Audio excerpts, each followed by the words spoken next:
Yo, yo, yo. All right, all right. Let's get right on into it. Currently no opponent for me, so I'm just gonna be doing some content stealing. Doing some content stealing off the rip. Ugh. Yo, what's up? What's up? Keep five. What's up, Ciboba? And we're off. Hey, how's it going? Are we in RM? Hello, hello. All right, so they're doing some DLC. Swed got center square. Ooh, they were doing a little Bellerot trading, it looks like, at the start of the game. Oh, I just realized.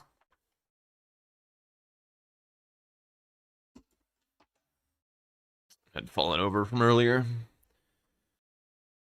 Okay. So Swed has opted for the Great Axe. I wonder if he got that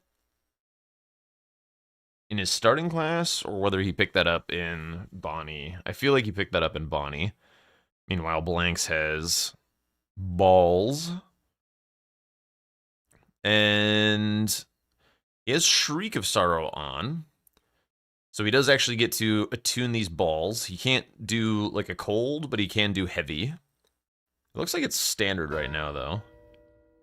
It's not the icon for heavy. All right, 4 Curseblade Assassins has been marked. I feel like of the rush squares that got like juiced up in terms of how much shit you actually have to do, Curseblades is a perfectly fine one. I think they could have gone more than 4 because there's Curseblades all over the lands of Shadow.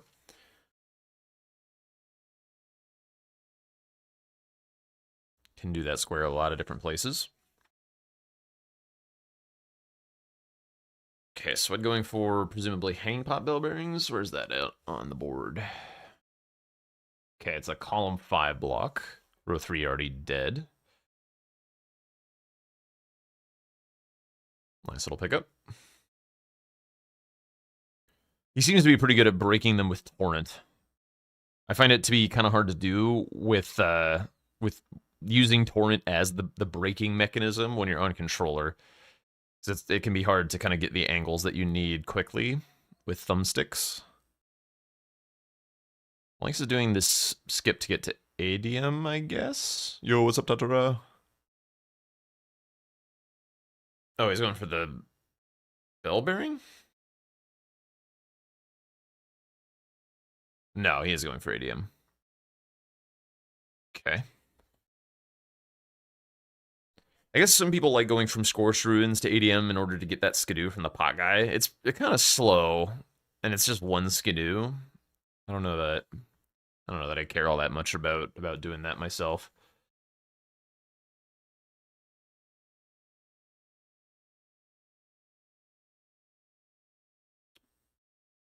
Swed really favors the Prospect Town hanging pot bell bearing.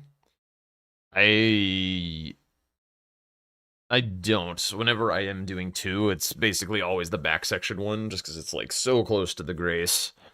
And this map progress that you get by going up here usually doesn't really give you anything.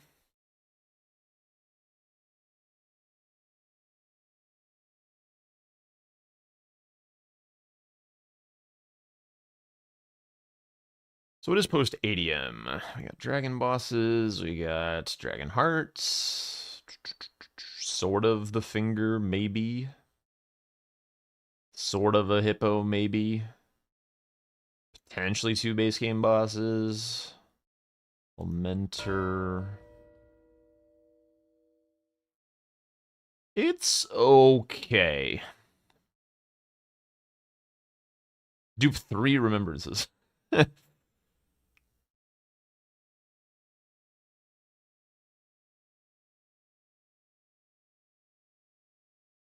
This column 4 is pretty gross. Blanks does not appear to use the R1 block cancel tech with fists on ADM. This is going to make this go a bit slower.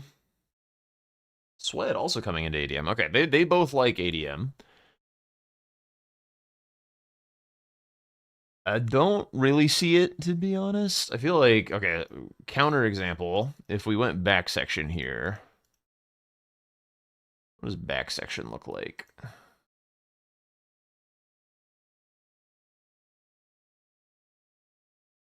Pretty good. Plus access to like the hyper late game stuff. And some kind of offshoots like Hippos, Midra. This this hyper late game stuff, and I guess that's it. Yeah, I don't know. The South doesn't feel as strong. Interesting that they're both here to me. I guess it's probably for Dragon Hearts.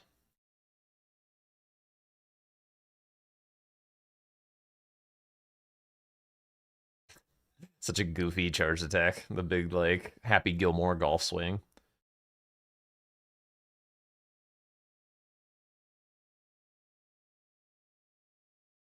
It's the stagger. No power stancing in this game, at least not yet. Ooh, magma. Reposting a magma worm. Buh.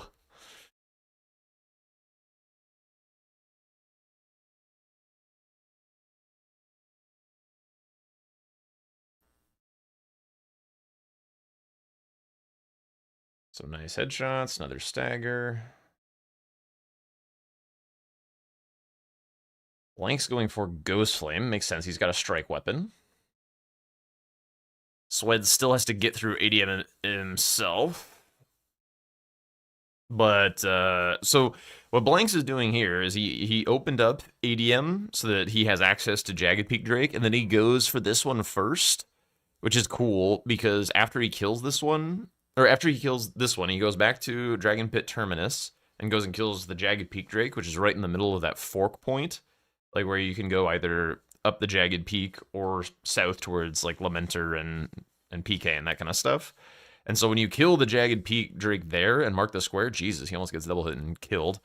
It makes it so that your run is really efficient. You just get to turn in whichever direction you need to go next and like go without needing to port or needing to do the run again, which is really quite nice. He is going to take a little bit of... Oh no, I was thinking he was going to run for the Gravebird pieces. It looks like he thinks this square is very important. And Sweat is indeed contesting it. So Blanks should win this. He does have a head start on the dragon. Sweat would kind of need to one cycle this ADM and then have a better dragon fight. Oh, does get a heal skip. Does he continue getting heal skips? Big stamina. Oh, okay. Keeps it up a little bit. ADM not healing there was big, despite the whiffed attack. Gets the chancel on the attack chain and finishes it off. Very nice, no heal. All right, so there is a world here. Ooh, great katana. There is a world here where Swed's able to get this if Blanks' dragon stalls. But the stagger potential of the balls is probably going to make that a little tricky. He could also get range memed a little if he's trying to hit the head a little too much. Yep, like right there. Currently dropping some stagger. Okay, but does get it.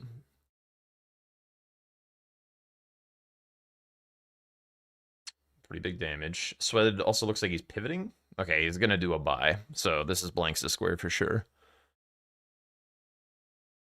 It looks like it already was, so this actually kind of works out nicely for Swed. He did waste some time killing the Magma Worm, but he's got like roughly the same map progress as Blanks here. Ooh, Blanks' dragon is kind of stalling. Stays in the lake though, so not a huge deal.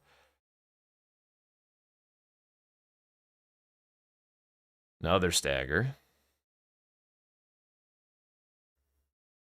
Some more big punishes on the head. I don't know why he's doing fully charged. I guess he's got like one talisman for it. I think just like the tap is going to be more damage per second. Yeah, and see, now he just gets to turn immediately south here. Really, really optimal movement. Swed sees the snipe. Ooh, looks like Swed's swapping to katana? No. Okay, so he's pivoting. He knows Blanks is ahead on whatever he wants in the south now. So Swed now gets to go back. Oh, no, he wasted grease. Sad. He was trying to get on Torrent. Oops. Now he's running for the two-handed talisman. This is kind of decent. The column 3 is not blockable in the south. I guess like one of the dupe spots being in the south, like it has a little bit of overlap, but not really. Ooh, Blanks is pivoting. He's headed for the two-handed talisman as well. So if Swed goes straight for this, this could be a nice snipe. Yo, what's up, Quinter? It's going okay. It's going okay. Did a lot of yard work today, trying to. I was away for like 4 months, and coming back to your house after 4 months, everything is a fucking zoo. So getting everything back under control has been kind of an ordeal. So I'm a little exhausted, but yeah, we're chilling now. I probably should have done like a before and after pic or something, just because like it really does look like the middle of a field, and now it's like kind of looking like a yard again.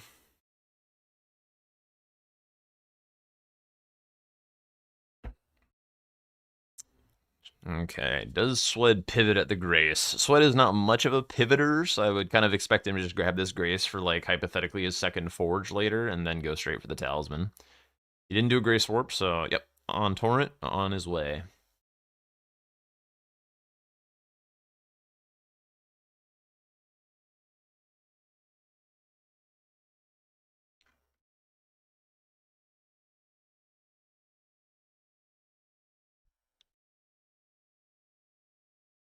Okay, hugging the right side of the ravine. This is the safest way to run. Very unlikely to get tagged by the golem. Does anyway, as I say it.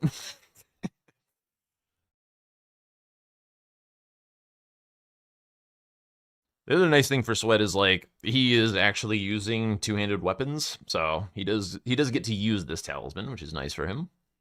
What does the row 4 look like? That is also a threat that does not involve south. Hypothetically, if he goes two-handed talisman into Geru, Mesmer is dead on the row 5, so like even though it's the most convenient block, it doesn't progress a counter threat. And Geru blocks the column 4. Which actually, if Blanks went for Geru here and then went back section, this is just a bingo. Maybe a miss by Blanks to not be interested in this. Seems really strong. So I'm going for the little skip here. Nicely done. Yeah. Caster curses are unavoidable. It's just, you see something, you say something, something happens. Whoa! Alright, pretty decent snipe here. Blank sees it. Grabs the Grace. Is there anything that we can do with this Grace later? Chief Blood Fiend. It's not too bad. I guess Swed is kind of looking like he's going to just run for Chief Blood Fiend? Or is he just grabbing the Skidoo and porting out? Kind of looks like he's going for Chief Blood Fiend. Okay, Blanks, you're eyeing up Geru. This, for the reason that I just finished saying, I really like this move. I really like the identification on this column, too. It looks very, very potent to me.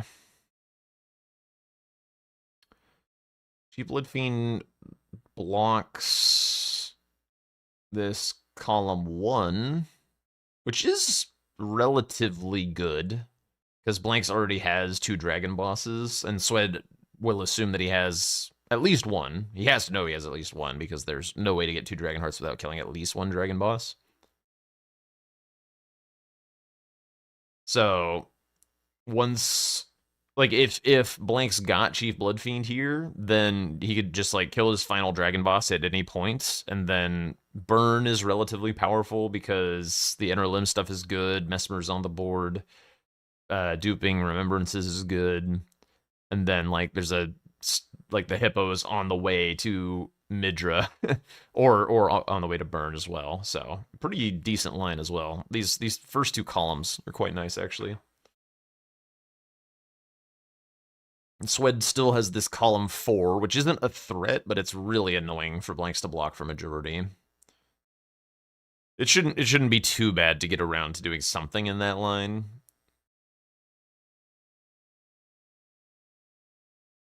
I wonder how Geru is with the balls. I don't know that I really killed him with this. Surely it's fine. My main question mark is because he has that big shield, and the balls don't have a lot of range. Like, are you able to get around Geru nicely to be able to hit him? Baiting him out of the room. Okay. Hyper armor. Yeah, it's mostly NPC type things, or enemies that are like hard to hit because the range is bad. Yeah, he's continuing to strafe around to the weapon side, which is good. Taking the riposte. I guess he's got Blade of Mercy. He's kind of running the long way around to Geru's weak side. He keeps running around to the shield side rather than running around to the weapon side. He has to like go further. It was a clean enough fight, but little suboptimal.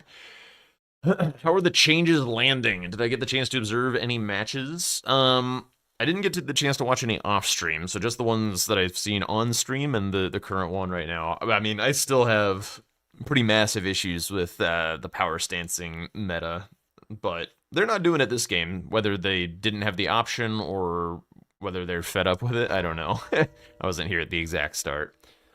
As for the square changes, I don't know. I don't personally care for them, but I'm more than willing to give it the benefit of the doubt and wait and see. It's always really hard to see how square set changes are going to impact a format. So like you can have your knee-jerk reaction, you can have your hunches and suspicions, but you'll never know until you see it in action. Geru has a ton of punish opportunities and Geru staggers like nothing. Feel like Edred powers through a lot more than Geru does. They're the same.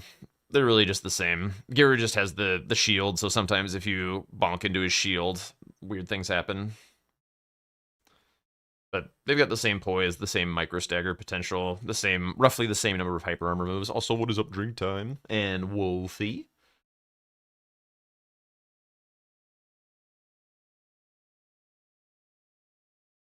Change is scary. Yes, indeed. Yes, indeed. Oh! Swed didn't get his axe from here. So he could have been power stancing. Gotta imagine that is a mistake. As much as I hate to say it, that has gotta be a mistake.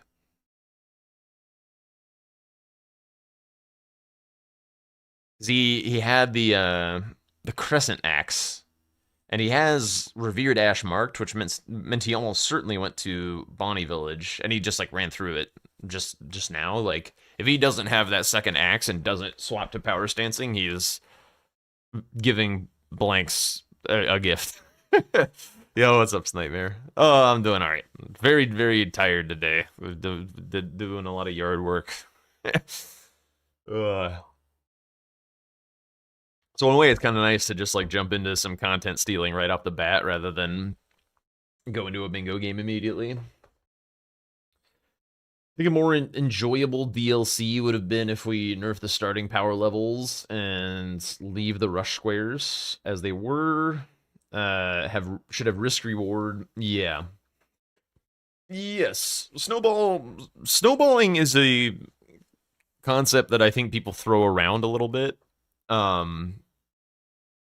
Without really understanding it. Like, a snowball happens because either somebody got outplayed or because somebody's game plan fell apart. And neither of those things are things that are bad intrinsically for a format. Like, if you had like an early game plan and you weren't able to convert that into a win, the rest of the game is going to look very snowball-y because you didn't do that. But like that was your choice to run with that tactic. So like that's just like that's how video games work. That's how games work. So like snowballing, like it happens sometimes, but it's usually as a result of choices. So I don't know. Like when you remove, like I talked about this a lot yesterday, so I'm sorry for repeating myself, but if you remove early game strategies from bingo, like you're forcing people to play from a selection of fewer play styles, so you just get less variety. It is indeed beautiful in the Pacific Northwest today.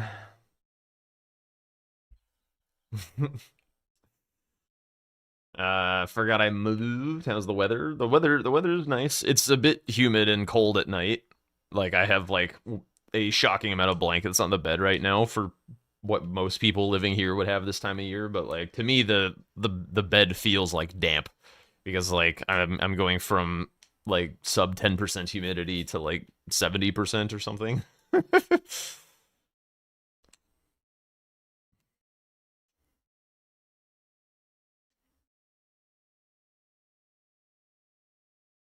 Your entire country is 304 miles in perimeter?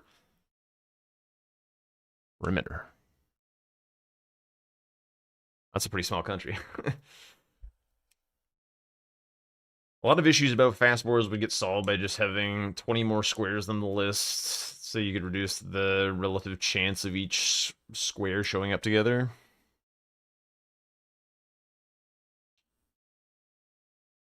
I mean, it just depends. Like if like the complaint if the complaint is that your style of play doesn't feel strong enough, then there's a couple things that you can do. You can either learn to play a different style, or you can like re-examine the format and figure out like why that is. I never once got the sense that playing Rush was too strong in the DLC, because every time that I would play against somebody who was just hoovering up the Rush squares, like they'd run out of gas and I'd smoke them in the late game. So it's like, who cares?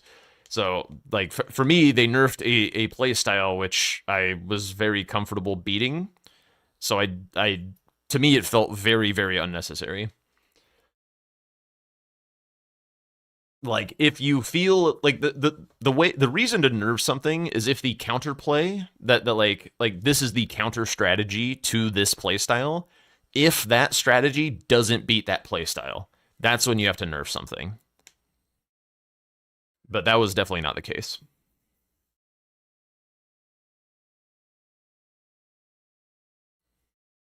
We have a population of 1 million and 2 million cats. Damn. On Cat Island. Oh, yeah, Cyprus. I remember. I remember. Was there somebody else in here from Cyprus? I feel like it wasn't you that I was remembering. Maybe it was. I remember somebody being here from Cyprus though.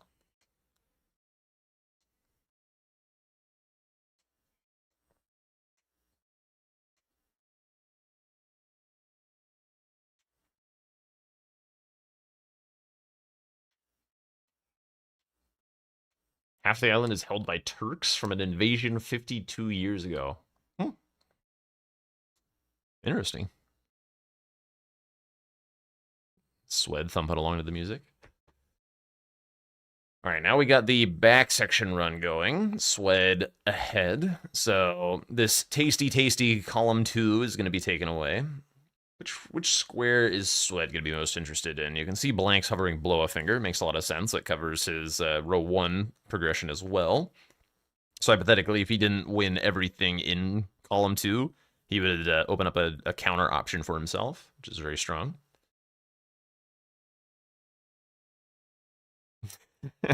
Dude, people from the Mediterranean are so hospitable.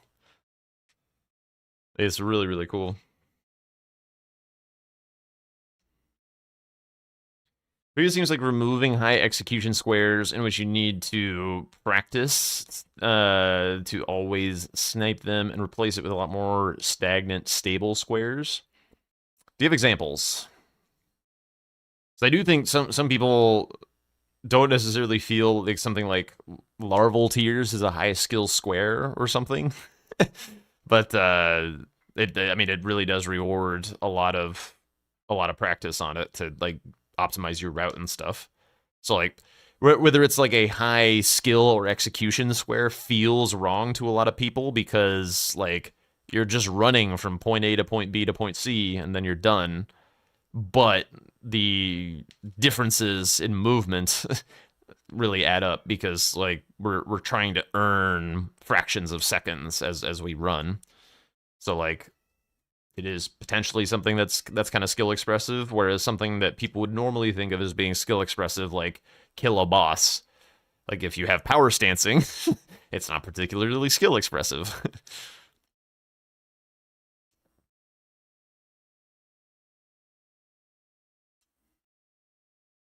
Sweat forgot the whistle. Uh-oh. Well, he's still a bit ahead of Blanks. Does Blanks have the whistle? You would argue that rush squares like larval tears and concoction are stagnant over time more than anything else. They allow zero routing expression and have very minimal skill expression. Maybe.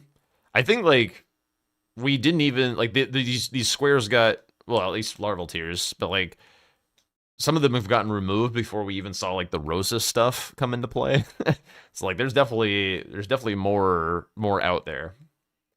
Um that being said, like having a quote unquote stagnant square as the first square that you do in a game isn't the worst thing in the world because like you have little bits like when you're playing the game, it's worse for watching, but when you're playing, having a square that you know like the back of your hands and you know like where you have to pay attention to get like the little optimal bits of routing done, like on the run up, for larval tears, for example, on the run up to Prospect Town, like you have like when you're on that route of bumpy rock where you can get caught on rocks or wolves or rabbits or whatever and lose a second and have the square be lost, like you can lock in for that little bit, and then the rest of your run you can more or less still be digesting the board and still be like figuring out your game plan. Because like the DLC, it's also important to remember doesn't have the torrent run that the base game has that you have to do every single game. So like having rush squares that are predictable pathing and stuff like gives you that amount of time to help you figure out your game plan. Because also, like in the DLC, you have to do your starting shopping, which takes brain power. Whereas in the base game, you're just looking at starting classes, reading the board, all that kind of stuff. So, like, I think having solved squares be the first squares that you do each game is not the end of the world in the DLC. It's important thinking time.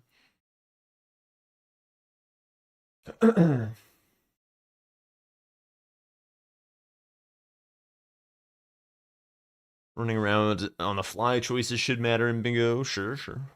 Technically, like nothing that's going on makes that not the case. Um, perfect routing in terms of running is still valuable. Yeah, yeah. Is it going to be on a test? Yes, of course. In your opinion, good board balance is really the main thing. Rush squares are fine as long as it's balanced with longer squares. It depends. I mean, bingo is bingo. The board is going to be like a chaotic composition of like you can have on average boards that are like balanced, but there are going to be some boards that are, you know, feel skewed towards some shit rather than others. Like I hate seeing giga late game boards. So I just don't like the end game that they bring.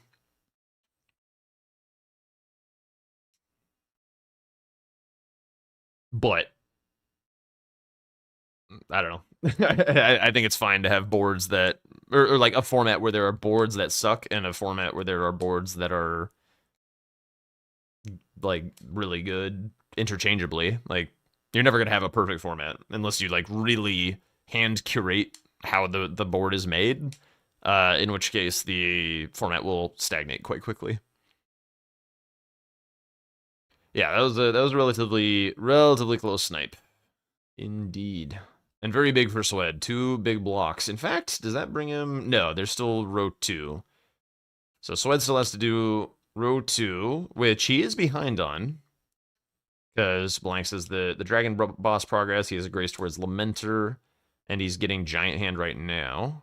Swed doesn't know. Ooh.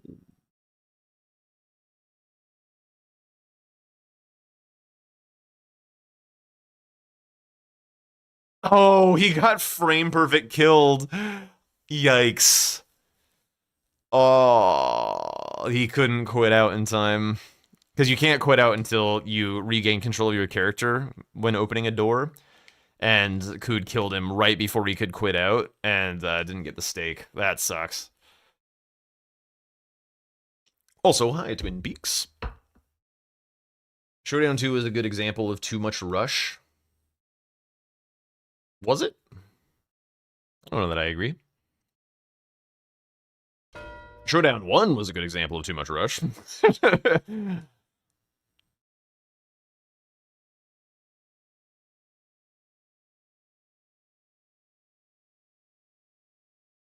Okay, so Swed now knows that Blanks was in the back there. Swed's going for forges. Okay, so he's looking to push his column 3 a little bit. Yeah. I agree, drink time. I mean, it was like some of the squares were not very good. I'll be the first to admit that, but yeah, it wasn't. It also wasn't meant to be like a spectacular format or anything. Viability of square set really changes over the course of competition as well. I think the pre-playoff revamp is a positive. Maybe. For me, they're just bigger issues than the square set. Did the Jesus guy on the left just triple jump? That's a skip where you bounce off the tip of the wing. The Jesus guy on the left. I mean, he does have a freaking halo. Also, what's up, Tom? All you said when you mentioned Rush was that there are games which you can have over half the board done in the first 30 minutes. Asked if that's what Domo envisions, and if so, then aye, Captain. I feel like we're having a little bit of buyer's remorse over there.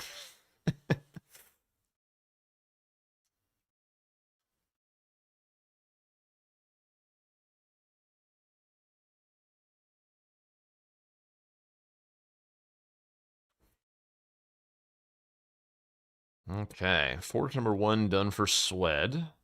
Does he prep any armor sets? Because, like, really, armor is the more important of the squares in his column 3, because I think this row 2 might kind of catch him by surprise. We'll see, though.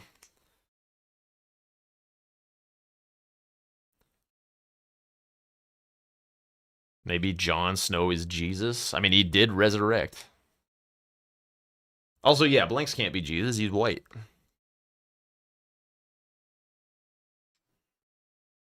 Also, are you doing games tonight, Tom, or are you just chilling?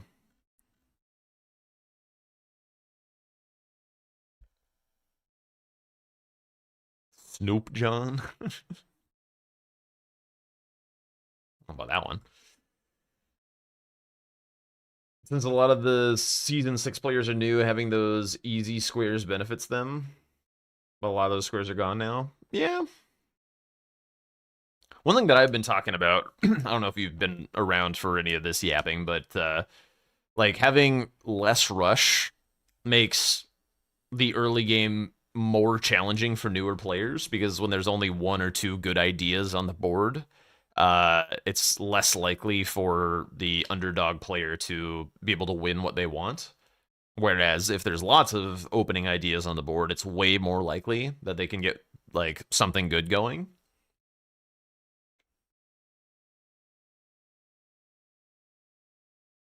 Working on something? All right, fair enough. At the end of the day, people enjoy how matches are playing out, then all these points become moot with time. Yeah. I mean, I don't necessarily enjoy how DLC is going. And I think a lot of viewers are also noticing that the power stance shenanigans are getting a bit problematic.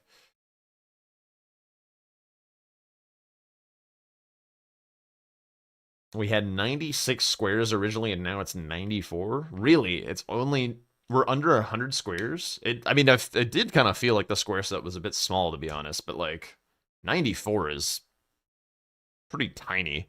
Like, I wouldn't recommend anyone who's looking for format designing advice to go under 110, and I would shoot for like 115, 120.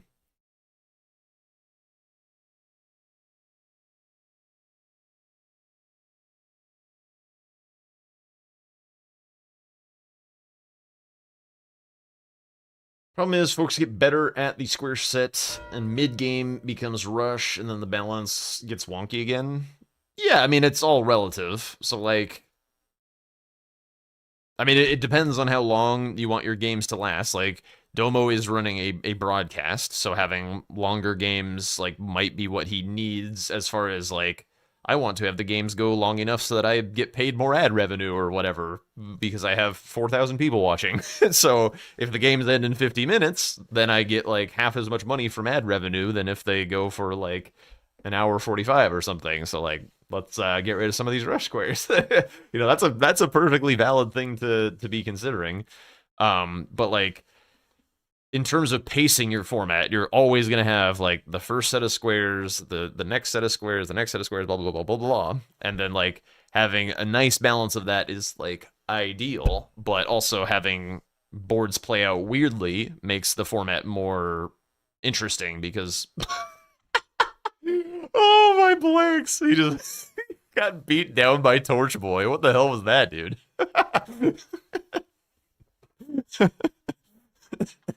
Why is white Jesus fisting that poor homeless man? I'm pretty sure that poor homeless man was fisting blanks. uh.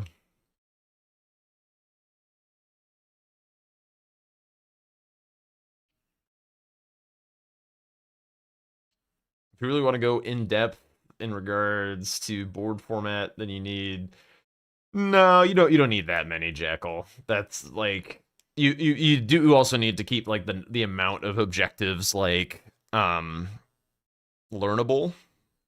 Like too many things is not the greatest, and that also like further polarizes like the possible extremes of the boards.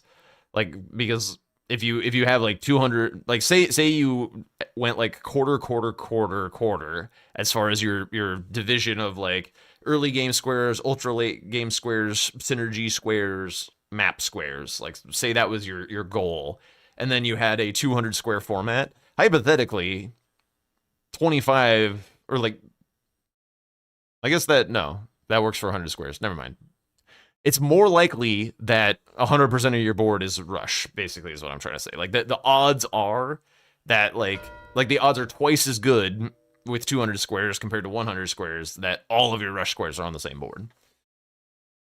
So like you have more board polarization happen more often. Okay, row 2 showing its teeth a little bit. And Sweat is headed towards this? We'll see what he does. Blank's going for the lion. Is he looking to dupe? Why are we killing lion? Am I crazy? What are we doing? Is he just trying to get like the fastest remembrance that he can?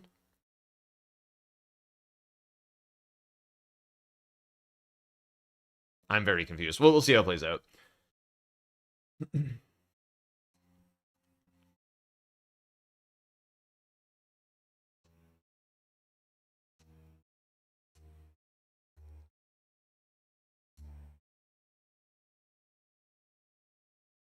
Yeah, I mean, it's definitely doing good damage. I'm just confused why we're here.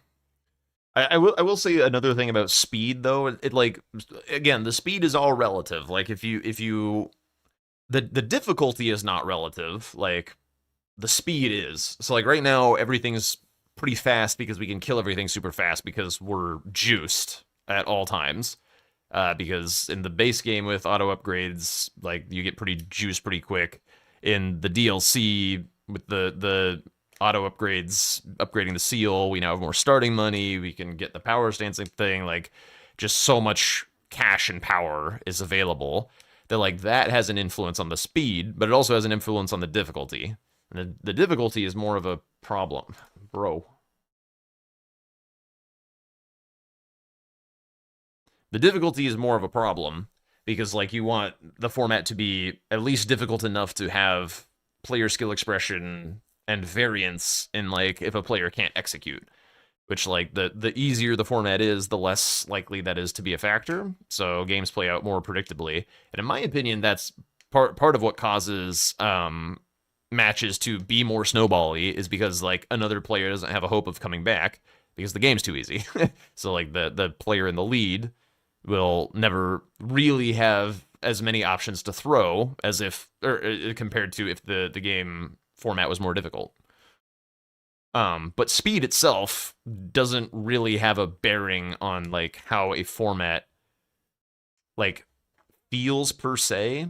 Like, and this is kind of a tricky thing to explain my thoughts on a little bit, but like I touched on it a little bit last night when I was talking about MOBAs, where it's like if you have a MOBA that lasts like 30 minutes versus a bingo game that lasts an hour and a half, like the only thing that really changes is like player fatigue. Like because like the pace of doing shit, like you still have all your different stages in the game, they're just more condensed in a shorter game. It's like as long as you still preserve all the different stages of the game, then like the game core is the same, it just takes less time to do. So like artificially inflating a game's length just makes it longer. It doesn't it's hard to explain, but it doesn't like change the texture of the game really. Like as long as all of the phases of the game exist and the time between them is just like shorter, then you have the same kind of like game feel. Just takes a different amount of time. All right, he did nail the skip eventually. We got there.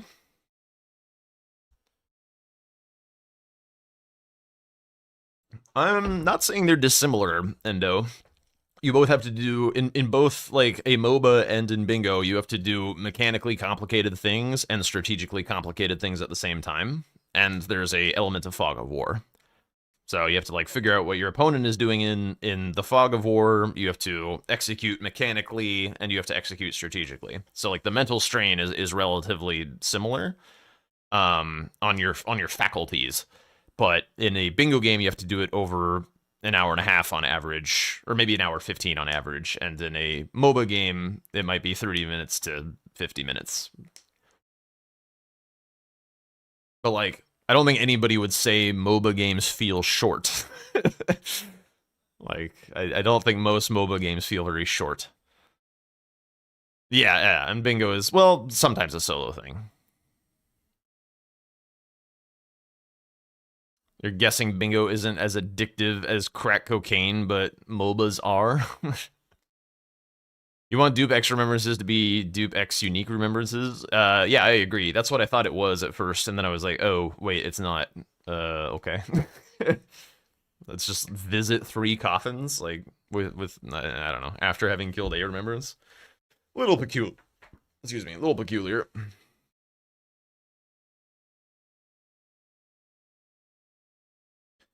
Kind of yes, kind of no. You can just look at League versus Dota professional matches, and they're very different at different timestamps. Maybe. I mean, that's all like format dependent, but like the stages of the game are like relatively similar. It's just like they are at different timestamps. Like a Dota game will go longer than a League game, but they're all going to have like an early phase, a mid phase, and a very different feeling hyper late phase and stuff. And like the same is true of bingo.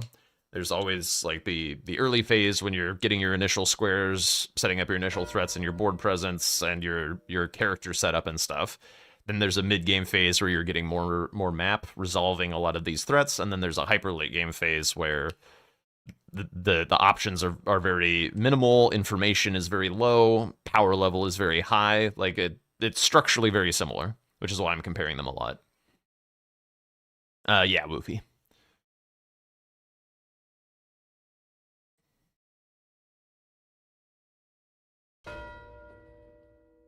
Okay, so column 3 is blocked. Row 2's blocked. The only threats remaining are column 1 and column 4 from Swed. And Swed is a 1 square lead, so that's quite nice for him. But Blanks is just kind of sitting on these Dragonheart bosses, so he's pretty much got column 1 covered. Working towards Mesmer and Inner Limb for covering column 4, so this is very likely to be a majority game. Swed looking towards Hippo's Midra to progress the column.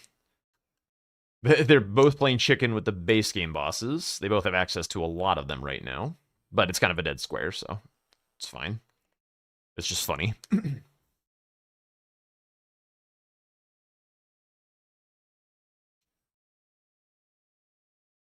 The final the final piece of the Gravebird armor set, for those who don't know, is basically right before the Letta fight. So that armor set will never be done for 3 armor sets.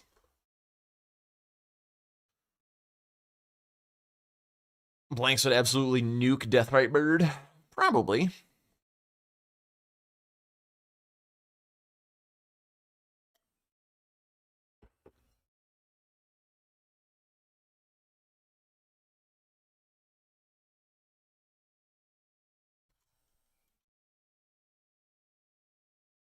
But I need to take a snapshot of this real quick.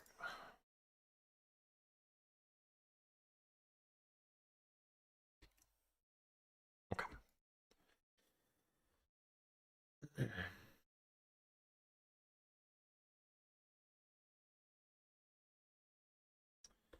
What is up, a Roman? Dragons, base game boss, and then Letta is 13. So Letta is Burn, Mesmer, Greybird, so 4. So yeah, if he gets to 9, then Golden Path just takes it away for him. It's a good observation. I mean, Sweat also has like a similar option available to him if he...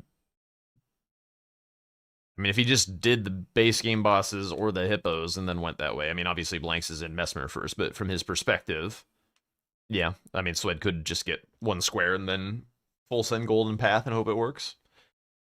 It is a little... It's a little more difficult to get both Gravebird armor and Letta companions than people realize, because when it becomes the obvious play on the board, like, Gravebird armor is a slog, and Letta's a chaotic fight.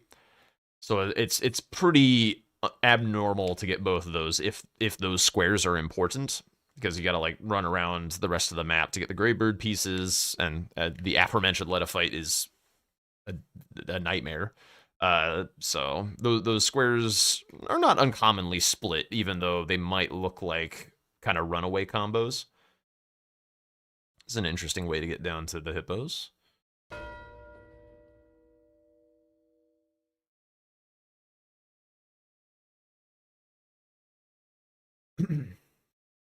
Pretty disappointed recently discovering that the elevator after Lion only takes you to first rise and doesn't do anything to change the inner limb pathing. Yeah, I feel like they made a choice at some point to... I feel like they were playtesting or something, and players burnt the ceiling tree and they couldn't figure out how to get into inner limb.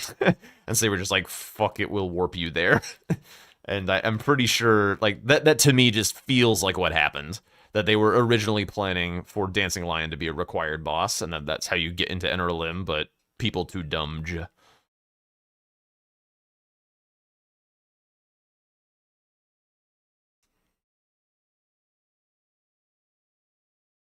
What?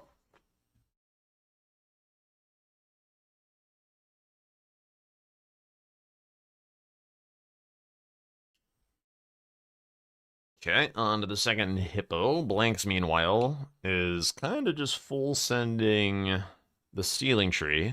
I guess to a Roman's point, if Swed goes for the unique base game bosses after this, then Blanks has to come up with another square to hit 9, which means Enrelim is not just a win anymore. So it means he either has to finish clearing his jails or get like Shadow Tree Avatar or something. If he takes too long, Swed could also take away the dragons. Although he did the Magma Worm for his 1 heart that he had. He didn't do... I don't know that he finished Jagged Peak Drake either. He might have. I don't know if Swed has any. He's looking around for what to do. Going Loft? Thinking of chasing on Enter a Limb, potentially.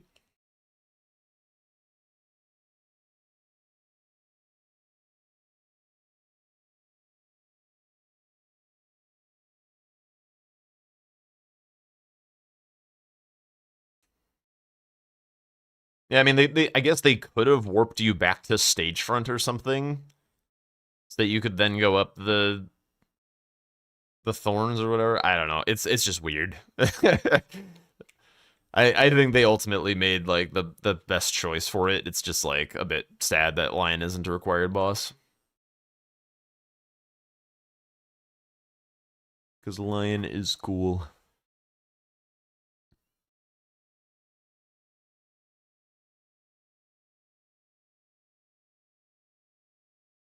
I wonder what a bingo format would be like if you required Lion access to enter a limb. Like, it'd be a little janky. Like you like have to have Lion dead before you burn the tree or something. Eh.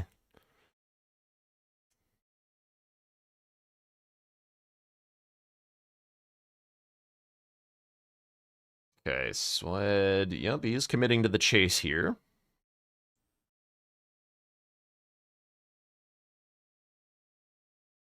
Oh, blanks misses tree skip. Half a mil runes on the deck.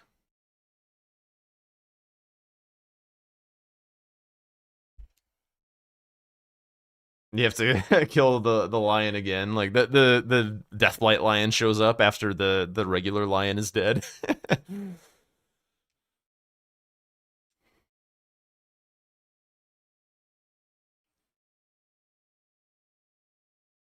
Whoop.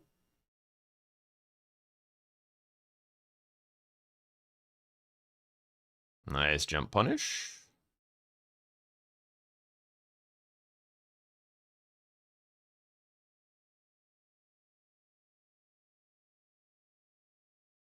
Stagger. Should be do a frost proc. There it is. Whoa. That was a lot of damage.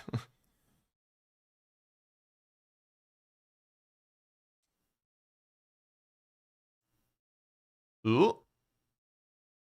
Okay. Only gets tagged a little bit by the follow-up damage.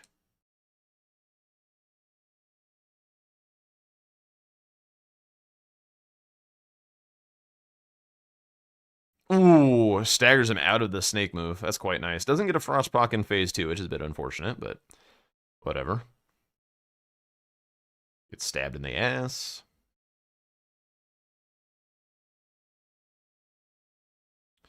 Wonder if Swed knows he doesn't need to roll when he takes that punish on the, that's a cool little strafe.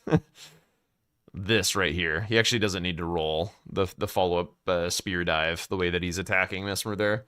If you're in low profile, Mesmer misses you every time.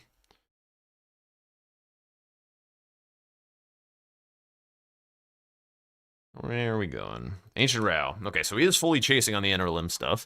If Blanks does not stop, then he'll probably just kind of devastate Swed here. Because I feel like Swed could have won without Enter a Limb. It's hard, though.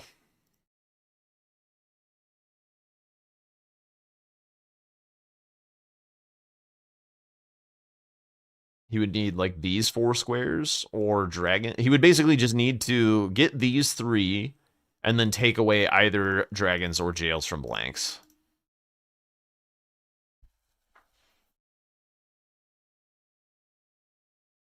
Oh, Blank summoned Horn Scent for Mesmer, so he has to get invaded here.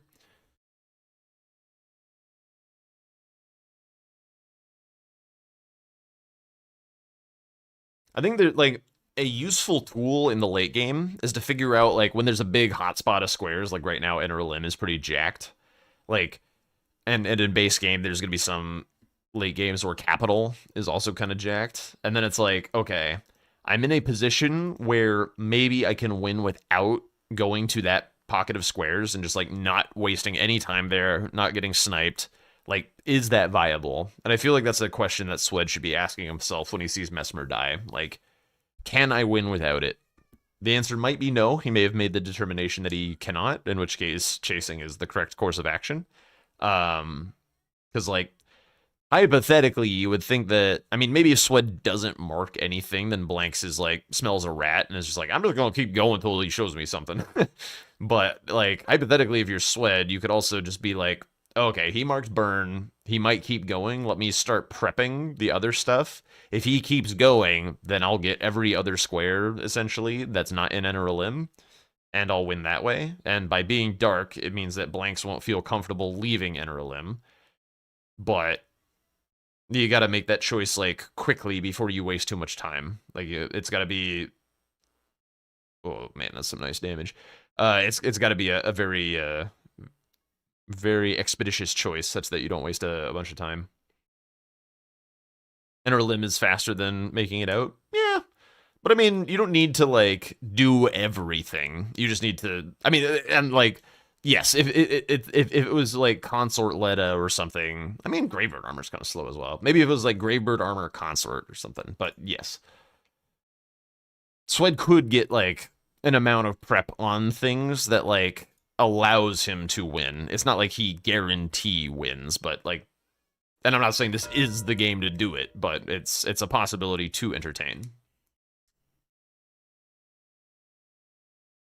Okay, so he sees burn. What does he do?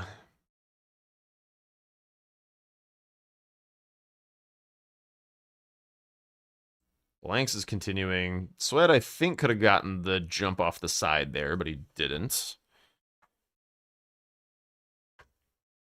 Oopsie poopsie.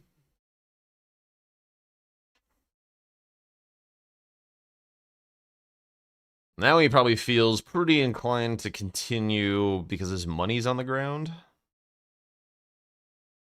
Also, Tom, Swed this game, I think started with the, he either started with it or it was in the shop, the Crescent Great Axe, and there is a different Great Axe in Bonnie that he could have been power stancing. I feel like he just doesn't like doing it. I thought when I saw him with it, I thought he had grabbed the Great Axe check already after doing like Revere Dash or something in Bonnie, and I was like, so he didn't find like a second axe or whatever. But then I saw Blanks grab that axe, and it was like the Gargoyle axe. I'm like, what the hell? We could be doing degenerate things. Oh, he got that super weird death. He didn't have a great katana at the time.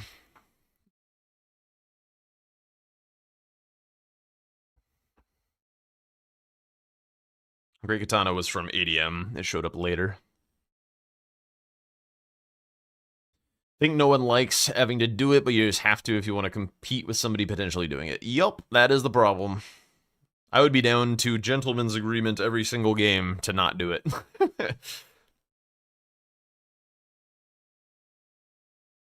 Did someone say degenerate things? Yes. Yes, someone did.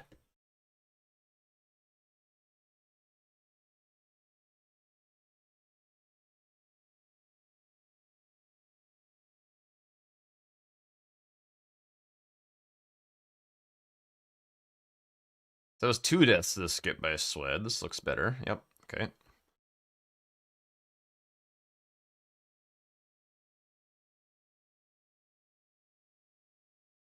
Even Forza wants to nerf power stancing for the next DRL because of how stale and boring it ended up being. Yup. Yup. The problem is between a gentleman's agreement or an outright ban, what do you do about it? That's a good question. What indeed do you do about it? Fortunately, that's not a question that I have to answer because that involves modding.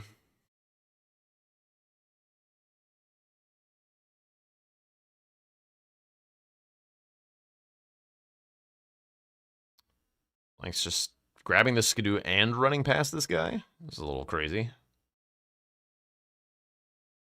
Okay. There's some sword swings coming into frame. Curious how he gets this piece and goes Leda here. So he just pulls the trapdoor down? Quits out? Is he warping out? Well, the auto upgrade has a lot of nice components to it. So getting rid of it is a real cost. It's not just like it's not just a power stancing button, the auto upgrade. There's more things for it.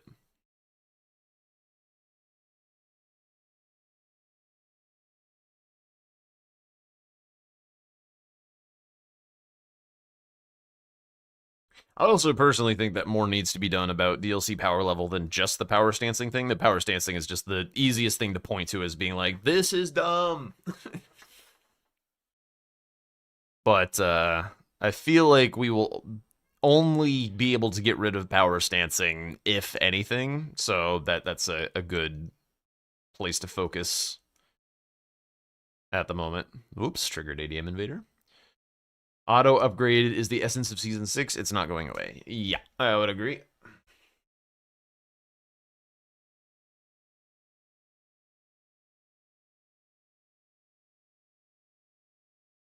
I mean, if you want to have, like, one season of power stance meta just to, like, have it, because, you know, it'll be something new to look at, and a lot, like, several of the players who are new to Bingo, like, played DRL, so they'll know how to do this in a pretty effective way. How is he not in combat yet on Blanks? That's crazy. Could remove the spell buffs. I feel like you guys are overvaluing the spell buffs, but that's its own point. I wouldn't mind getting rid of lots of shit from Kali, to be honest. I feel like the spell buffs are, I don't know. I see you guys use them. I'm like, this does not look all that exciting to me.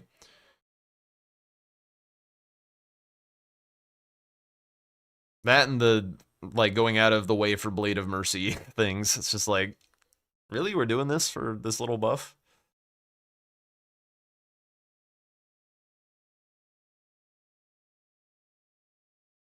Time investment for damage wise.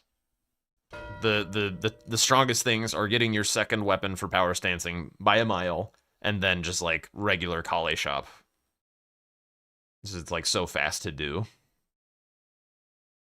But the more that you go back to Kale, the more that you like grab Blade of Mercy and random little things and spend time buffing and stuff, like it kind of pays itself back and like doesn't really make it worth it in my eyes at the end of the day.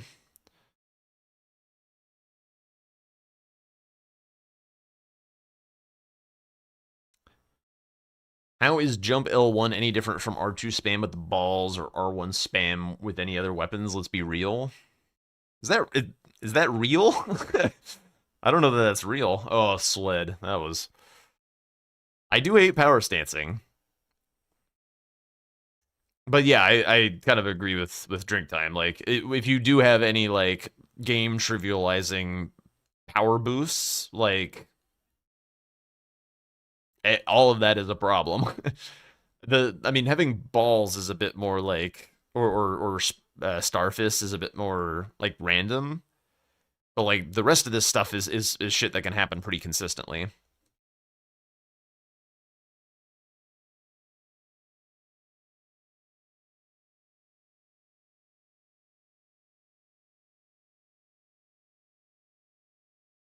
Yeah, like I mean, I haven't been arguing for adding impaling thrust or anything, only facetiously, really.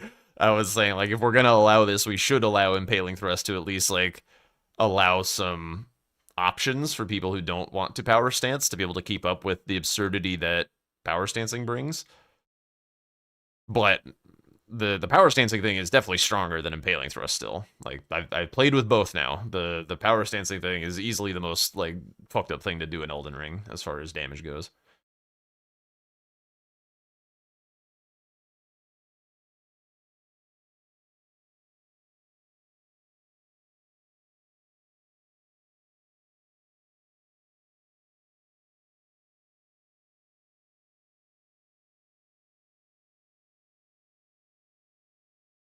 Yeah, I mean, there's a set of challenges with the balls. Like, you do have like range issues. They're not amazing on NPCs. Like, I'm not arguing that balls are like a good weapon to have in the game. It's just like I do think it's less egregious than power stancing by a relatively reasonable margin. And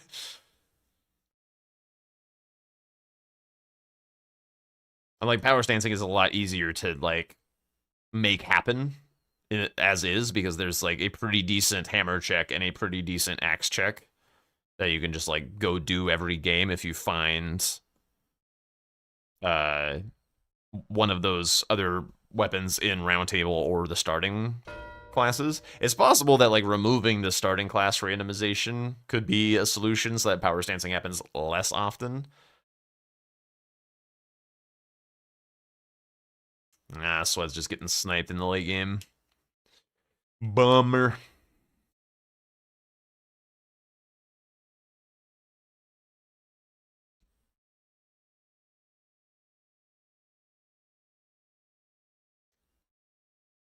People get upset with jumping and they don't like. Nah, it's more than that. Like the like if you are using like charged R2, like okay, pretend we're not talking about like S tier weapons like the balls or something. Like you can make like C tier um great axes and stuff into S tier options when you power stance. Like that's not true of other weapons. So like more often in more games you have more messed up damage, whereas if you don't have that to like regularly sculpt your build such that every single game is messed up damage, then it's a rarity, in which case people get less tired of it.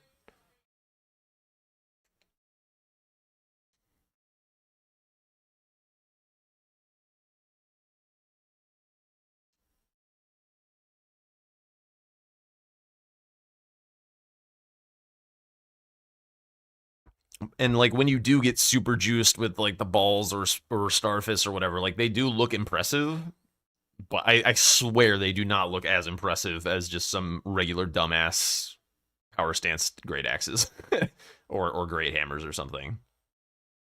They really do not look like you're playing the same game of Elden Ring.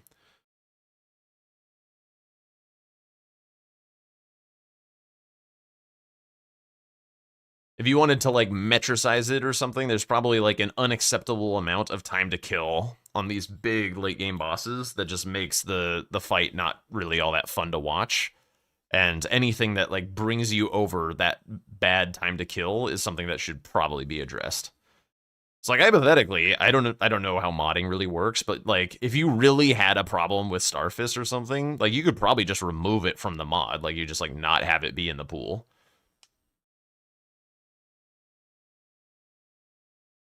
Problem with power stancing is the fact that you can kind of decide from the moment you look at the starting classes. Yeah, that's true.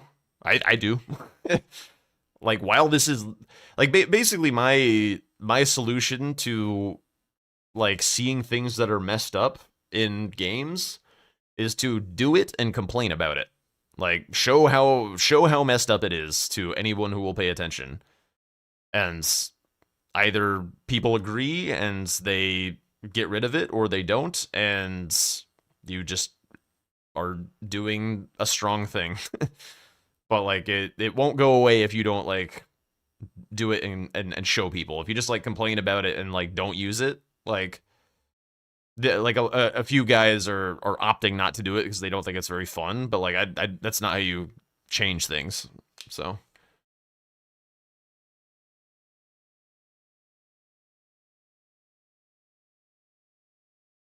yeah, I mean, I also like I don't know, Tom. Are you really gonna argue that like the amount of damage that power stancing does not just like trivialize bosses? Why not embrace it? Because there's better ways. There's more fun things to be doing. We can interact with our bosses and like show off the skill expression that we've spent hours developing, countless hours developing, rather than like look at what my Unga Boonga can do.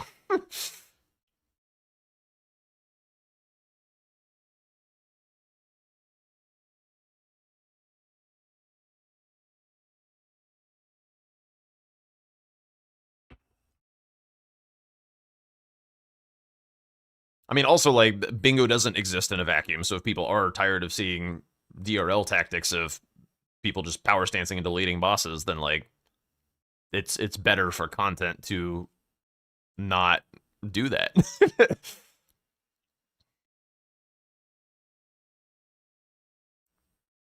We live in a society.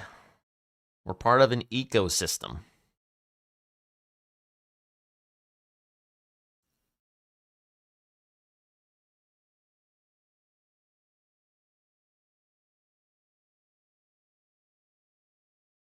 Sweat is just chilling. He's just kind of waiting, I think.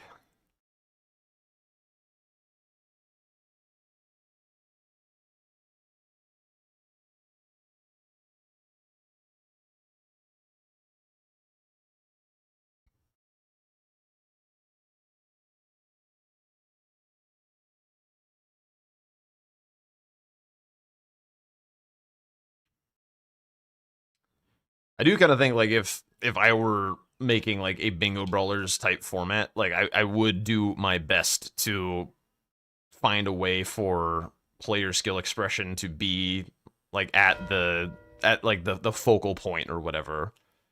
Like I wouldn't want to pamper the players as far as like here's all the most shiny wonderful things that you can just fly through the game with.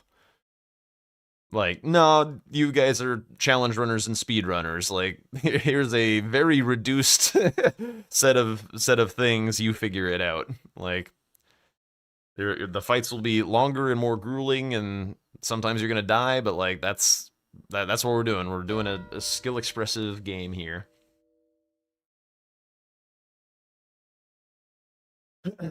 If they're late game boards and you can power stance, you're gonna do it. I don't think it has as much impact in the early mid game. Oh, I disagree.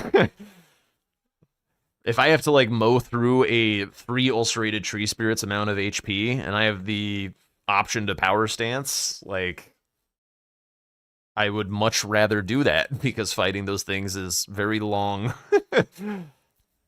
And that makes it much shorter. From a purely spectator perspective, you find it really boring to watch that style of play. It's why you find DRL not the most fascinating to watch, just personal preference.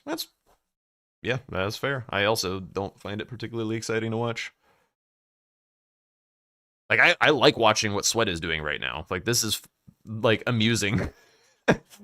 Like, he can't just, like, obliterate this boss, so he has to show off how he fights this boss. It's what, like, gets people familiar with the players. Like you get to know like how they fight the boss. You get to see how they choose to dodge certain moves, which punishes they choose to take. Like Sweat is a very expressive fighter. Like he's like dodging shit where he can't even remotely see what's going on. And if he were like power stancing right now, we would get like literally like an eighth of the time in this fight to see him fight this boss. I think it's like bad for player branding as well and stuff. You fight the same way with power stance. I don't fight the same way with power stance.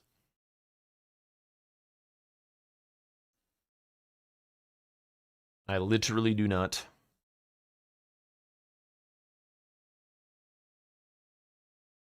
I'm way more likely to take trades and greed for staggers, and way less likely to fight carefully. And it like always works out because the stagger is always there and they just die.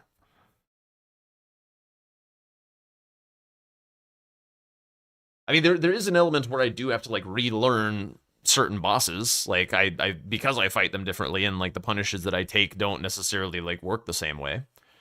How am I doing? I'm doing okay. I'm doing okay. Thanks for asking. Thanks for asking.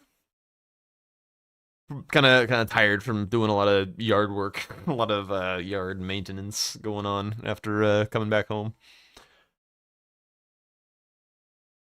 Yeah, we're in our first match. This was a pretty interesting match. Blanks kind of pulled the trigger on Enter a Limb at like just the right time and kind of devastated Swed with it. So the late game kind of crept away.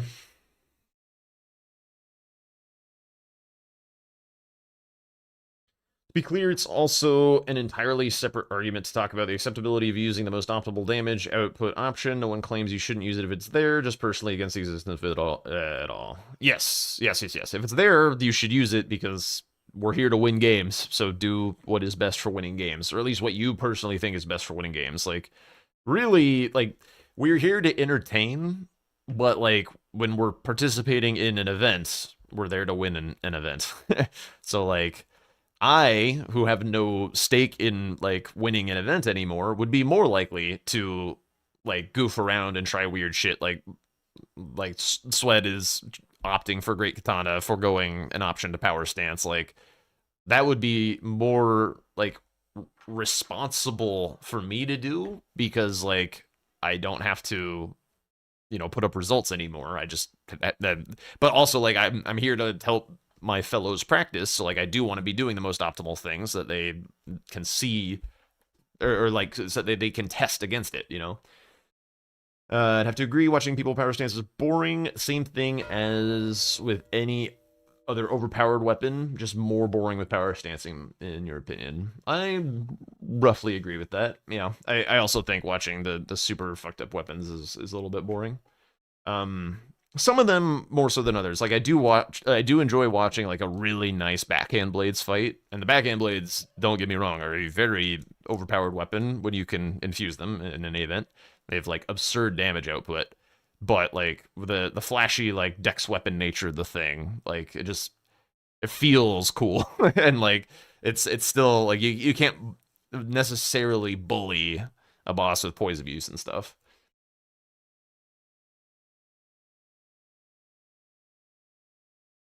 Why don't players use spirit summons too? Couple reasons. For one, nobody really likes them. That like no challenge runner really likes summoning things. It fucks with your fight. Like I don't, even though I know it's optimal, like I don't like summoning Mesmer or Horn Scent for Mesmer because it screws with the fight rhythm. Uh, so like my fight when I fight with Hornsent and Mesmer is just like really ugly looking, and like I get hit a lot. I die sometimes. It's just like I just don't feel the fight the same way, and so for me, I just don't like doing it. Um, and from like a quote unquote optimal standpoint, like in the DLC, you don't really have like a great host of summons available. In the base game, the good summons are pretty far in. Like Mimic Tear, for example, is like really far away, and getting the materials and stuff is kind of like an extra bit. Like a +0 spirit summon is not going to do anything for you. Let's see. Back to the comments. I think power stancing is fine. Ripping through bosses keeps the game interesting and quicker. Enjoy watching the skill in what you choose to go for and when versus watching somebody do minimal damage for an extended period of time. Also, you've seen people whiff and die power stancing, same as any other approach. That's a fair take. I disagree because I'd like the shorter a fight is, the more percentage of the time you're running rather than actually fighting bosses. And I like watching Elden Ring to watch people fight bosses. So like more time, more percentage of the time running versus percentage of the time fighting is not my idea of a good time. But I perfectly respect your opinion. Um,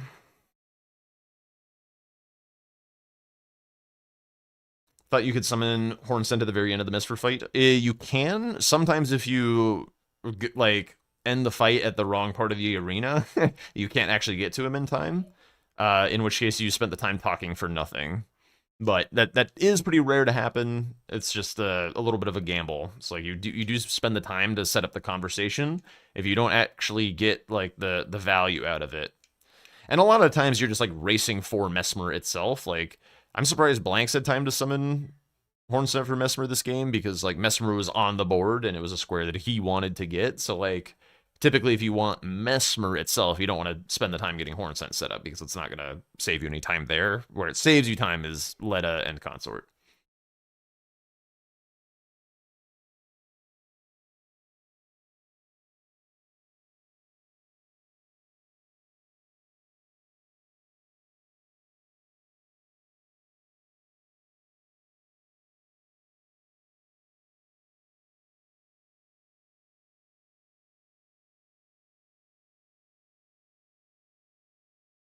Just doing a little check to see if anybody else is starting to look anytime soon. Looks like a lot of folks are doing the big 2v2 randomizer thing with Aggie. So we might just be content stealing for a little while. I also could, like, go and do some French challenge or something and stop content stealing, but I feel like now is a great time to content steal because there's so much to talk about right now with bingo.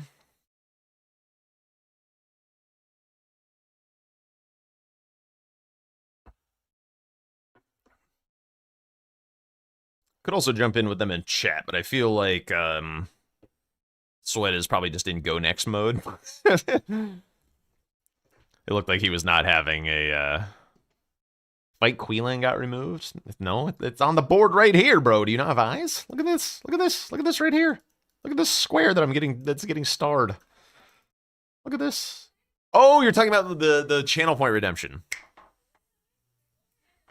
I see you. What do you mean, bozo? You typed. Whatever. Yeah, I got removed. I will, if I remember, I will bring it back on like challenge runny type of days. But for bingo, I basically always either forget it or don't have time to do it in between games because we want to get into the next game, and fighting Queeline just kind of falls by the wayside. When Queeline cosplay, roughly 2-3 months ago. Actually, 2 months ago. Yeah. I got a quarter. I got a rock. Matrix with another compliment. Oh my god. This is kind of a lot. Kind of a lot of oh wait, hang on, I gotta is there something new to say? There's something new to say. Dude, this chair is higher than my other one. I was going to like put my arm back on it and I was like, oh wait, this one's like way up by my head. What do you mean it's the fourth? Yeah, that's a lot of compliment. Like, okay, for somebody that I've never been in a VC with, I also just realized one of my lights is off. Like, for somebody that I've never been in a VC with, like, that is a lot to try and like think about a unique comment or compliment to give somebody. So I'm probably out of unique compliments. Let me see. Let me rack my brain. I mean, I can always just reiterate stuff because there's a new set of people here. But yeah, I mean, also, do you prefer? I've been calling you Random like this whole time, but then I saw a bunch of people call you Matrix, so I'm like, ooh, maybe I should do that as well. But anyway, like you've been around for don't care, cool. Perfect. Been around for a good long while. Always very very kind. In particular, when I was dealing with the passing of my dog, Random was very supportive, said a lot of very nice things. Have absolutely nothing bad to say about the guy. Always happy to have you around. There we go. I did a nice job, I think. Yeah.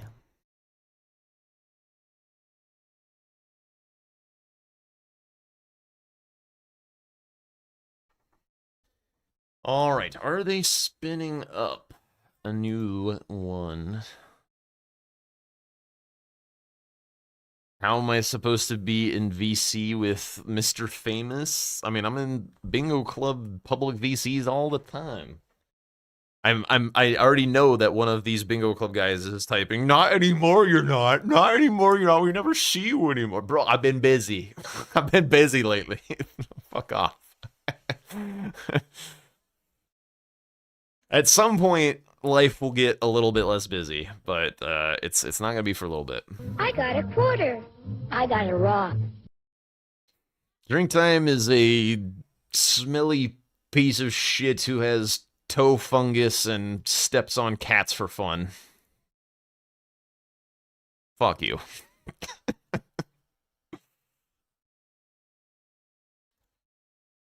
I kind of came like a little prepared with one today.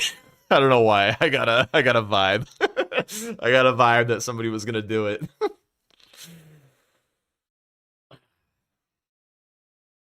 Kind of shy to join the Bingo Club VCs. You don't really play, and also terrible at the game. I mean, the shy thing, like do whatever is best for you.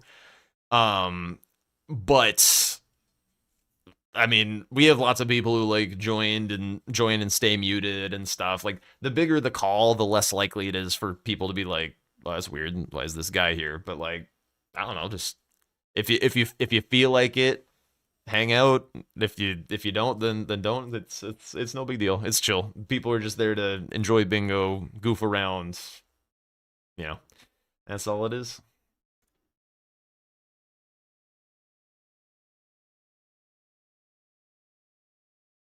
What is Swed doing? What an overreaction. Oh, he's running a thing. What is he? What is this ad? What? Coming soon? Huh? Wait, does Swed have a brother? That looked like exactly like Swed. We're doing some react content to Swed's highlight reel or whatever. Is Swed still there? He is. He's just deafened. Ah, shit. He's probably making his juice. I might jump in and just like yap with blanks to kill time or whatever. Coming soon title of his sex tape. With his brother? What the fuck's the matter with you?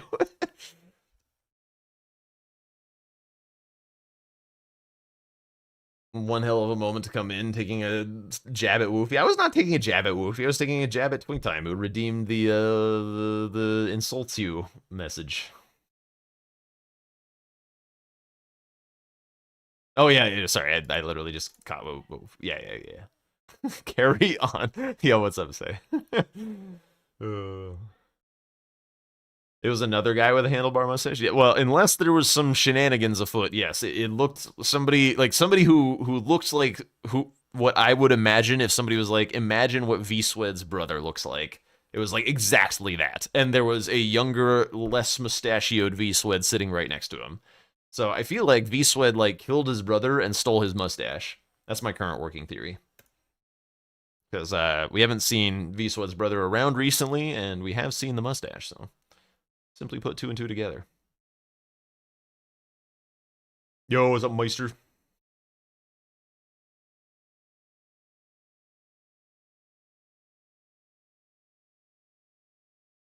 I'm gonna jump in one.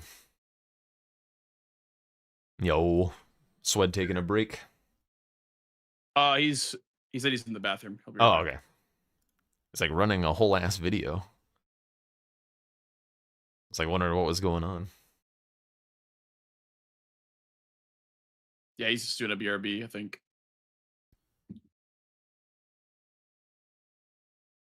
Did you have the power stance option in that game and you just chose to go with balls? Because I saw Swed had a great axe that was not the one that was in Bonnie, and he chose to not use it. I was curious. No, I didn't power stance. I don't remember if there's a starting class that had it or not. Okay. Are there other great axes though? I think it's only like round table starting class than Bonnie. Yeah, but well, I mean technically Scorpion River, but no, Swed had a crescent axe, like the big ass one, and then that one's on starting class, I think. Okay, yeah. And then I saw you pick up like the gargoyle one in Bonnie, and I was like, ooh, Swed could have been doing this, Yeah. but I don't think he likes it. I guess Yeah. we were having a big conversation about power stancing and its merits. Yeah, I don't know. I just didn't really feel like doing it. I think I actually could have done it, but I started with balls instead. But Mm-hmm.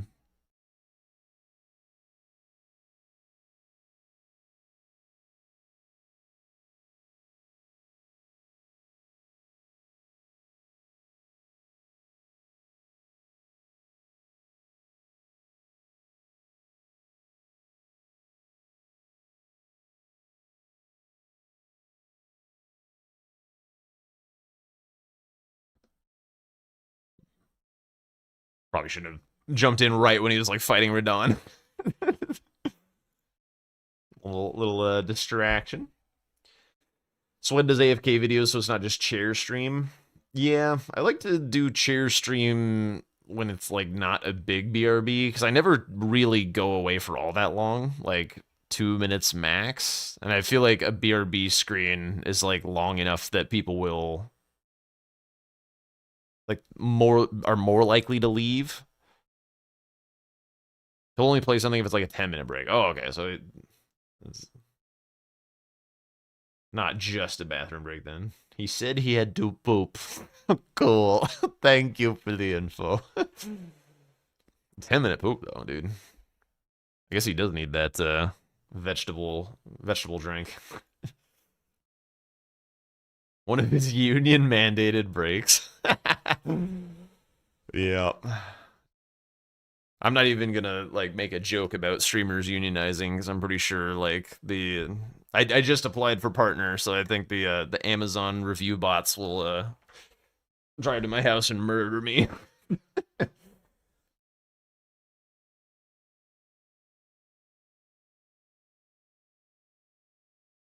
You're gonna say something controversial? Down with content stealers, up with power stancing.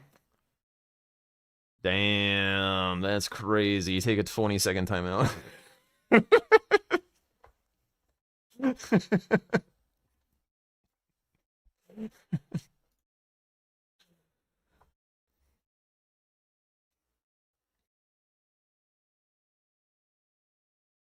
I hope he comes back. I feel bad already.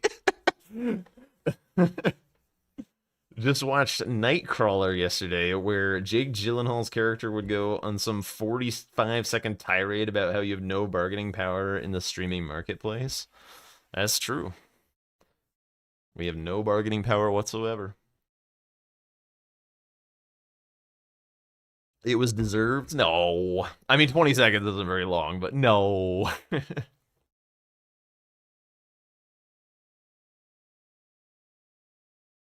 That's a lot of streamer reactions. Yo, welcome back, Radio. If you want bingo without power stancing, go play DS1 bingo. I've never actually like really played DS1. I maybe should. Maybe I should do like a blind playthrough on stream or something.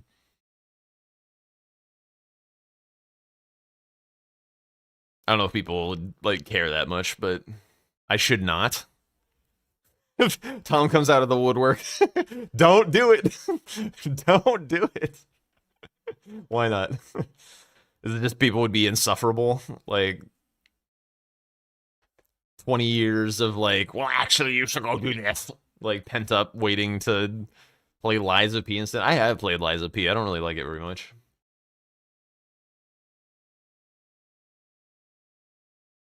Not a huge fan.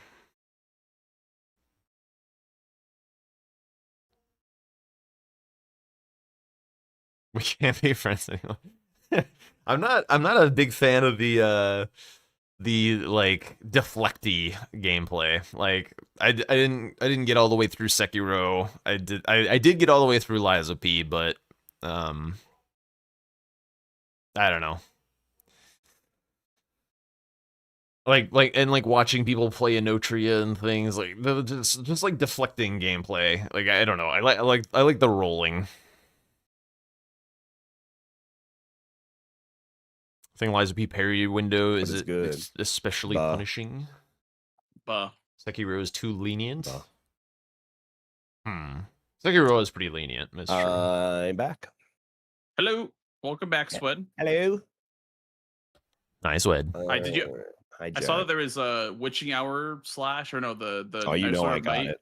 Yeah. I knew you were probably gonna pick that up. Like, Demi loves this katana. I didn't use it, but I did pick it up. Does not sunlock Solitary Knight, unfortunately.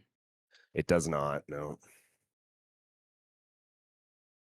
I got Rivers of Blood from the Ghost Flame Dragon. So I'm power stancing them right now. Really? Yeah. It's doing better than I thought, but still pretty bad. Well, I am also Skidoo 9, so yeah, that will also do something. everything looks good on Skidoo 9. I doubt that Corpse Piler will do anything. Yeah. Maybe when he's one-handing. Maybe. Nope. Only if you get a bleed proc, it does anything. Yeah. It almost looked like it was doing something.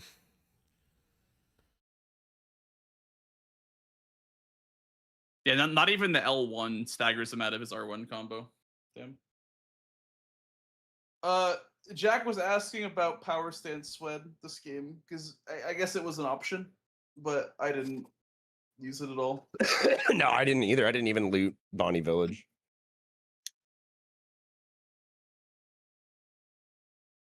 Yeah, because there was Crescent Axe in the starting class. Yeah, I started Crescent Axe. Yeah, I did not. I started with balls. I did, and then like after like 40 seconds of like looking at the board and going into the game, I was like, no, I'm restarting chat. I gotta hurry though. I don't got time. Great And I Axe like is better. Yeah. I restarted a character. Yeah. Yeah, It's just honestly, Great Axe better. is probably better for Queeline. That's what I was thinking too, right? Like I was like, dude, if I'm going Yeah. Queeline, I ain't fighting him with the iron balls. Hell no. I'm good on that. Pretty hard to start a new character in the DLC in time. Yeah, I had to, I was very close. I got to the fog wall with 2 seconds. I was like, holy. That's crazy. Well, Swed, would you like to play again? Yeah, let's do it. Are we adding a Ja? Or are we doing base game? I have not played base game in like a week. Do you want to do base game? I know you base did it. Game like, it is. All right, same seed base game. Yeah, I'm down. I like base game. I have not played base game in like a week, so I need to keep fresh on base game. I need to get good at base game, so That's fair enough. Me too. I need to get better at base game.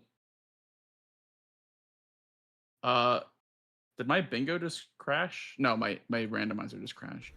Okay. If Swed isn't gonna power stance Stop to the DLC, I don't subs, think he's gonna power please. stance to the base game. What a stop great gifting seed Blanks subs, might, though. guys. What a Blanks great might. seed name.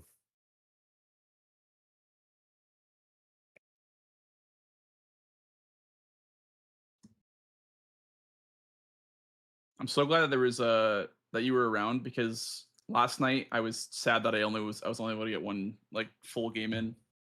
Yeah, I saw you ask today. I was like, I got you, Blanks. We'll play all day, dude. Hell yeah. Thank you. I guess I I'll also be spent, like, an people hour- third wheeling all day. Keepo third wheel.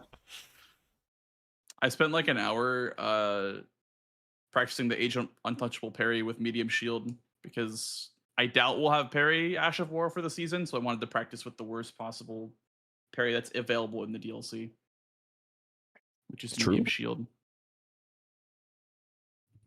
Kicked you from the lobby? Oh yeah, you said your shit crashed. Oh yeah, I got disconnected from the server. Damn. Yeah, That there was are a weird. lot of great hammers in Altus. Getting the strength required is trickier, but if the board does allow for it, there are certain like if there's Borealis or something, and you can just like get like the Okay, my easy character 90K. has Noble Slender Sword and the So slender, dude. Oslo Wilp. Yeah, me too. It's the Slender Man sword. All right. Good luck. All right, Swed. Good luck. Good Let luck. me- All right. Let them be. And here we go. We got a base game. Very exciting. Be a real man and power stance colossals. Okay, that I did power stance colossal swords against Swed, and it kind of cost me the game. I had to leave.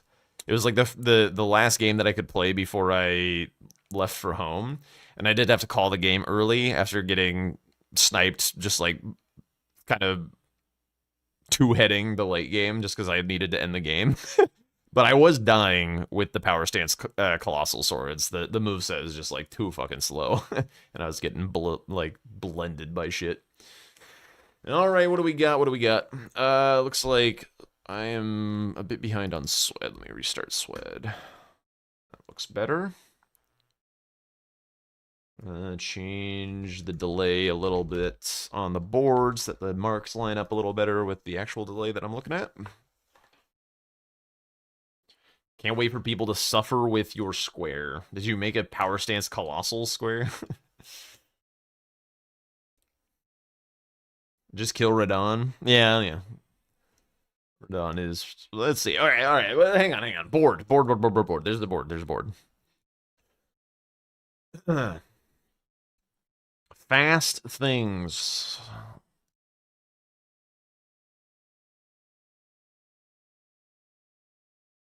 I mean, I feel like Borealis and Magnus are squares that have gone up a lot in my esteem over the course of this season. Like, Magnus being a Great Hammer check, a Somber 6, and like pretty fucking fast to get to, and Borealis being also pretty fast to get to, and if you have a strike weapon, it's just like free shit ton of runes. Like, I've seen Sirius make this square look very, very good. 2 stat squares. Noble. Is there any Volcano Manor? None whatsoever. Magnus is instant power stance of Great Hammers. It's true. It is indeed true. How often do you like loot the Great Star's chest, Tom? Do you do that ever?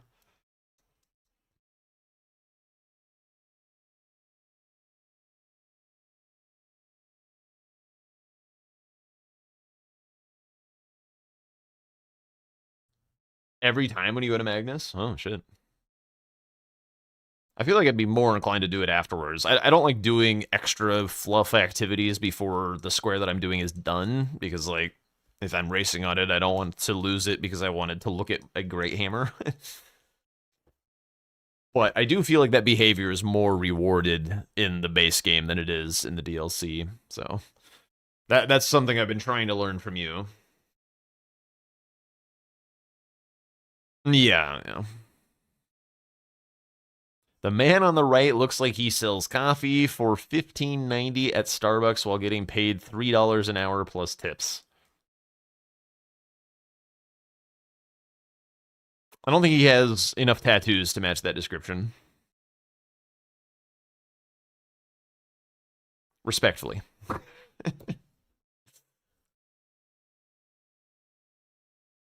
More of a jab at Starbucks than anything else. Yeah. All right, here we go. They both have square off, so we are going to see a grafted Scion race, I think. Sweat is hovering the square. Blanks is also hovering the square. What did Blanks star that I didn't, out of curiosity? He did star Putrid Trio, and he did star the Laurel Tears. I wonder why he starred that.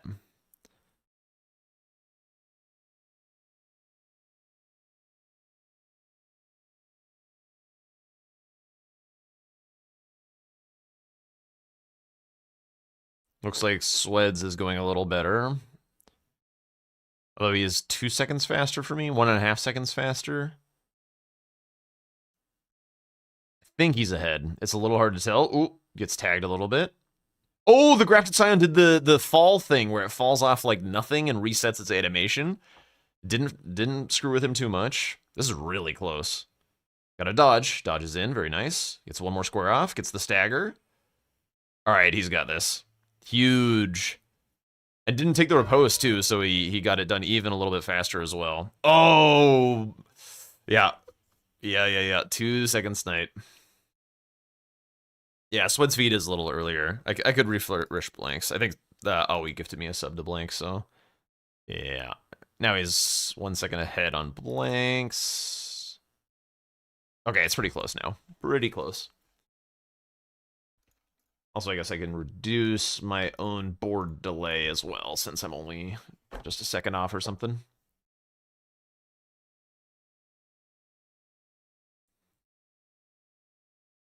Reminds you of Tom getting sniped on Scion? When did that happen? Killed Scion first, but reacted slower? Which game? Was that in an official match? Or was that like more recently in a practice game? Isn't this where rig advantages come into play, where someone has a better computer? Not really. Like, typically that only matters for loading screens. Practice versus Kata. Was this like ages ago, or did you play recently? What a long time to remember if this was from like season 3 or 2 or something. Ages? Wow. I can't even remember practice games I played like last week. But yeah, so having better specs on your machine makes loading better, but as far as like clicking the button on the board, that's more about internet connection. So like hypothetically, if you lived closer to where the Bingo Brawlers server is hosted, you could have a little bit of an advantage.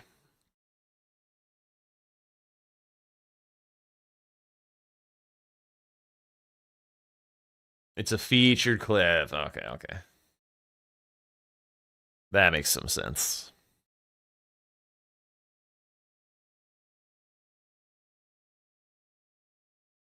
Okay, Blank's going to Gillig North, Swed going to Gatefront. I feel like I always see Swed go Gatefront. I never ever see him go Gillig North. Does Blanks eye up the duelist? I would kind of imagine so. Top left diagonal isn't like amazing, but it just kind of gets a little unmanageable if duelist goes the way of Swed. So in this case, what happens is the referee come out and no, whoever gets it gets it. That's the truth of it. Referees only get involved if a rule has been broken or if some like technical disaster happens. Like that for the most part, a referee's job is to like sit there and make sure everything goes according to plan and like hopefully not have to do anything. Like if the refs involve or like get involved, it's bad for the game. So you don't want the refs to get involved.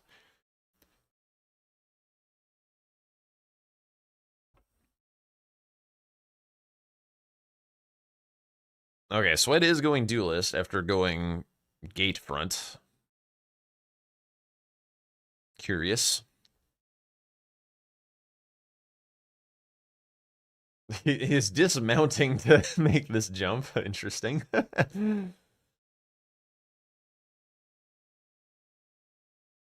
I mean, Blanks could die in here. This can be dangerous to do off rip. These imps could do something weird, or like the duelist could, I don't know, do something. I die to duelist occasionally, but I am also not as good in the base game as Blanks is. And sometimes the refs get so involved that a BO3 turns into a BO7. To be fair, that was not the refs. It was not the fault of the refs.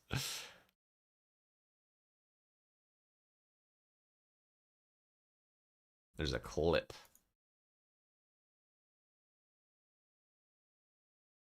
Damn, before the VTuber even.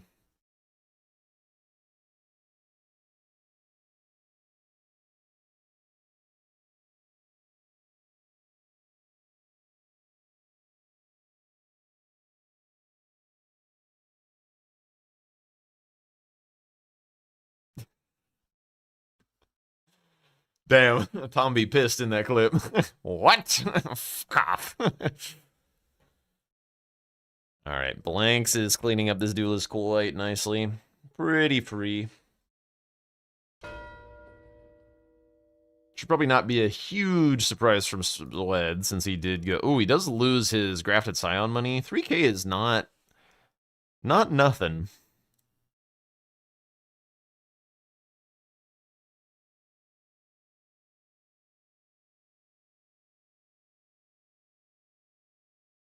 For 2 matches it was. Wait, I don't even remember what happened.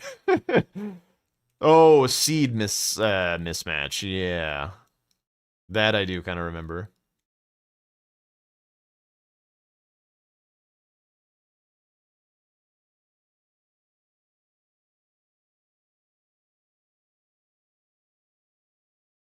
Basically, so when we randomize the game, because like the version that we play bingo on is randomized, where like weapons are going to be different than they are in the vanilla version of the game.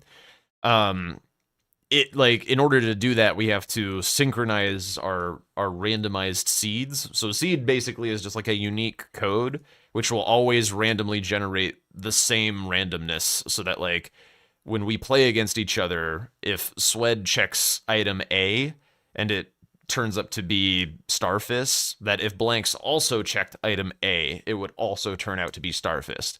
So it's randomized but synchronized. So if you have like a seed mismatch, it means that a player like entered a seed wrong and their randomization is not synced with the other players, which makes it not a valid game. And so what Matrix is referring to is that we had a match where the seed was not properly verified.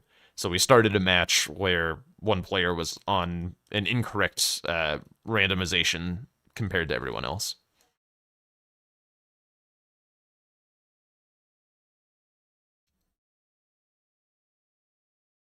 Going Stranded Graveyard, all right. Blank's doing very rushy squares off the rip. Meanwhile, Swed, after getting sniped on Duelist, has decided it's time to set up.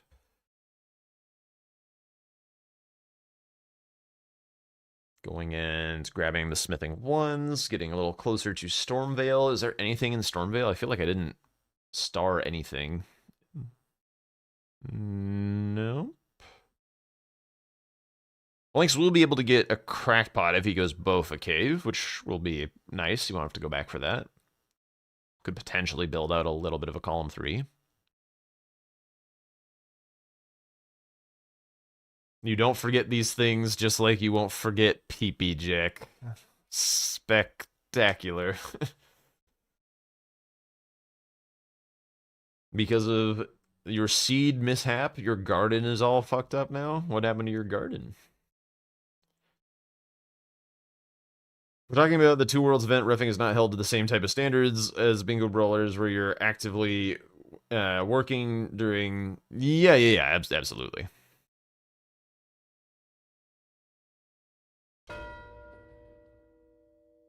Yep. Why is Bro going to Ricardo? For the Cave Grotto square that he just marked. Rick is in the Cave of Knowledge. So it is a cave dungeon. Oh yeah, the duelist is not in a cave, he's in a catacomb. That was for the YouTube comment.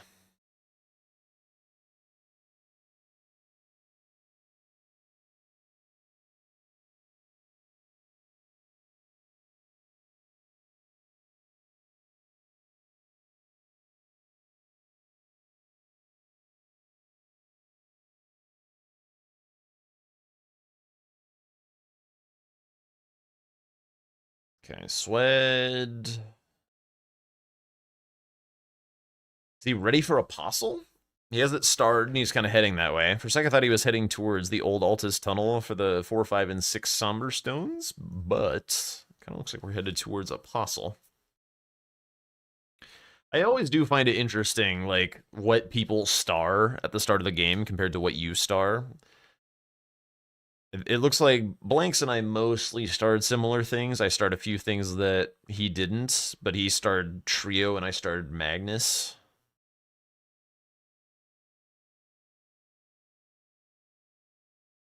Gotcha.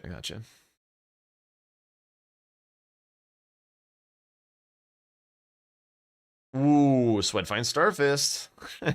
He finds Starfist, alright. That probably changes things. Will Blanks find it? If he goes to do...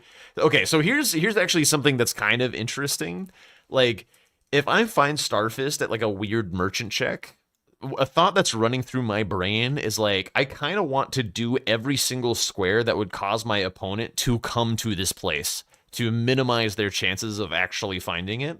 So, like, if I were Swed, I would be very tempted here to go Godskin Apostle straight into Magnus, so that there's not really much of a chance for Blanks to come this way and find the damn thing. So then I could be, like, much more confident that I have a weapon advantage. Which I think is a really cool part of the base game. There's, like, not really a mechanism for that into the DLC. I guess, like, with a certain check or something, like, if you didn't want them to find, like ADM dropped Rakshasas or something, but yeah, not really the same. Grave Scythe. I would be relatively interested in that. I didn't see what else he might have started with. He has a coated sword. I feel like I would way rather use a Grave Scythe than continue to use a square-off weapon.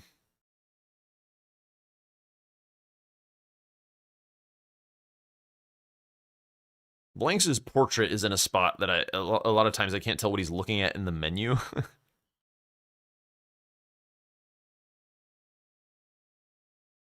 Stormhawk Axe.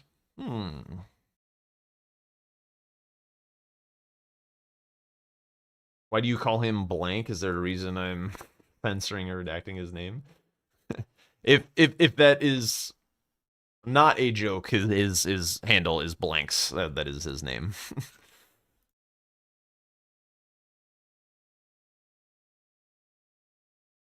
You can see in the scoreboard. I have a hard time telling when people are fucking with me. Okay, so we've got a Stormhawk Axe versus Star Zero Fists, but it looks like Blanks is heading in the direction of this gray, so we will actually find Star Fist this game.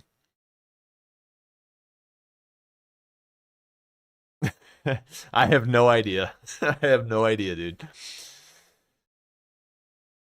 I typically assume people are asking questions in good faith and just answer them. Because, like, hypothetically, someone else, like, even if they're kind of messing with me, like, has the same question and just, like, isn't talking. So I can, like, answer that question for the unknown person. You like Square Off, don't really enjoy the Scythe moveset. I mean, Square Off is very powerful. It just falls off a good deal. Like, as you get into the later game, Square Off no longer carries the way that it does at the start. Oh. Swed gets chipped a little here. Nice rolls. Gets the stagger. Big. I don't plan on it, Snightmare.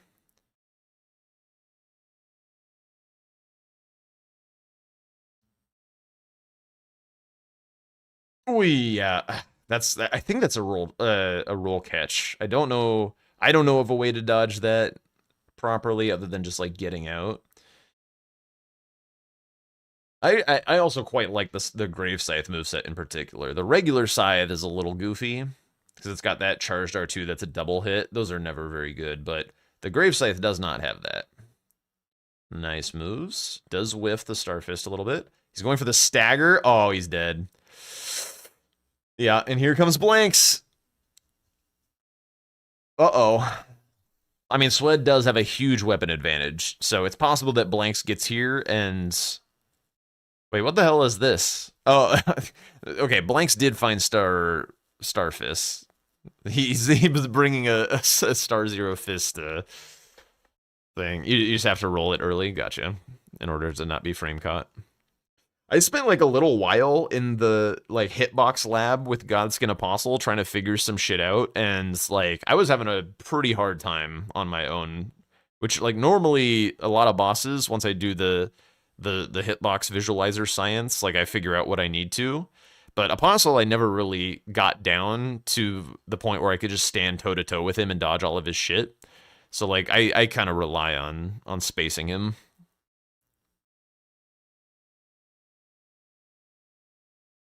Ooh, big stagger. Swed will have to have a beast of a fight to catch up here. Okay, Blanks does early square off. Gets out of the Black Flame Tornado, though.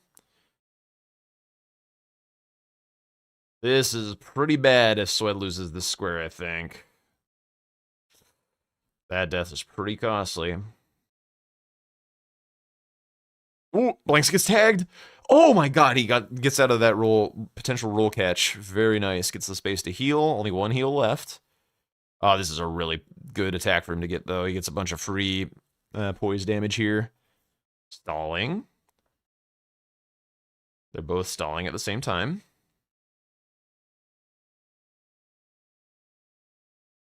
Swed's probably do a stagger. Maybe a bleed proc. You need to get like both right now, though. Doesn't get it. And Blanks finishes the kill. Oy! Brutal.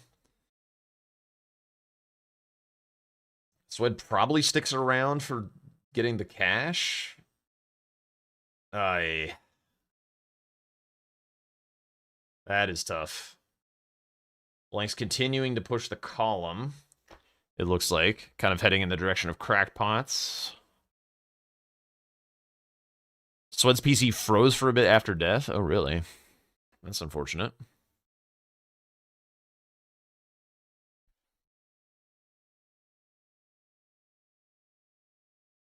Petition to rename the game to Elden Bing.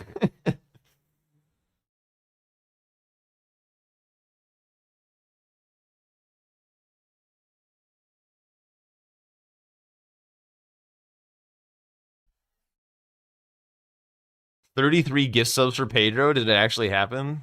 Oh my god. Oh, it's Phil. It's Phil. What a mad lad.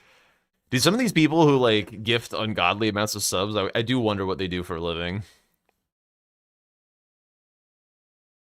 Phil being one of them.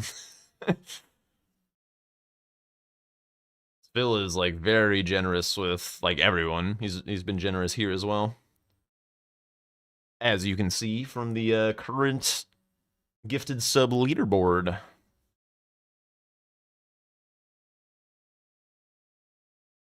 Government officials.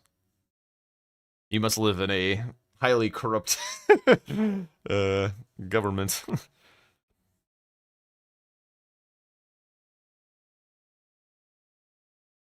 Yo, thank you so much, Sniper. I appreciate that. No, no, no. Don't lie like that. That is not cool.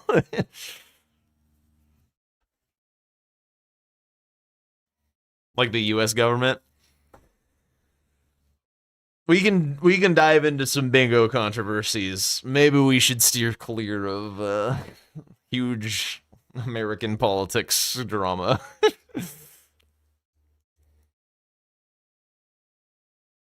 Wait, governments could be corrupt. We found the Scandinavian in the room.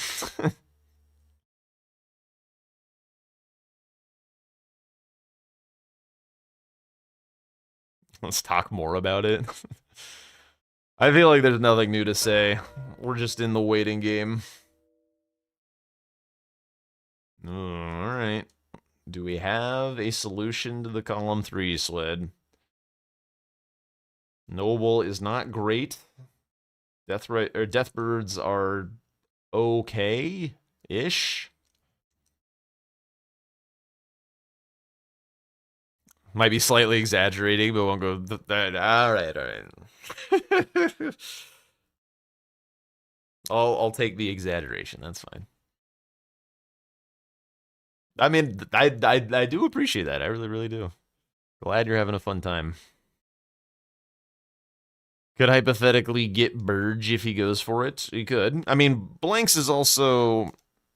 I mean, Blanks is a little unpredictable, at least for me. Like, I have a hard... Like, sometimes he just gets it in his head that he wants to send a line, and a lot of the times he'll just do 4 squares and then stop, even though he totally could eat his veggies, as they say.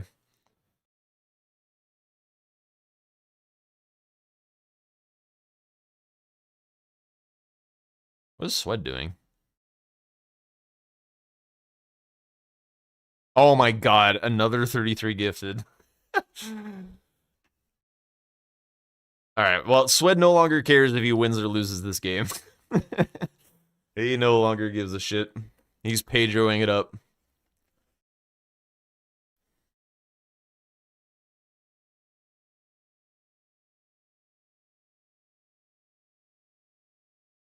Meanwhile, Blanks is over there just like burning rubber. Just like, gotta go fast. Oh, Jesus. Oh, the blood park bailed him out. Oh, except it also kind of bamboozled him and he died. In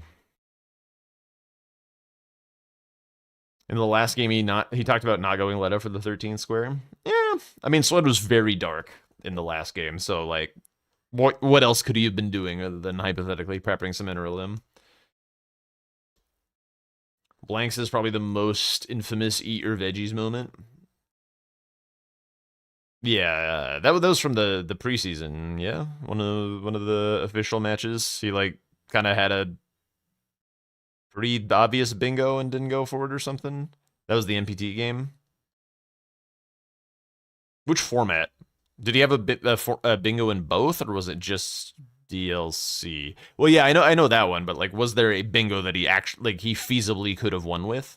Because that's the whole eating your veggies thing. Is like really going for bingos. Jesus, going for bingos is very, very risky, and if you're in a position of power, it doesn't make any sense to take that kind of risk. But if he had to go.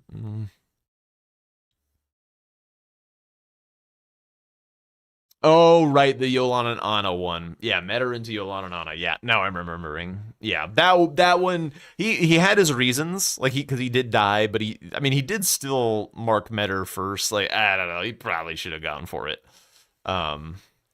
But yeah, like if you have the info, like you're in a linear sequence that ends in bingo, you should probably keep going. Because like normally if you hang on, watching Magnus.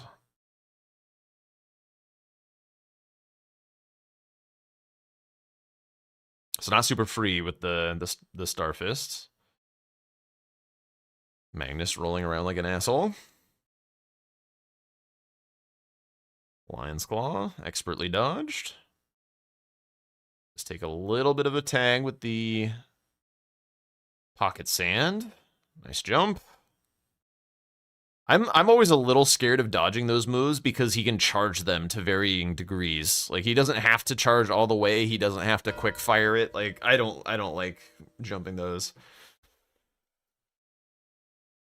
But yeah, like if you do have those kind of runaway lines, you should eat your veggies and finish them. But if the square in question is like a little tricky to tell if you've got it, you should definitely do something else because your opponent has to do it. So they don't necessarily have to do it immediately. Like sometimes they can sit on it, but it's still safer to just leave it. It's always going to be safer to just leave it. Let it be as proof that you've played Elden Ring 1.5 times, blind playthrough, don't understand half of what's happening, don't know the DLC or bingo, and still here every time. I am wholesome, funny, very welcoming, might be jobless and broke, but do all I can on PC. Jesus. Mobile, I'm bloggers or no. Yeah, I appreciate that, man. I appreciate it. Oh, that's a cute little emote. Little cat with a heart.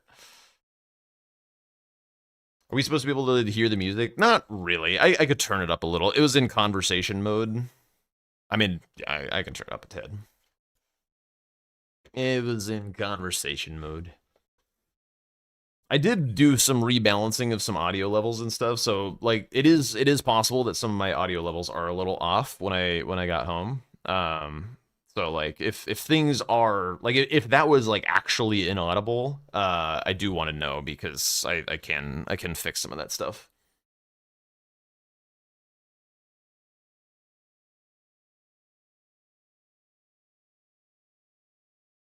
Okay, Blank's going Hallig Tree, kind of interesting. Sweat is sitting on his block on the column 3 and proposing a column 5 counter threat. Very interesting. Does he continue on for Bloodhound Knight or Top's Key? He should probably at least get South Raya Gates because that would be access to a Deathrite bird. So if he needs the block, he can go get it. Yeah, that's what he's doing now. I quite like this. You turned the stream all the way up and couldn't hear it? Okay. That's your actual cat? Cute.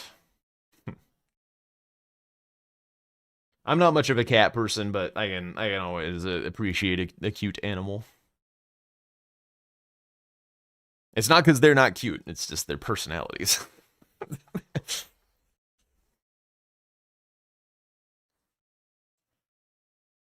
I look like a human person? That's good.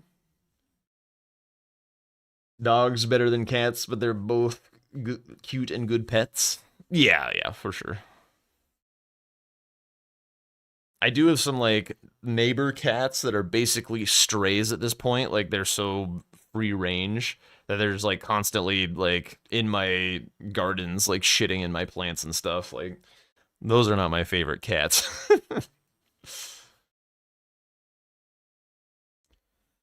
Cats have mellow personalities, just gotta understand them. Yeah, I like having pets that I can have fun with, so kind of hard to have fun with cats. You kind of can a little bit, like you get a little fishing rod or whatever and tease them with a thing, but for the most part, cats, like, don't need you other than to deliver them food.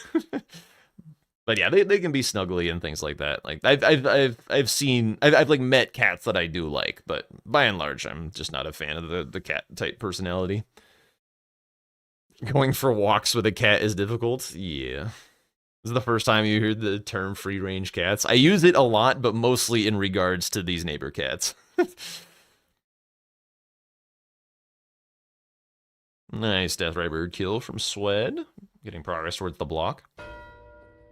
Okay, that was the block. Very well.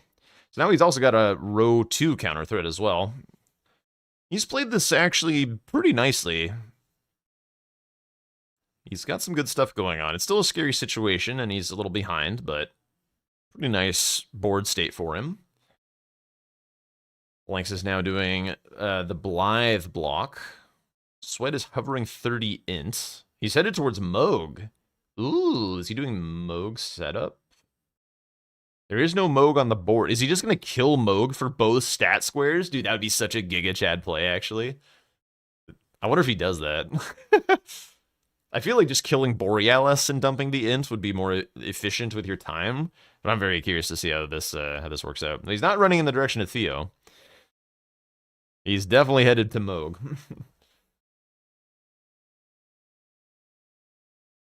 Oh, I missed a comment from earlier. You follow at least one streamer who has 3 to 4 snakes that she'll just let slither on her during stream, and that's crazy. Yeah, that is crazy. That is a bit wild. My thing is, like, I have relatively bad arachnophobia. When people have, like, tarantulas as pets and stuff, and they just, like, let tarantulas crawl on them, it's like... Ugh. Freaking throw myself out a window. Burn the house down on the way out. Having raised both dogs and cats, you have to say you prefer cats? Valid, I suppose.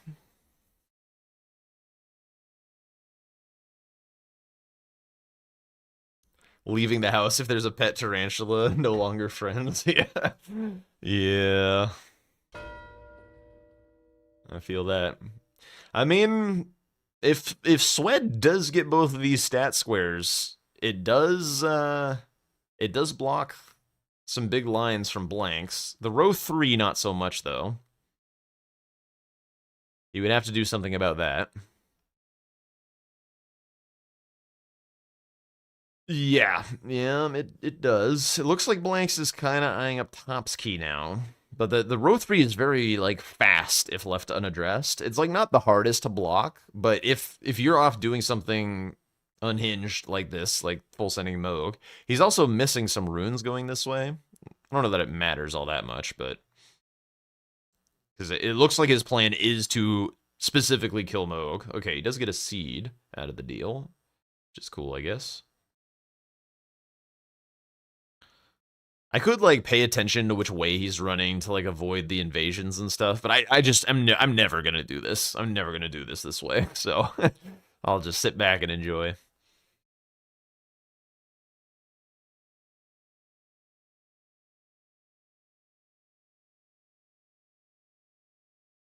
When you say him snag larval tears, you want Swed or blanks to pursue larval tears in that statement? Low maintenance, cleaner animals, nice to snuggle with without caring whether they get on the bed or not. Plus, once you've taught them, you can leave the room and don't have to be scared for your food, trash. Yeah. I like having a hands-on pet personally.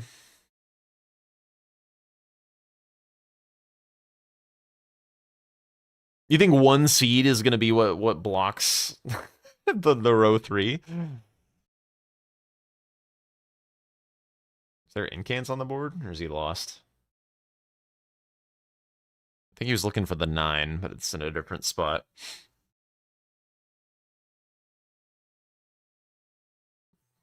Don't have enough energy for a dog? Yeah, that's completely fair. Oy! There's 23k on the deck. I would be inclined to go back for that. You want Swed to progress, larval, grab the flash charges along the way, and then gets the 30... Well, I mean, if his plan is to kill Moog for the 30 ints and the arcane, I still don't exactly know what he's doing. Like, maybe he has enough of, like, all these random runes and stuff in here to get the 30 ints without killing Moog. But killing Moog is going to take him a very long time. He does not have a highly upgraded, like, weapon. Like, he can do it for sure, especially with, like, the rock greases and stuff that he's picked up, but it's not fast. So if Blanks sees the row coming, he can get the 30 faster by doing other things.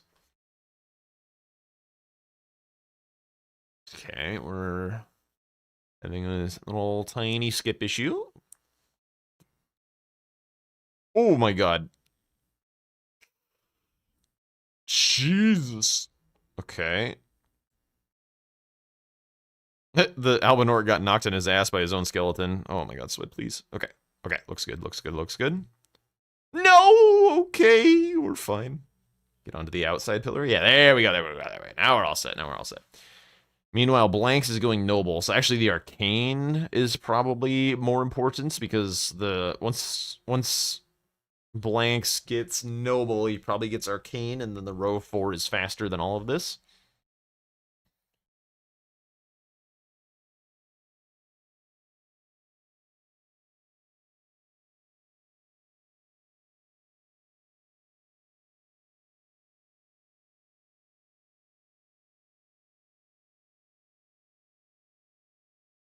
You've never heard of a cat stepping in their own urine and feces?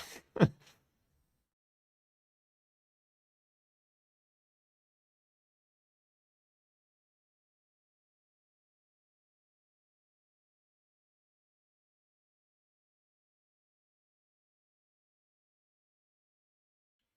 feel like Swed could have killed Radon and Borealis by now.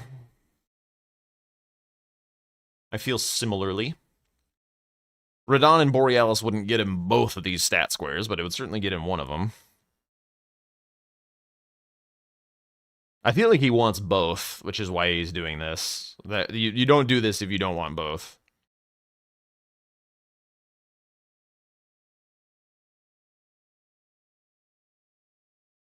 Yeah, litter boxes are a little bit gross.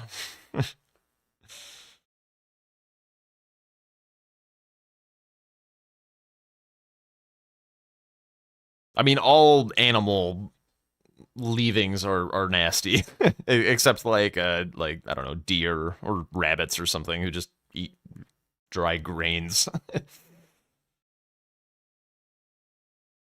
They have pretty inoffensive dookie.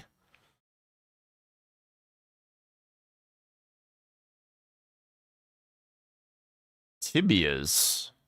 Really? That's a little surprising to me. Okay, Swed is showing the line.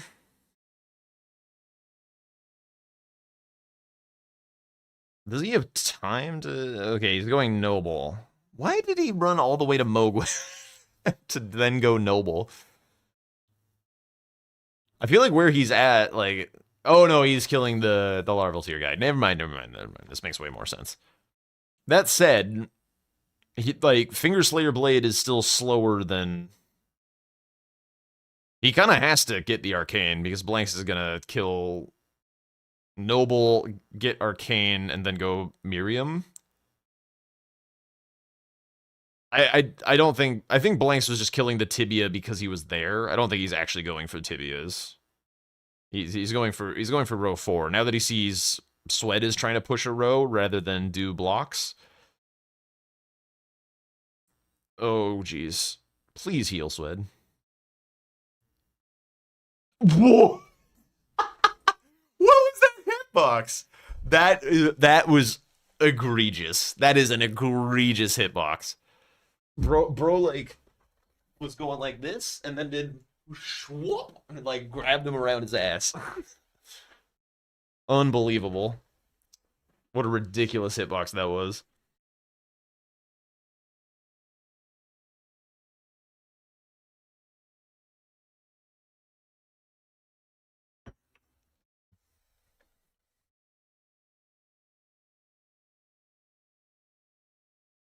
Yeah, no, I mean, from now on, I'm always rolling that. That's a nice move to get. That's not. Oh, it does get the stagger and interrupts it. That's huge. Big headshots.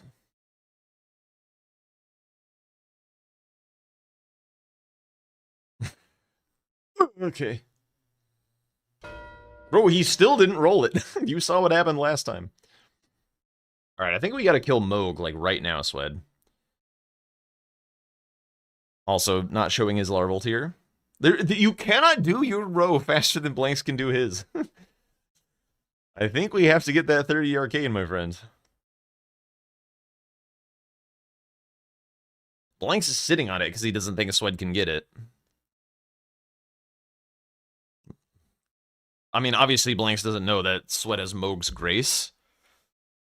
So, like, you would not expect Swed to get both stat squares at, like, 40 minutes into the game. But Blanks spent, like, most of his money. He's gonna have 80k after Noble. Is that enough? He's got, like, 22 Vigor. It's probably enough for the Arcane. He had to meet a little bit of stat requirements for Stormhawk Axe, but not much, right?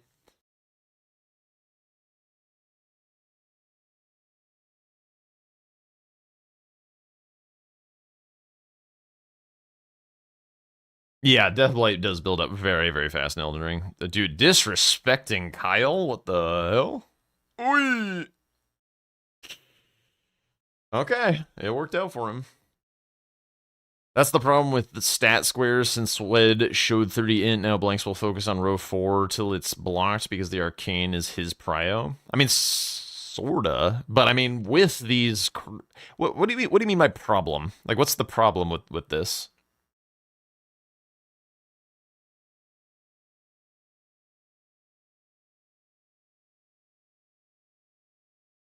Because, like, to me, what you just described is a dynamic, not a problem.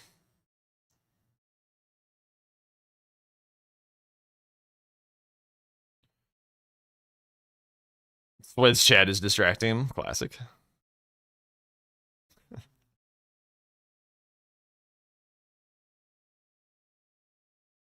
Okay. Blanks is... Oh my god, what is the HP there? It's gotta be like 8. Didn't mean problem. Oh. So not like a problem with the squares, but like the current predicament that Swed is in. I gotcha.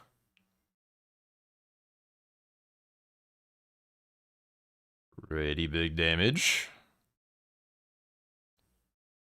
Blanks is doing Godskin Noble no heals rather than no status.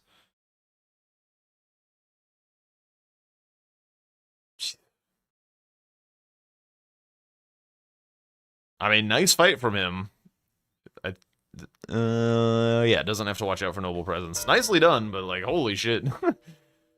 I would be pretty interested in healing.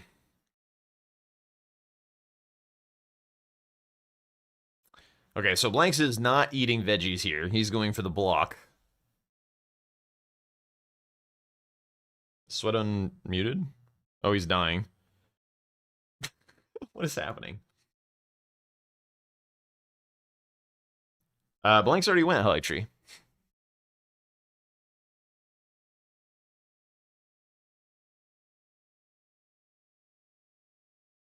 Can still technically see the HP. It's fine. Yeah, Borealis does seem like a pretty good choice. What is Swed doing?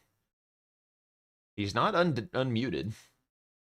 I wonder if he's even thinking about Moog. Because, like, hypothetically, he could, like, snipe... Oh, he's going for the foot. He's not going for the...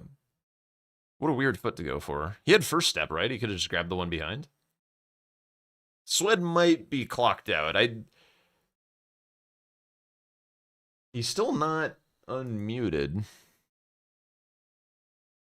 I mean, he just kill Moog. Just go to Moog.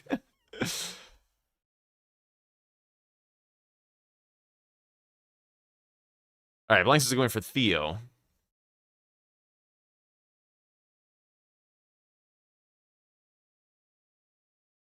Does anyone know what's happening with Swed?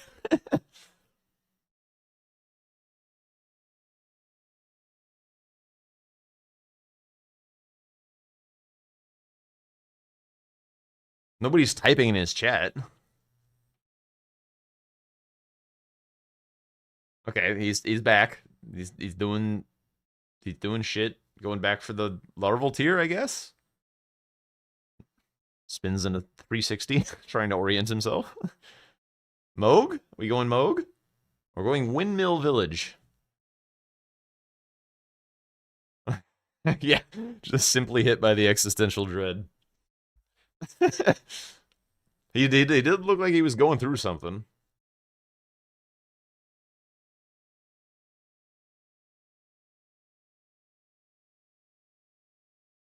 It's already been almost 3 minutes since Blanks did Noble, and Sweat has Starfist. Oh my god, he got another Pedro, dude.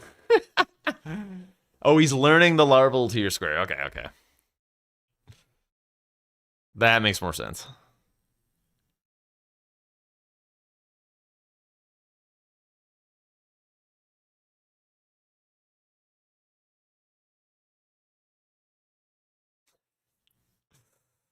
Oh god, the Pedro.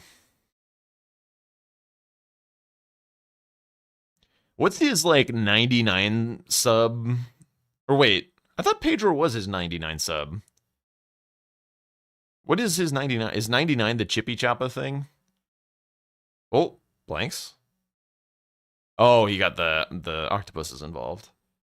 99 is the Chippy Choppa. Okay. I've still never listened to the Chippy Choppa in my life.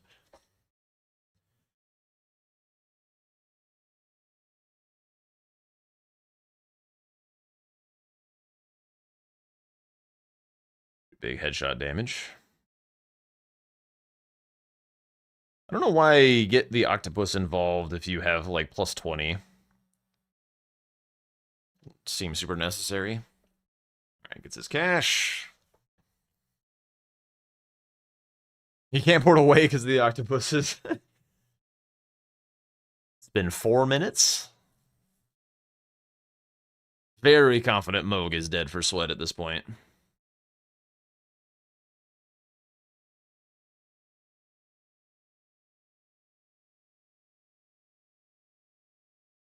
Bingo noises?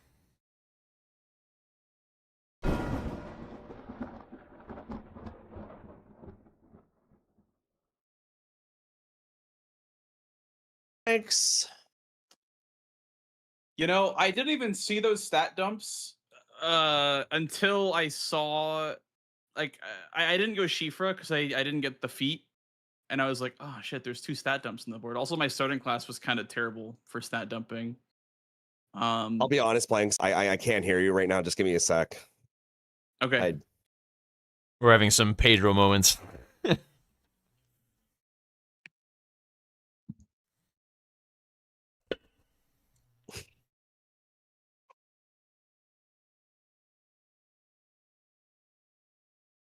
We're just all muted out of respect for the Pedro. I mean, when someone donates that much, you gotta give them their time. Oh, Phil's using my little guy. He's using my little guy. I see a Peppa Jack vibe. Let's go. I feel seen. I may not have been gifted 33, 66, 99. How many did he get? Like 4 of them? 5 of them?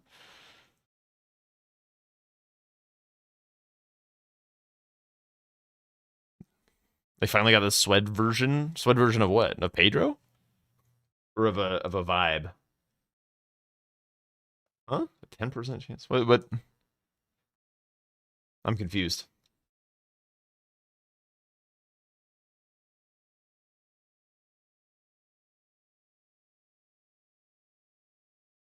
Swed sings the whole thing? Like he sings Pedro?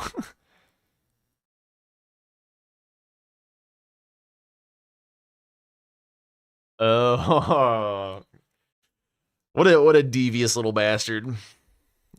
Just like stop whatever I'm doing and sing Okay. Pedro. 10% Hi. chance on a huge dono. Hello, That's Sweat. some, I GG's. can GG's. That's Mr. some gotcha Blanks. gaming right there. I was heading Noble right now.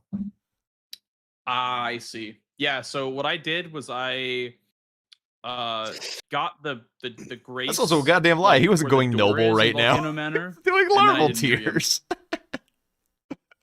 and then went Dude, back Sweat to. is Is there any such a strats lie. for Miriam, or do you just make it happen? Apparently, if you throw a throwing knife at her while she's channeling the Oh, it's shield or the recorded. grape bug, Oh, okay. He she doesn't doesn't live teleport. sing it. I Like got if she's at her final Oh, that's spot, pretty cool. That's like pretty cool. upstairs. So I just bought a throwing knife with Kale's bellberry. Oh, okay. Yep. So I bought 40 throwing knives. Did you chase Scion at all, or no? You didn't, right?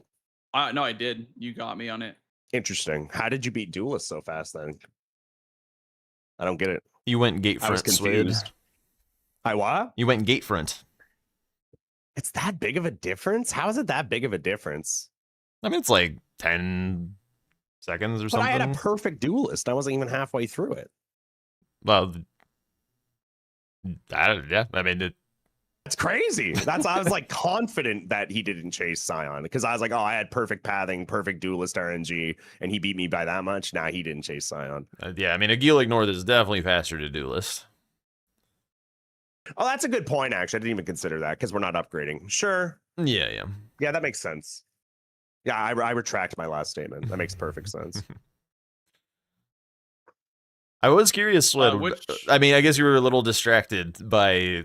Oh yeah, just a little Yeah. distracted. But- Chat, just a smidge. Swed had Moog's Grace for a while, and I was thinking he was gonna do Moog for the double stat square thing, but it looked like you were more interested in learning the larval tiers. Is that what I'm trying to was find where going the on? lion is. Where is that? Yeah. Okay. It's In it's a on the ruin way by to Lanciax. Lanciax from the Windmill Village. Is it this? Yeah, exactly. Well, kind of exactly. It's in the southernmost house. Let me go there.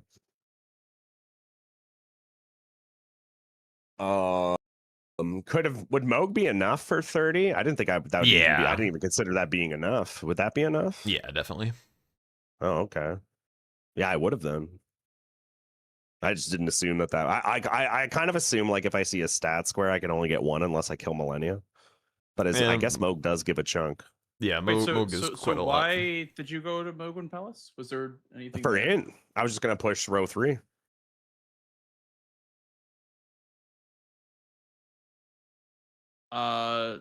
Blanks is computing. Blanks.exe Oh, I see what you're saying. stopped The working. pickups, the Yeah, money just for pickups allow money. you to- Yeah, just free money. I see. But I could have blocked, I guess. I just didn't consider that I would have enough. That's good to know that it's enough to do both if I ever need to. Is it this guy right here? Yeah. It's gotta be, bro. He's like, don't hurt me. I'm just a little guy. Oh, boo, boo.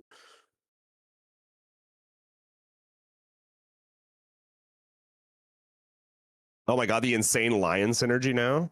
I just realized. Wait, so do you go Mogwin like often in base game? For just Not like money often. purposes? Sometimes. I do like Mogwin Palace quite a bit. There's a lot there. Yeah. But not all the time. It depends. I think it's a nice Yeah. if you're ahead like 3-1 on squares at the start and there is some late game stuff. I like how I'll, he didn't I react would at go all. that in like a situation like that. Spend some time to get over there. I No thoughts. think it'd be worth. I mean, it all depends. What was your upgrade level this game? Just 7. But I had Okay. Starfist, so Yeah, from the merchant. Yeah. yeah. Interesting. I had Apostle killed, and then I threw because chat. I'm blaming chat. I can blame chat, right, Jack? Oh That's yeah. fine. Yeah. Yep, And yep. I literally yelled out loud. I'm like, I'm throwing, and I just went in to his Black Flame Tornado and went for a stack. That was pretty wild. Actually, now that you remind me what happened, I don't know that you blame chat for that. That was pretty. I'm still blaming chat for it. I have never seen I somebody so. literally said out loud that I'm greeting this chat, and it's your fault. So was it close? Was Apostle close? I would have had it by a mile. Yeah, if I he would have. He was I think like more than halfway done with his second attempt when you marked it. Okay. I thought you cared about row 5, like setting up with pots and grafted scion. I don't think Here's I'll why ever I- do the pot square. I think it's bait. I just don't think it's a good square. I think rushing pots is a bait. I think if you go from like last gear in the direction that gets you like the 2s and 3s, then it's like fine. But I think figured if you were you're going pots with the early. What did you mark? Cave. I was like, oh, Grottos, he's got yeah. pots. Okay. Yeah, I mean, I was trying to set up column 3, and then I saw row 4, and so I was like, sure, why not? I guess. So, what upgrade level were you for the apostle then? 7. Okay, and that was like adequate, like good damage. Oh yeah, fantastic damage. Hmm. Star fists. Oh yeah, dude. I have a question? Does Apostle in phase 2 have like double poise values or something? not to my knowledge. You should like watch back what you just watched and pay attention to my second fight when I finished it in phase 2 and tell me an explanation. I did probably like 6 fully charged R2s before he staggered.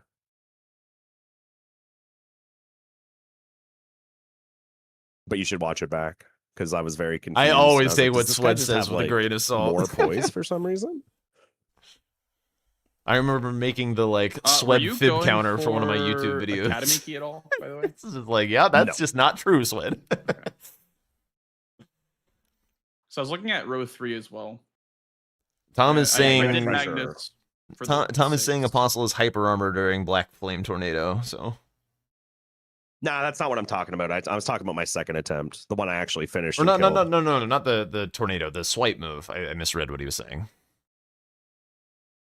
The Black Flame noodle move. Yeah. Okay, maybe that's what it was then. I don't know though, because I've noticed it before, and I thought I was just coping. I don't know. Maybe it was. Yeah, I don't know. Okay, I'll take Tom's word for it though. He's a trustworthy lad. He is a trustworthy lad.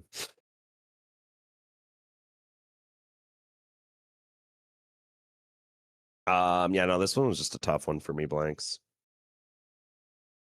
Yeah, I guess duelist snipe does change the game quite a bit. Duelist snipe, Godskin snipe, and then chat decided to fuck me in not a good way. Well, not a good way. No, it was mean of them. No, it was completely mean. Oh my god. Oh, I swear you can make this. Like, there's no way you can't. Where's drink time? We need to get drink time on the case. Yeah, someone make this jump. What controller do I use? I use a PlayStation 5 Pro controller. Wait, is this a Pro? No, just normal PlayStation 5. 100 gift subs is not a good way. No, it's not a good way. It's way too nice. So do you know all the transformations, by the way, Swed? I do now. Okay. Or at least I know 4 of them. 5, but I'm never doing the consecrated ones, so. Well, there's a fire troll in Kaled, but that one's probably never going to be used. Okay, I've never seen that one. I know by, the other 4 it's by though. Eggsykes. It's not too bad really? to be honest. I would honestly do that over the worm face if I don't have a high poise weapon. Well, Wormface is just way faster, regardless of your weapon. Yeah, right? it's so fast. You got to do worm face. Ugh. I know, me too, but got to. This is the one. That's not it. That's not it. Didn't feel right. Hold on. This is the one. No. Hold on. No. Okay, hold on. This is the one right here, chat. Watch this. Check this out. On one screen I have a Melania Oh. attempt, and another screen I have a guy trying to get onto a windmill. I will do this. I'll Oh, spend the rest of Elden the Ring. stream doing this. FTI, thank you so much for 640 bits. Go fuck yourself. Appreciate it. Who's commentating? That's this fucking guy called Pepe Jack, Sarah. This You might have heard of fucking him. guy. This fucking guy. This is valuable research, Blados. It's going to come in handy one day. When I start my PvP arc and I have to evade like 3 people chasing me, and I'll just do this and I'll just wave to them from up here. and I then know, they'll shoot right? me with I'm like, range is and he I'll gonna die. get it? Yo, that's Is he gonna get it? Yo, thank you for the follow. Welcome on in. Chat, follow everyone. What are you guys doing? Scream at chat. Are you down for another Swed? Oh yeah. Oh yes. Oh yeah. That's it. Tom is here to remind you that you don't have torrent and PvP sweat, so I believe you're wasting your Yeah, you time. don't. What the fuck you talking about, Tom? And seamless, you do, I think. And I mean, everyone uses Seamless. So. Yeah, well. Yeah. The issue with Yeah, torrent and Tom. Seamless is, yeah, Tom. This guy thinks he knows Elden Ring. Yo, what's up, Tim? Caps are fine. Caps are fine. Oh, Yo, what's up, Let's do Mikey? manager, Ja. Are we base Ja or are we DLC Ja? base J. All right. Sounds good. I need a rematch. Yeah, that was a bit of a. When I saw you marked in, I was like, that's it's pretty good for me. That was like when I sent it on Miriam. I was like, okay, whatever. I can just send this now. This line. I legitimately thought Swed was gonna like kill Moog and just bamboozle the shit out of you and get like the arcane and then just like, oh, joke's on you, motherfucker. I should have, and I just didn't think it'd be enough, or I would have definitely went for it. Now I know. Hi, Giga. Did Hi, I Sarah. take Hi, a Dark. picture- What's up, everyone? Welcome Little in. It's Aggie Red to the October. barber. Dude, That's this the is first my. time you've seen a bingo. I haven't cut my hair since If I ended like up getting arcane, January. I was probably This is going just how it to grows. I gotta get it cut soon though. It's kind of contest driving me larval nuts. tiers, potentially go Borealis or Putrid Trio. I should have did Also, hi, Borealis Sarah. earlier. With Starfist. Yeah, I for me, I didn't do it because of my line, but I was like, yeah, this is a good idea. Are we? How many Js do we have? Two? Just one. Just one right now. So stop gifting subs, guys. J. Is that where we're at? Yep. Okay. And my guy Okay. has a Briar Shield with Shamshir. Mine crashed. Let's go. Huge. Some seeds, I feel like, just crash the program. Of course. Yeah, I don't know why.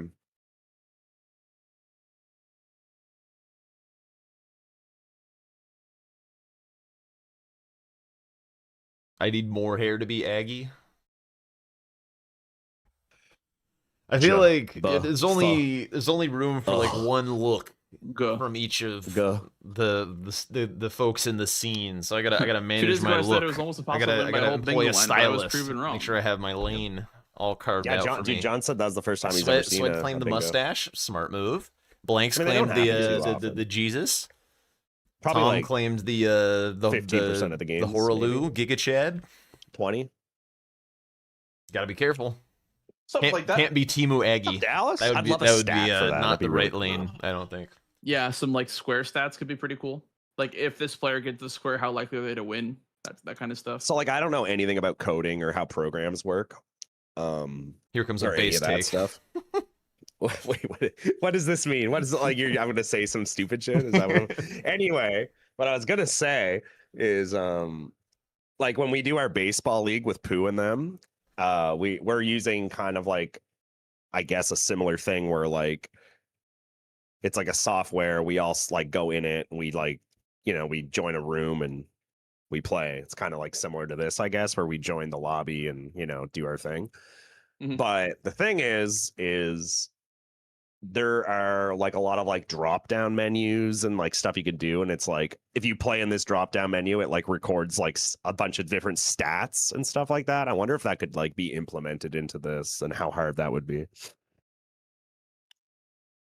for As someone things who like has that, like zero bingo experience percentages, coding and whatnot. I think that Yeah. would probably be hard, but maybe I don't know. I don't understand. There I are don't some really folks who understand are coding. trying to do some like data extraction stuff from all of this. So like that might be something that actually gets done at some That's cool. point.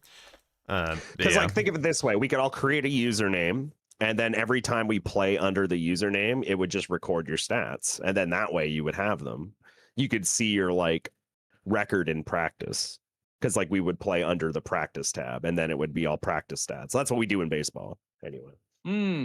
That's cool.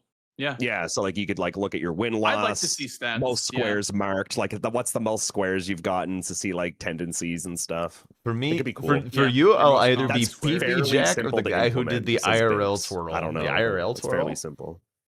It seems like it wouldn't be that bad. Oh, but I like don't know. the fancy spin in That the would be dress. something I'd be interested That in, for one. sure. Yeah, it'd be really cool, right? I've been kind of like thinking about that One that I recently a little use bit. on I was like, I wonder how like one of my much that would alerts. be. I should ask like some of the people in the Discord. Yay! Yes, the fancy spin. Does your guy have a sham shear and a briar shield, by the way, Swed? No, he does not. He has a shit. I'm I loaded fine being DLC known for 'cause both it of these crashed. things. Fuck. Hold on. Stupid. Better than Timu Aggie. I hate that DLC fog wall gets checked automatically when you open it. Yeah, I always keep it on. I don't think it does anything in the base game. What is the lore Wait, behind the what? fancy spin? I always keep fog wall on regardless if I'm playing. I did a It doesn't Oh, change drag the base game. I thing for don't, my but yeah, birthday. no, it doesn't. Did a drag stream, so I just had a dress on. And when I showed up with the dress, I did a fancy spin, like the emote in Elden Ring. Yeah, we can see what my favorite square is, Arrow. Yeah. Hope you're well though, Dallas. Good to see you. Chat, remember to take your meds. Go take your meds, guys. Technically true. Maybe I should do the Swed thing and say, "Don't fucking do it, you fuckers," or something.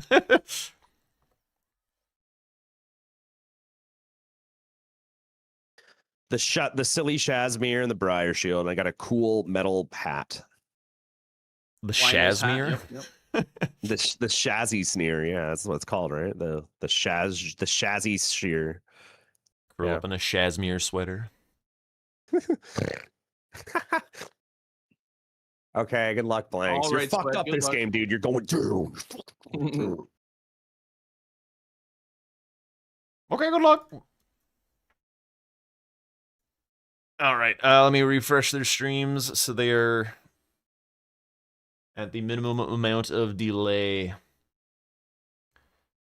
Yep, this is commentary. We may in fact be people content stealing all day unless somebody shows up that needs a game. We will see. It's been nice though. I'm kind of like physically tired from working in the yard all day, so like giving my hands a little bit of a break is kind of welcome, to be honest. Now I get to wear out my voice instead. Also, what's up, Anwar? All right, what do we got? What do we got? 3 friendly NPCs in the middle. I'll be very curious to see how these guys rush this square. I believe they both will. They both have it starred. What's up, killer? How's it going? Oh yeah, what would I star if I were looking at this? I like this shit. I like this shit a lot, actually.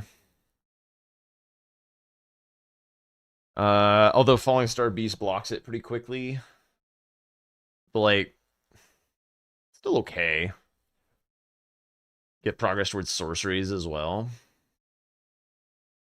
Rykard God Bosses, Raya's Hands. This seems like kind of a decent line, actually.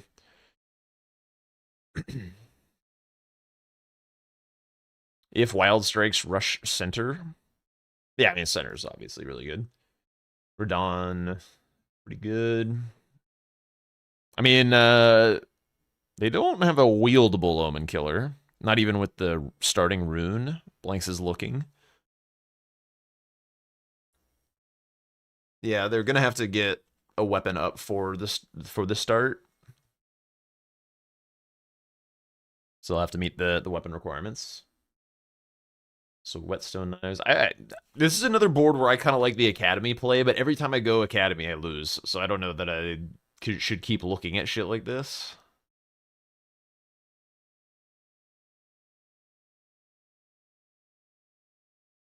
I like Volcano Manor. I like Radon. I like Academy. I like slightly too much, I think. This is nice stuff for setup. What are the diagonals looking like? I mean, Academy solves both of them. This hat is worth a lot. You could sell the hat. That would be some Tom technology. I don't think either of these guys are gonna do that. How much does this hat sell for? Does it sell for like 1,000 or something? One unique Red Wolf. Mitch fixed that stuff on stream the other day. Hope Domo takes the fix. He did not.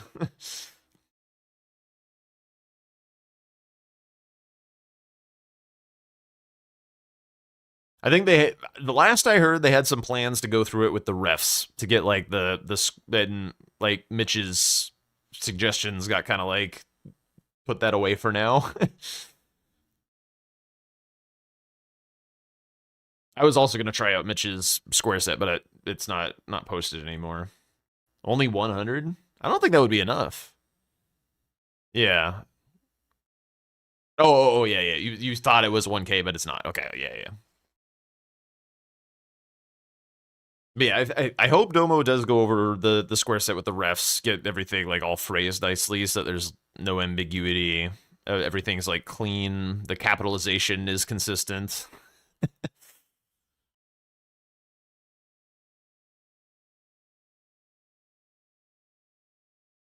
Which would be quite nice for readability. Like Dragonheart lowercase bosses, Kill 3 uppercase bosses. Lowercase bosses. Is there another one? Is there another uppercase bosses somewhere? Lowercase.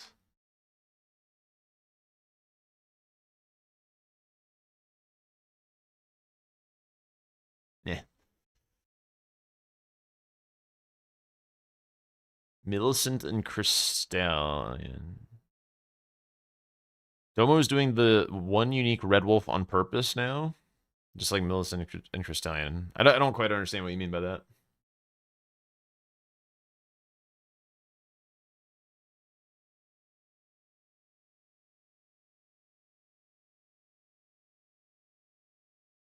Wait, did he add a Crystallion square?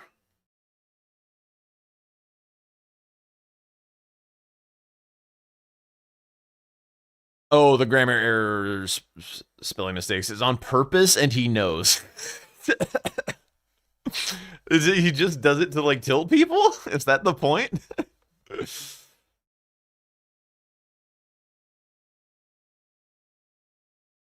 It's rage bait. Oh my god. Unreal. So Swed once again going to Gatefront. That means he won't be able to win friendly NPCs if Blanks rushes it. Blanks did also go for the rune. He cannot wield the weapon, though.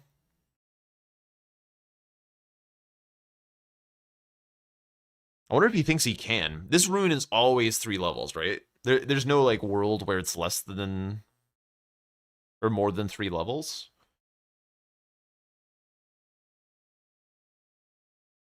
Going Scenic Isle. Man, I wonder why no sponsors that look so professional. Toxic. Careful. Always 3. Okay, yeah. That makes sense. So, but it's not always 3 in vanilla then. Obviously for Wretch it wouldn't be. Yeah. He's out of line, but he's right. Surely there's other reasons why there's not a sponsor. And it's not just the squares looking goofy.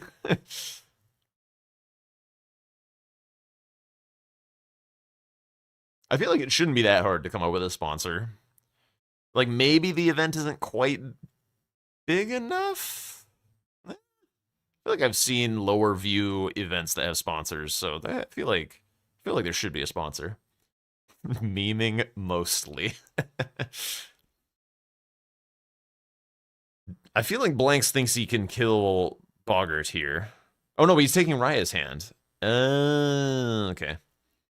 They're not rushing center. Okay. It's because of the violence involved? Yeah. Call of Duty has no sponsorships. Good point. I feel like it's in a good spot now. It was nominated in Streamer Awards. Yeah, definitely. I feel like you should be able to land a pretty nice sponsor as well. So, like, even the preseason has been getting, like, pretty good views. I mean, it is a lot of the faces that people want to watch from like the regular seasons, but it doesn't have like Aggie in it. I think that's like the big one. And now Parky. Parky's independently quite big as well. I don't know how well the yeah, Gino, but I mean we've lost the Gino. I don't know how well the Europeans do independently, because I just am never online in a time to watch the Europeans. Like I don't know what kind of viewership they're gonna bring, or the Australians really. So whenever I can catch the Australians, I feel like it's not peak hours for them, so they're not doing like huge numbers. French ER pops off. Okay. So having Roman and who's our other French? Who's our other Frenchie?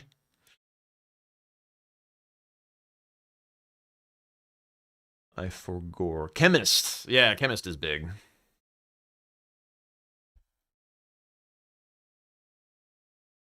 Okay, so Blanks gets Raya's hand.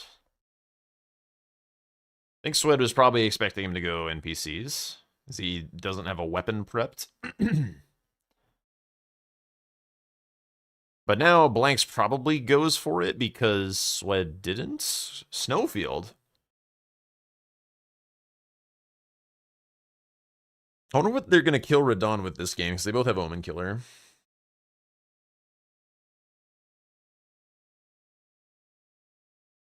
Was this like an unironical point about the sponsor? Yeah, he tried to get a sponsor for Season 5, and it didn't quite happen. And then he's made it very public that he's looking for a sponsor this season.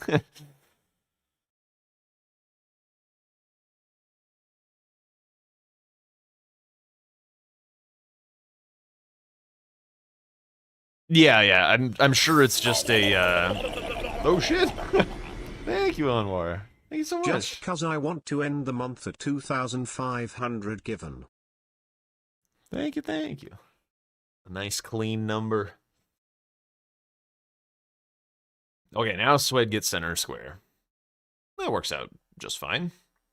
He's waiting for the fingers. Is Magnus on the board? I don't recall seeing Magnus.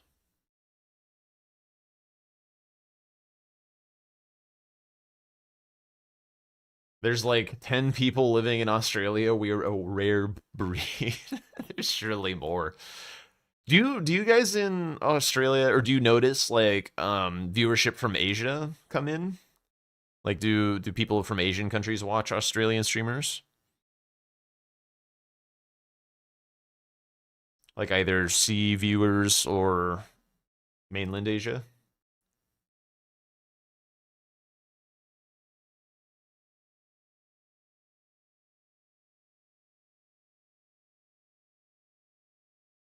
Okay, that's 2 for Swed. His final one is what? He's kind of angling Alexander. It's a little maybe greedy. It shouldn't be that bad. Don't pay enough attention to know. Fair enough. I was just curious if you'd noticed.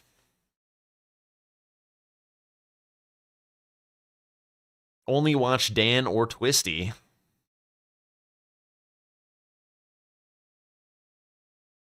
So like exactly the 2 who were invited. There's some other I'm aware of a few other Australian Elden Ring players. Obviously nobody that I would know as like a bingo player or anything, but just a couple. And nobody that like huge or anything. Just like people around roughly around my size. What is Swed doing? What is Swed doing? Is he going to, like, convert Patches into a friendly NPC and kill him? It seems unhinged. He is.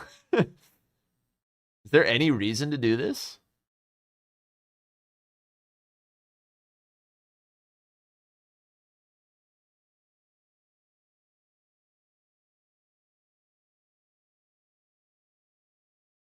Yeah, I mean, that's what I'm thinking. Like, he might... no, he's just grabbing the Grace. What are we doing? Where are we going? What is happening? He's got a very intense look on his face. Oh, he's moving Yura here. I think. Except...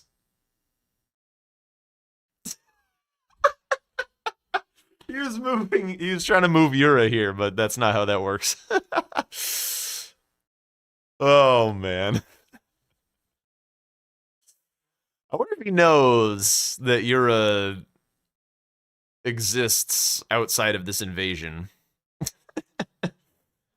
That's funny. That's funny as hell. I hope he doesn't lose this square due to this. Blanks is not going for it at all. For somebody who's, like, as fast as Blanks is, I've never seen somebody, like, with his abilities be this cowardly around center square this consistently. I feel like Blanks is always terrified of losing center square and always chooses to play around it if he can.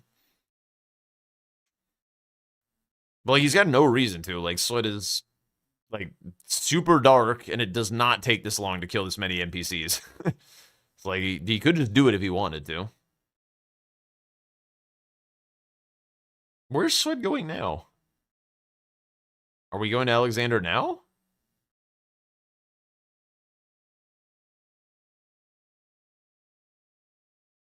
Oh, he thinks Yura's here now because the invasion happened? I don't know that Yura actually moves, though. I'll be curious to see, I guess. I feel like Yura's still going to be by a Geel? He only moves after you win the invasion, right? No. Okay, this does move him. Okay. Fair enough. What a funny sequence. What's the katana? Did he check it? Did he just leave it on the ground? It looks like a purple, so it's probably... I mean, I guess it could have been like Rakshasas or Dragon Hunters or something. He does this in his no-hit. Why does he need to kill the Yura in his no-hit?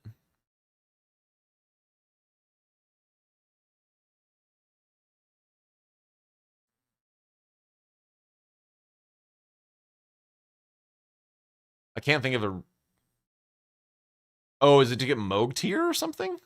Surely that doesn't matter.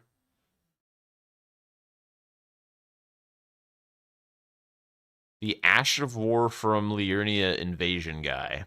Oh, is that Raptor of the Miss? That is definitely not even remotely close to the most efficient way to do this square. Yeah, Raptor of the Miss. Yeah, okay. All right, and now he's in Academy, which is pretty strong on the diagonals. Pretty strong, I would say. Blank's going to Omen Killer, which is also pretty good. Covers a diag and builds out this row 4, which is not the greatest row 4. It's not the worst, though. I feel like killing 3 Dragonheart bosses on this board is not a huge ask. You get Agil and Smaragd for free. I guess the final one is a bit of a stretch, but there's a little bit of money requirement on this board, so like killing a Theo or something is not, well, it's not great. It's like sorceries and incants cost cash, but there's no like stat dump square. You need very high THC blood levels to understand Sweat plays. I wasn't gonna say it, Wobbly Wombat.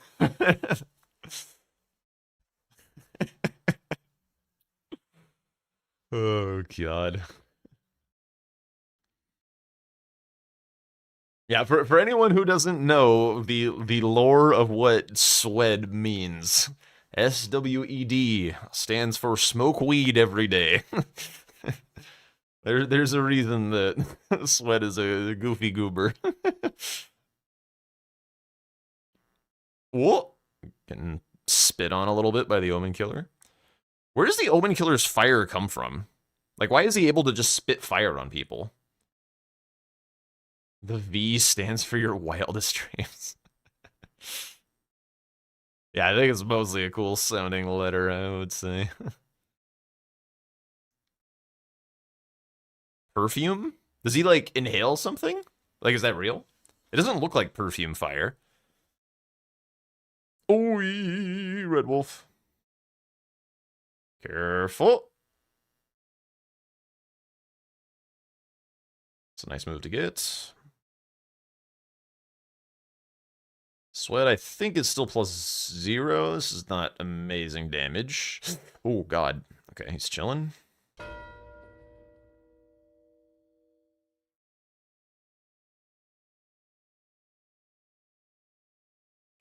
I'd be a little concerned about that row 4. It's not very pleasant to block.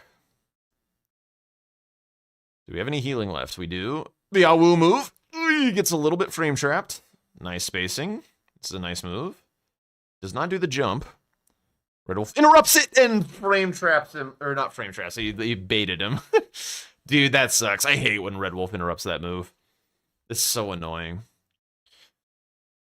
Pretty sure it's a form of perfume since they're connected to the perfumers lore-wise. Yeah, it definitely makes a lot of sense. It's a good working theory. Good working theory, I would say.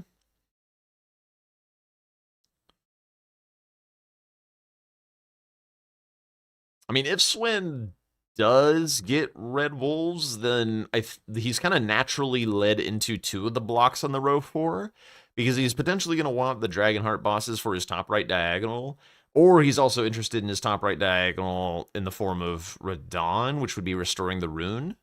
So I think this row is not going to be as painful as I initially was saying. We'll see, though. That's not the one you jump. Hey. That move is spooky. At low HP. Awu move. Ooh. Nice job. FSB is still on the board. It is indeed.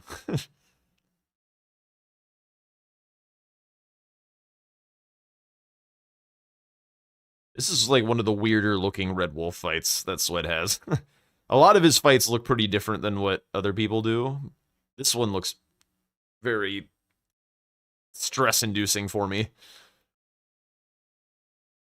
Why are we jumping that one? Jump the second one! Please! Please jump the second one.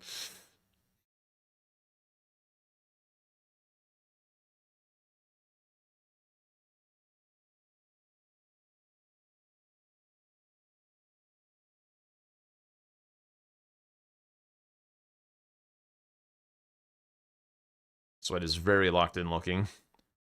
He's got it. Nicely done. Ugh. Alright. Can de-stress a little bit. Yeah, he does have to be careful there. That was a be careful moment for sure. Okay, we're continuing in Academy.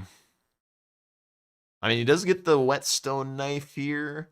Actually, row 3, or column 3, is actually pretty sick. Like, look at this. He's got extra books. Oh, one shot. He probably wants that money, so he's probably got to go back. You think Blank should have killed the Altus FSB? What for? Like, why specifically? Just...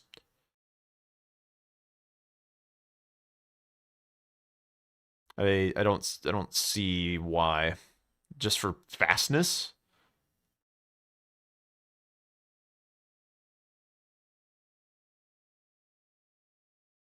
It's way closer. Yeah, I mean, it is tankier, and it doesn't give the 6. I don't know where else where else would you get your 6 on this board?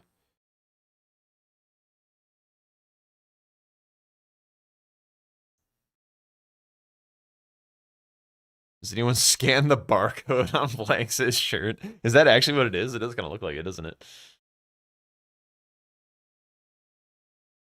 Just a suggestion. What is this? Loading. Taking a very long time to load.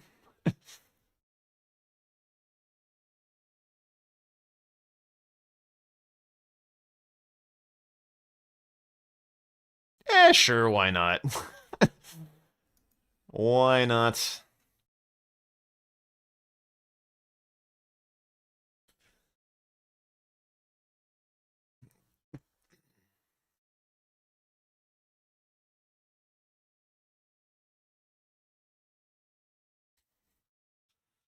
Ooh, he's gotta be careful. Oh my god. Meteor Bolt. I have never seen that item in all of my days of Elden Ring. Never once seen it. Dude, just walk in a straight line, bro. What's the matter with you? Slid.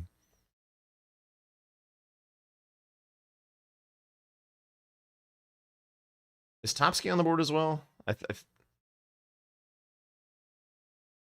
No, right? Not crazy. Yeah, it's not. Links to his Lies of Peace speedrun. Wait, is it on the board? Am I blind? Where is Tops's key?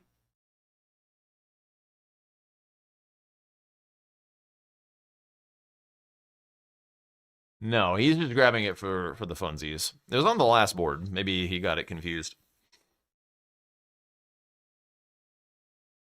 I feel like he should be more concerned about this row 4 than he is, potentially. Because, like, similarly to the reasons that I stated earlier, where Swed's block on the row 4 doesn't feel that bad because it progresses his top right diagonal, for the same reason, Blanks is going to want to pursue those squares because it blocks the top right diagonal. So, like, all these squares that kind of overlap these two threats are really important right now. Dragonheart bosses and Radon.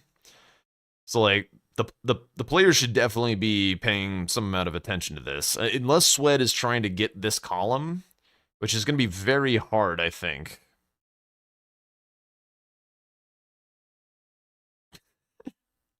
Trying to get the fast opening. I can uncheck a couple things, I think. Actually, no, all this stuff I still want checked.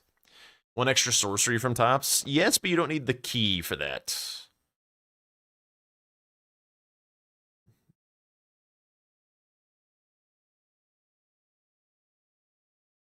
Unless giving Tops the key gets another sorcery, which I am not aware that it does.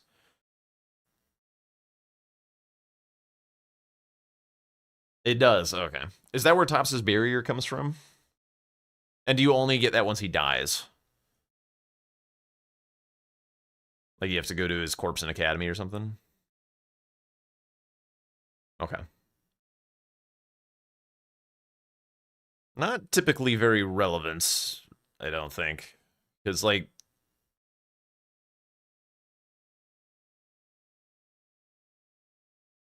Yeah, I don't know. Oh, we got a pause. What's going on? Did Swed crash?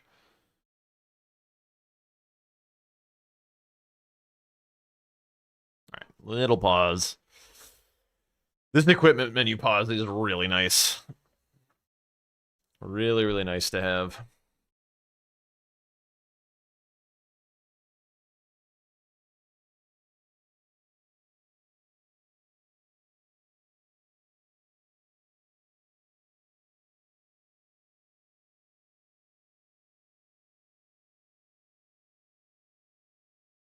Alright, we're back.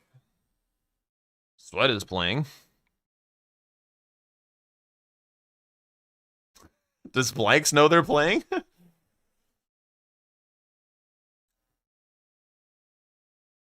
Huge drama. Swed not telling him that he's back in the game. Oh, he lost progress. Okay, okay. That makes sense. That makes sense.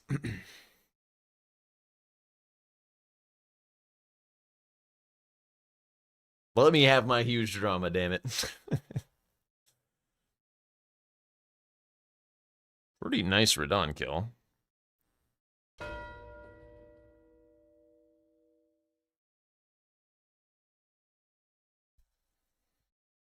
Ooh, Blank's good power stance. He could. He does have, I mean, this axe takes a fair bit of strength to wield, so he's already, like, relatively close. And he has the Omen Killer.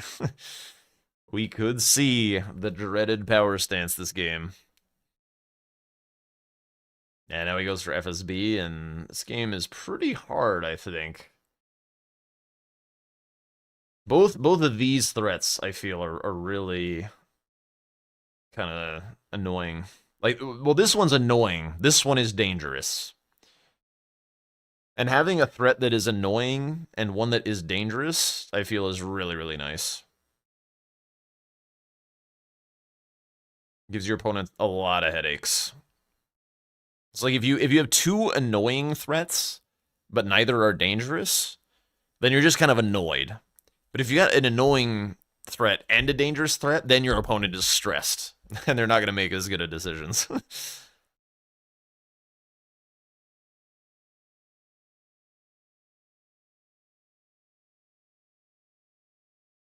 It's practice, so shouldn't be that big of a deal. It's a huge deal. What do you mean?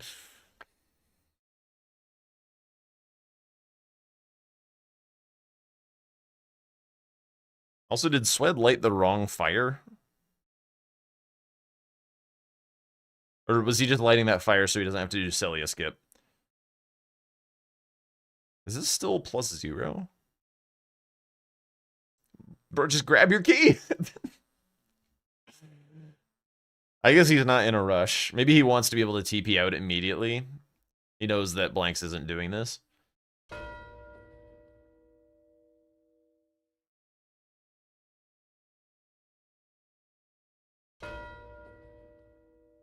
Okay. Swed is running low on threats at this point.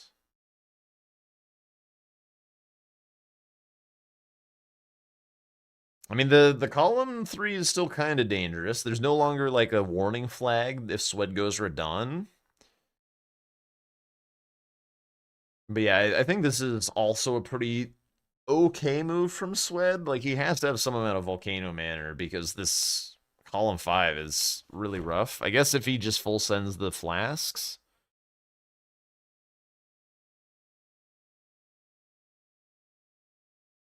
This is what happens when you're +0 27 minutes into the match. Yeah. Blanks is doing this skip again.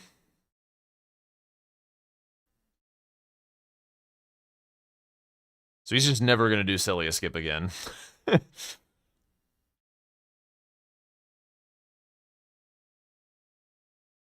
I don't think he has any reason to do that skip in specific.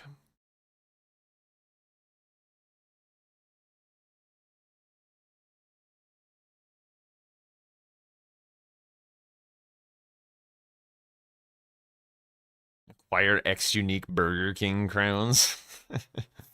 Are they all scripted drops, or are some of them random, like from farming, like the Lazuli sorcerers or something? I know some of them are. I know some of them are scripted drops, but I don't know about all of them. All right, we're getting upgraded here on Swed. It's kind of interesting because I feel like the last several times that I've watched Swed play the base game, he's gotten like arguably 2 upgraded. Oh, we didn't grab the 2s on the way to the Academy key. Interesting. I bet that was a Forgore. They're all scripted? Okay. Is there such a thing as 2 upgraded? Yeah, definitely. If you spend all your time upgrading and the opponent is just like marking a crap ton of squares, then you could get very dangerously behind before you even got the chance to play the game. The base game is all about like picking when to upgrade and trying to make it as synergistic with your route through the board as possible. That's how you can really make the base game sing for you. It is fairly difficult to do.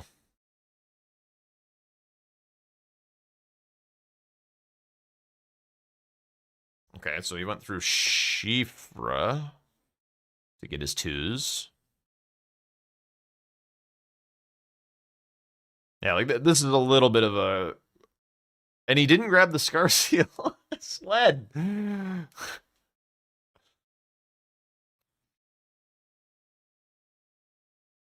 This is a little bit of a clunky game from him, I think. The Eura shenanigans, having the death to Red Wolf, being just now upgrading at the 30-minute mark is a little tough. This is why you enjoy how dynamic base game feels compared to DLC.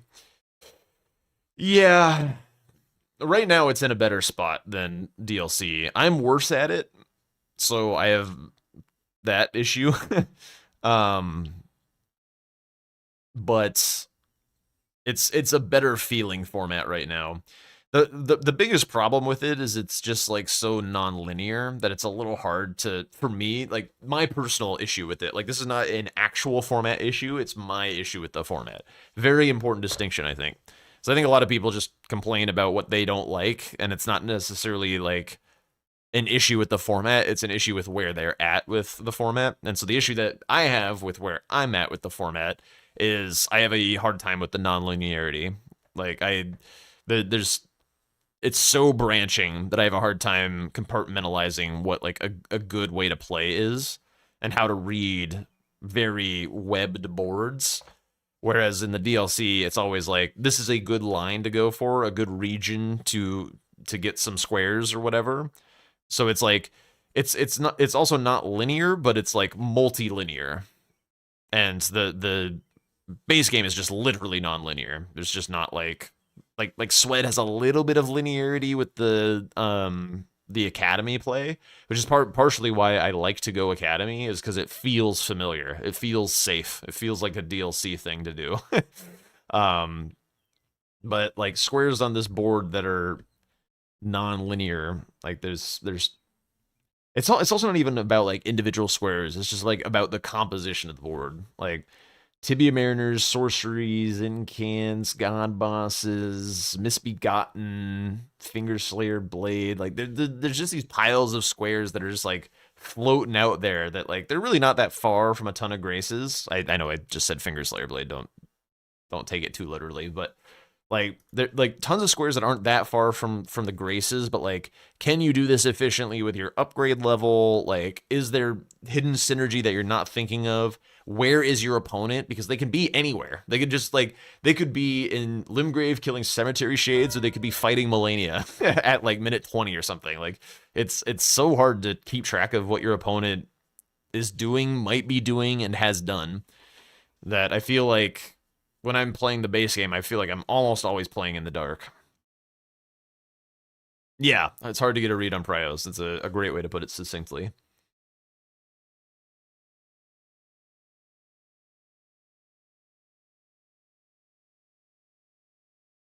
The hell is going on in Sweds? Yeah.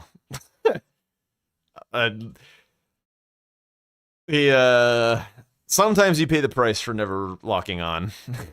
I typically do lock onto dragons when they fly up, so I can see what they're doing. I think he was doing a, like, Swed thought he was doing the paw, like, landing slam, but he was actually doing a fire move. And it looked like his feet were a little crooked, but it's hard to notice that detail. The crooked feet indicating the drive-by. Yeah, the sense of map progression is lost, and it's hard knowing exactly how and when your opponent did and will do something. Yeah. Yo, that's huge. Yeah, it's really, really hard to keep track of that kind of thing. And thank you for the follow. Welcome on in.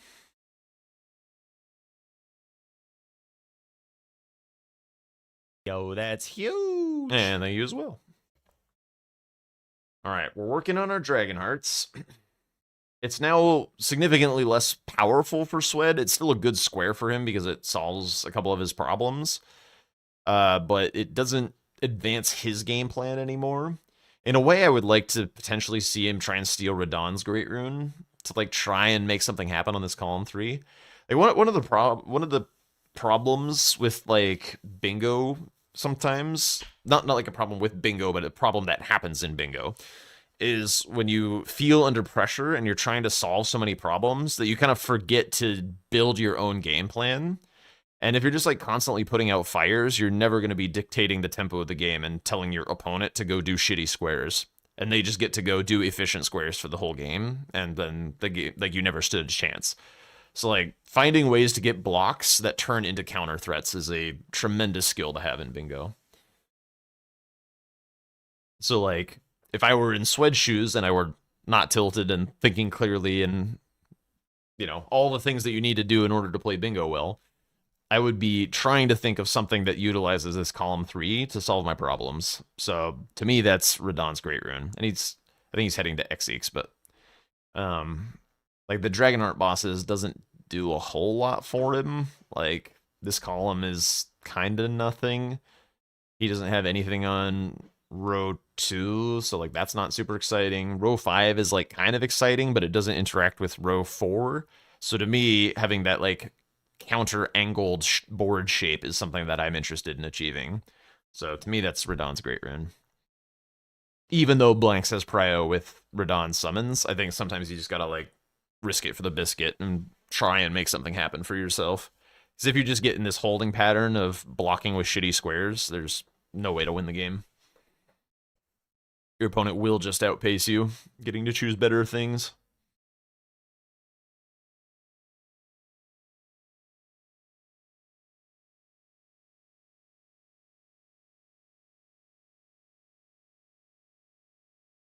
Out of curiosity, when I'm like talking about like bingo concepts and stuff, does it register? Like, does it like, do people feel like they learn from hearing me talk about this kind of stuff, or am I just like saying words and it's just like, oh yes, commentary man is saying commentary.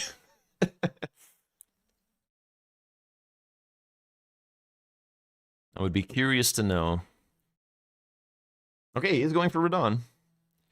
Jack is asking if we are stupid. Well, no, kind of the opposite. I'm asking if, like, am I saying shit that people already know? Saying words, but I am too tired. Fair enough. Yeah, Woofy has no idea. He doesn't know how to play bingo. Swed needs to turn on the festival. Unless he's going for the whetstone knives. As a complete noob, you're either making a little sense, or it's just what you imagine people hear when you talk about WoW. Yeah, fair enough. Sometimes I do get a little too deep down the rabbit hole without doing like the foundational work to explain the concepts that I'm about to yap about. It does make things make more sense. Let's go. Fuck yeah. Alright, so there goes the row 5. And now, column 5. Wait, drop something. This? I dropped my little fidget exercise egg. Enjoy hearing some meta commentary. Let's go. Watched a lot of bingo and attempted to participate in some, so it helps having the perspective from somebody at a more competitive level. Okay.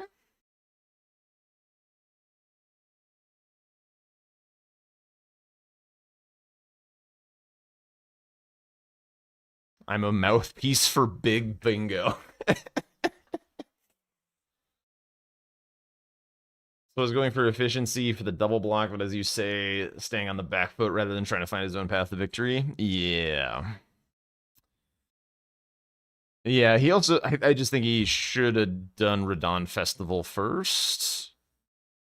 Like, he can get the whetstone here, but I also feel like that might tip off Blanks that he needs to, what the hell are I seeing?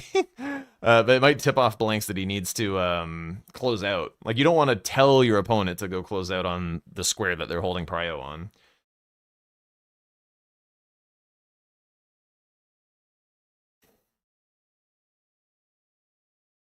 Speaking truths for bingo, you thought Swed was going for Xeeks instead of Radahn, but he seems to have pivoted. Yeah. That's why he never chooses. Yeah, I mean, you never really know. It's just like hunches and like what people should, like, you think like maybe they should be doing and whatnot. So try and call it the best you can, but like I don't know Swed wasn't going for Xeeks there. I just was like, you should probably think about Radahn. Especially as Blanks continues to mark squares that show he's not killing dragons, Swed can like sit on this. Where is he? Where are we? What is going on? Dude, we're on an adventure. Have watched no bingo until a couple of days ago, and you get what I'm saying. Dude, that's awesome. Let him cook. I'm letting him cook. I'm along for the ride, you know what I'm saying? Red Hot Wet Blade will make Xeeks easier. He doesn't currently have an Ash of War, although I guess he would have Storm Stomp, but you would definitely want... Oh, he is going for... It does look like he's going for Wild Strikes. Maybe he does want to put Red Hot on that shit. No, he doesn't. He's going somewhere else. No, he's pivoting. Oh, okay, he's going for the final knife. That makes more sense. The commentator perspective is unique. What do you mean by that? Because like a lot of basically all sports have commentary, or esports or whatever. Remember that bingo where Aggie? Oh, that bingo with Aggie where I put him through hell by taking like an hour to finish my last square, and he thought it was on purpose. Yeah, you remember that? Yeah, that was an annoying game. So now, like, I would not be at all surprised to see Blanks, like, maybe get Prison Town, but then also maybe... Well, no, he's just going for the bingo on Column 5. If this Column 5 didn't exist, I feel like he would maybe want to defend his Radahn's Great Rune based on that mark, but because he just has kind of a clear line to victory... Swed's looking to cut him off with faster God Bosses. This could be interesting. Was that the Letta incident? No, but you would also have to be more specific about which Letta incident. that one, the most recent Letta incident, I'm pretty sure was against Blanks, where I like forgot to like drop one of my hammers that I was power stancing, completely crashed out to pieces, forgot to summon Natan. And then like barely sniped him on Letta, and then also barely sniped him on Consort after we both died on it. that was Blanks. I will eventually become a podcast bro talking to bingo personalities, and it'll be called On the Line. Don't give me ideas, dude. Don't give me ideas, bro.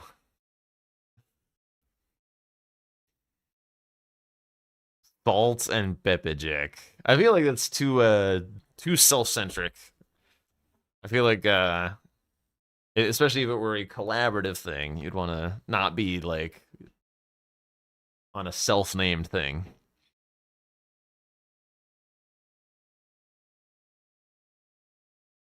Swed's just like eating this dude's attacks, like, just die already.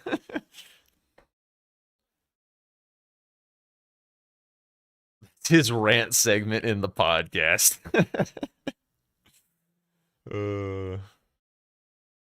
Yeah, I don't rant. Who said I rant? I don't rant.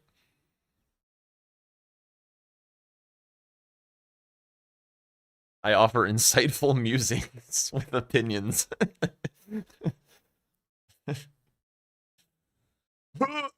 Dude, what is this disrespect of Kyle or Kevin or whatever the... I think I always call him Kevin and everyone else calls him Kyle. The first topic is power stance. Yeah. Again, not a rant, just a... Jesus, yeah, just quit out, dude. Do not tangle with Kyle. Respect the Kyle.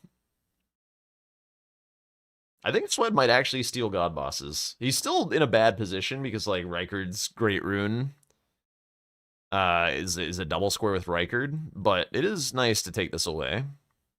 He's in the wrong spot. No, he sees it. Okay. He was in the perfect spot. I was just wrong.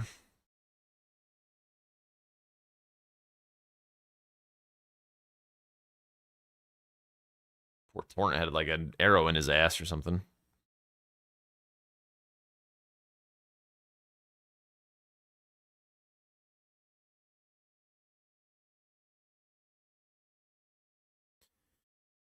Okay, Swed on God Boss number 2. Blanks, I do not believe has killed Rick yet, which is obviously not like a long fight or anything, but it is, what was it, Tom? A 2-minute run, you said? 2 minutes? Does that sound right?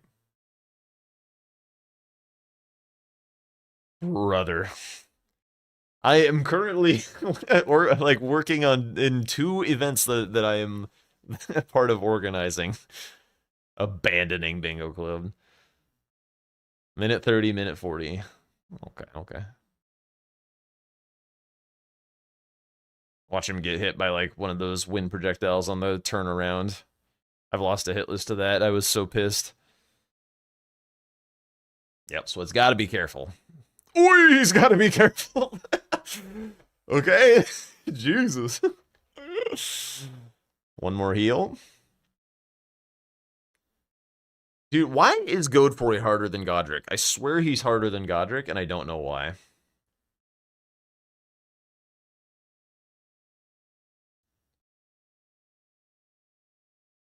I guess it's because, like, you don't have the phase transition where you get, like, a free stagger prepped. Like, that's a big part of what makes Godric easy. So you get that huge punish window. Sweat does not look happy. Someone will give him some subs, he'll be fine. Nice dodges. Gotta be careful, though. There we go. Big bleed. Nice. Okay. Pager of prime time. Yeah. Yeah, I mean, like, tankier doesn't mean something is explicitly harder, but yeah, I mean, like, you can come here with a pretty nicely upgraded weapon. Okay, we're chilling.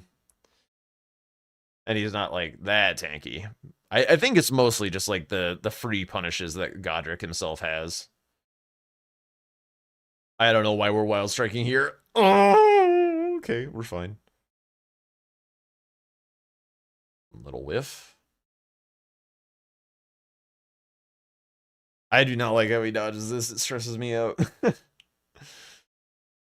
right, there we go. That'll do it. All right, Blanks is going for the restore now. Getting a little spooked about the column 3. He also may try and kill the Apostle while he's here. Is Sweat going to go for Godric for his last one? Is it even good? Is there anything Godric related on this board?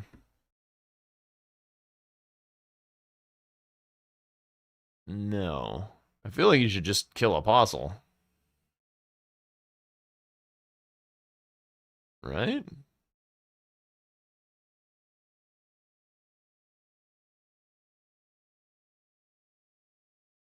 Yeah, pretty sure you should just be killing Apostle.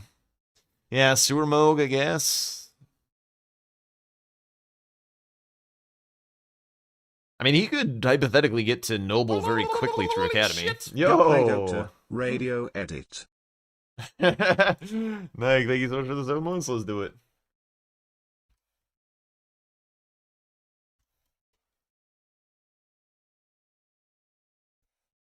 Let's do it.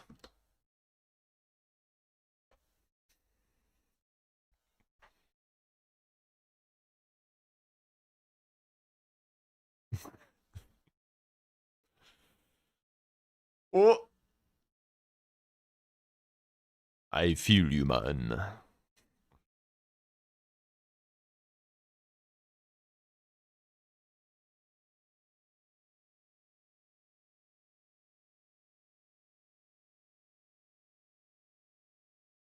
All right, what are we up to upgrade-wise for blanks? Damn, all the way to 9. 9 somber.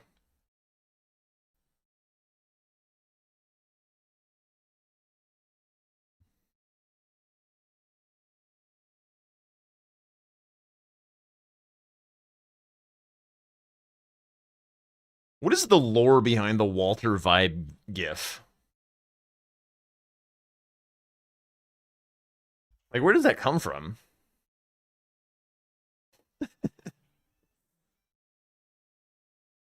Does anybody know?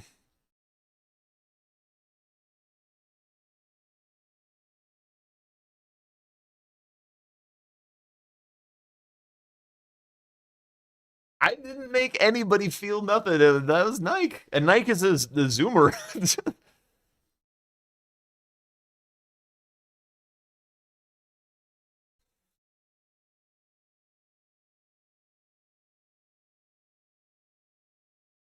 What is Now You're Gone?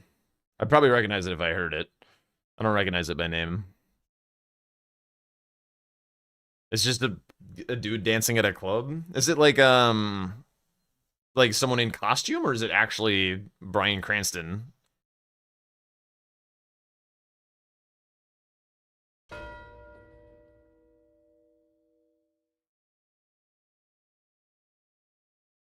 It's literally this song, but with different lyrics. Ah, okay. Gotcha, gotcha. How literally are we taking the word literally here?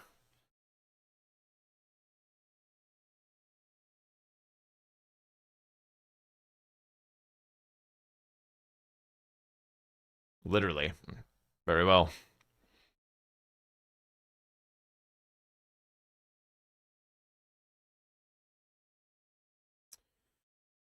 Split is still at +7 as well. Yeah. Behind on squares, behind on threats, behind on upgrades. Not a whole lot going on here, unfortunately for him.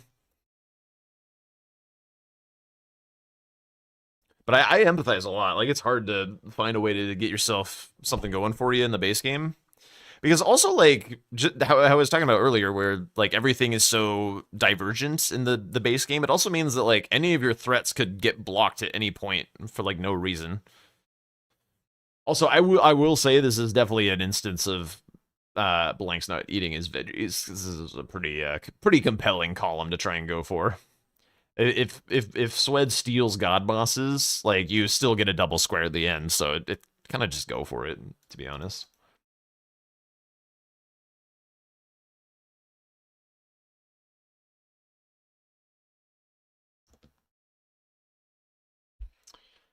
Was I an OG Warcraft 3 Dota player? No. I started playing Dota, like, right after TI 3.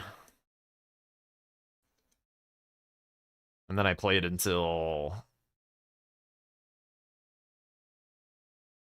8, maybe? Off and on.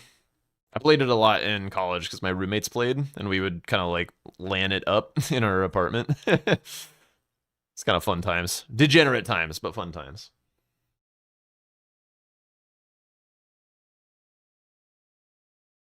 Holy shit!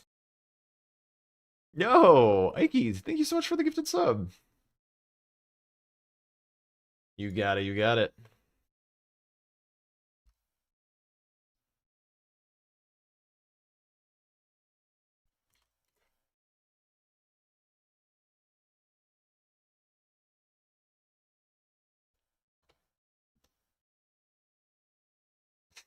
Ah, that's this song.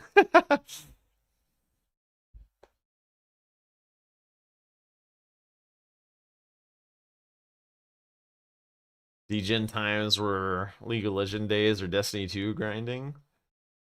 Never got into Destiny stuff. Yo, what's up, Graphic? It's going alright. It's going alright. How you doing?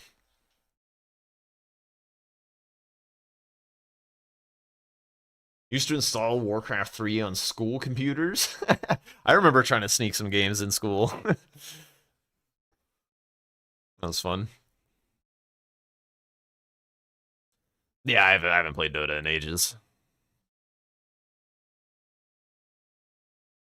It got too nerdy. Well, maybe not like nerdy, but too sweaty, I guess. Which, you know, coming from me is saying something.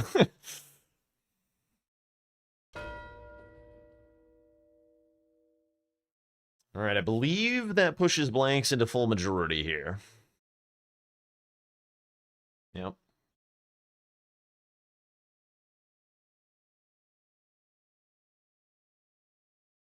Ooh, gotta be careful of the magma. Okay.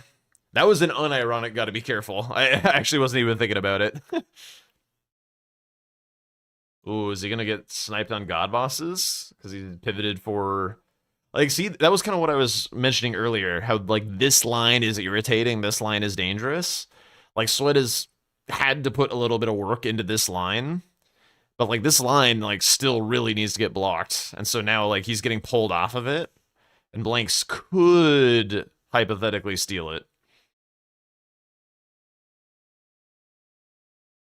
had to run a proxy to play games in school because they banned all the sites. I feel like that kind of thing didn't exist in my, like, when I was in high school or whatever. It probably did, but, like, school IT was not smart enough to figure out how to, like, block that kind of shit. We played plenty of web games.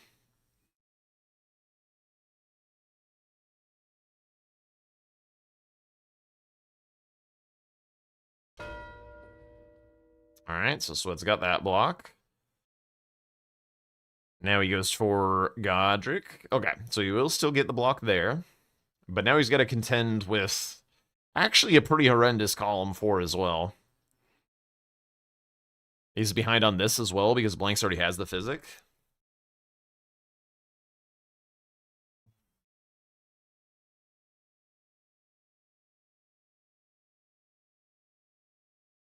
What is UWYO? What is that? Install Doom for LAN on those lab computers? Oh, okay. Oh, UYO. I see.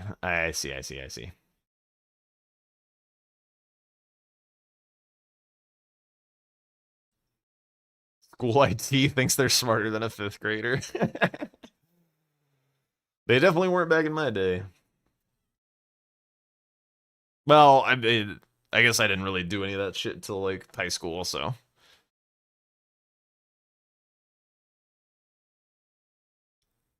Yeah, well, you're also not nearly as distracted as I am. I'm trying to juggle things. Leave me alone.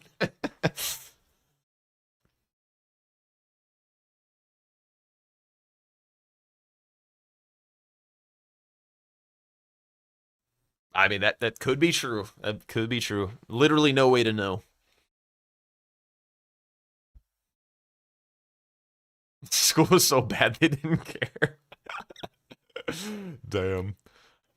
That's like the when you're a kid or whatever, and you're like, my parents let me get away with all this crazy shit, and then it's like, wait, my parents don't care.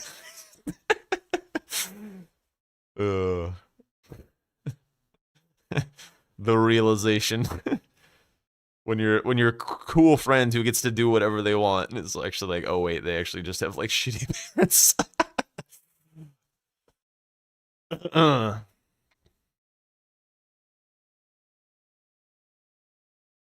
Two squares for smoking weed every day while Blanks has only progressed other things.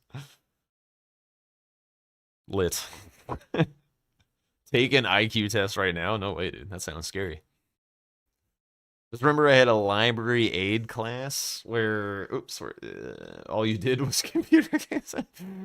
Yeah, that sounds about right.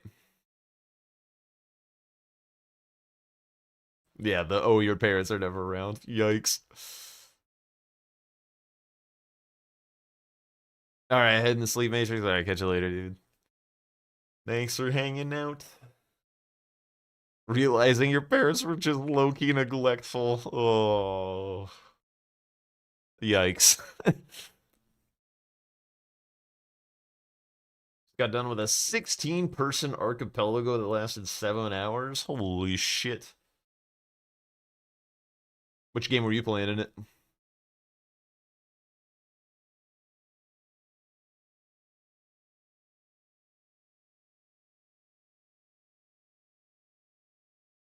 In school, you played Quake on LAN.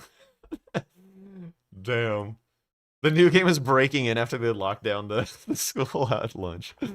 That's wild. Did that actually happen? You guys actually like broke into school to play Quake on LAN?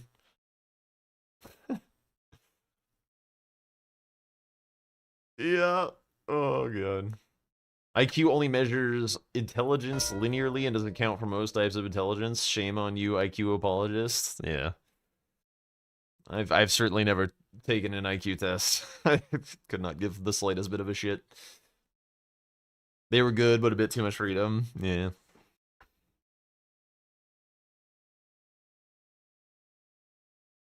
Crystal Project. Haven't heard of that. Usually through a window. I'm trying to think of like anything super unhinged that happened at my high school.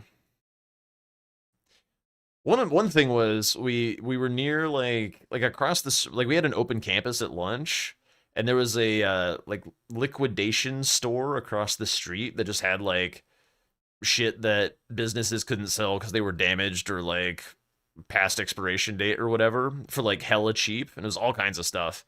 And basically kids would go there over lunch and just like steal candy. And it's like, bro, this shit's already like pennies on the dollar to buy like a rancid candy bar. Like, why are we stealing? And I think that lost us our open campus privileges.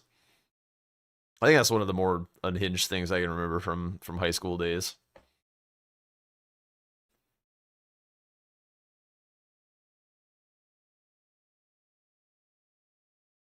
Woofy flexing a little. I missed it, sorry. I was telling my child thieving story. Don't clip that without the previous context, please.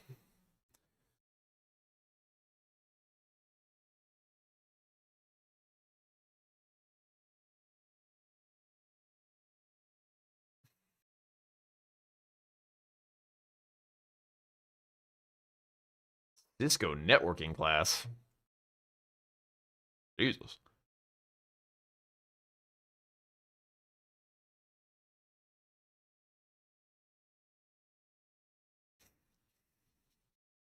uh.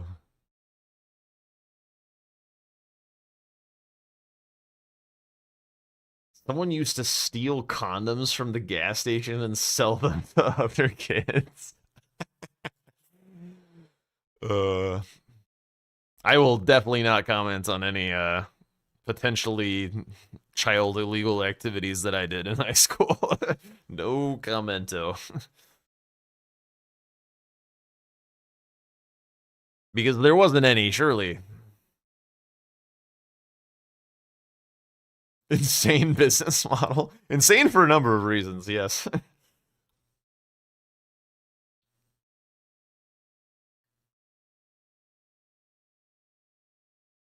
They make great water balloons. Do they make great water balloons? Because they probably shouldn't pop. So you're just kind of like lugging a sack of water at someone. I feel like that's the water balloon equivalent of having like rocks in your snowball.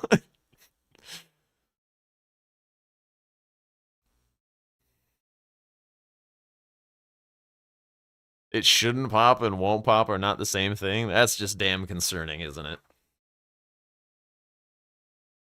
Oh, we got a bit of a treat or a horse bosses race. Also do a trios.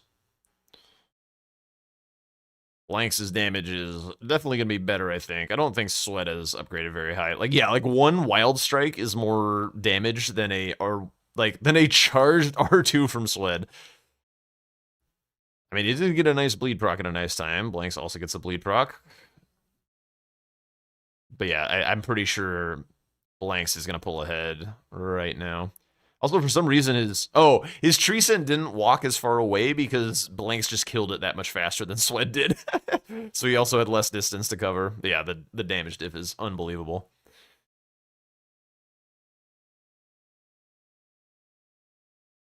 Rocks in your snowball is just good strats. Holy shit.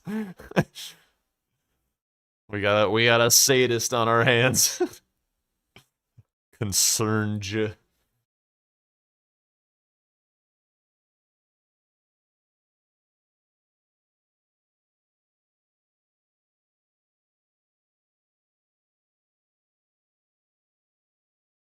Ice in your snowballs so the evidence doesn't melt. Oh my god. We're getting sociopathic now.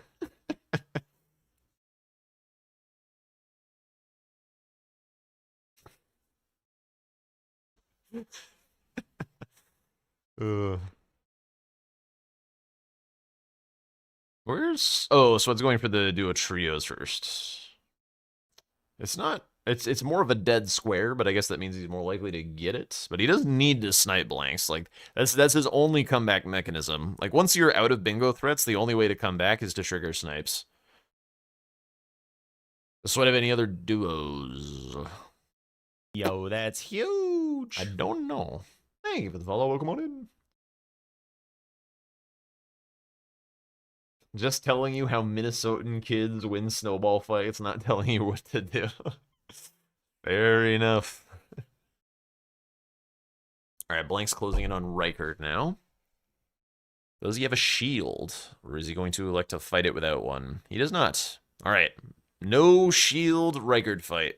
I feel like he's not in a rush. He could definitely find a shield if he wanted. Curious to see how this goes. Sans shield. Oh, yes, this move.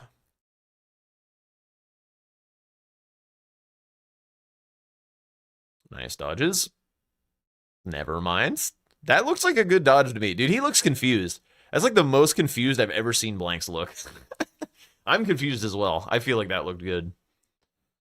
Blanks is the abductor version duo. He's not going to do that. He'll do the demi-humans if it's still there.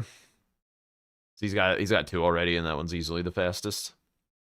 Swed doing Misbegotten. Okay. I feel like Omen Killer would maybe be faster. This one's faster to get to, but the fight is a bit longer, and he's not super highly upgraded.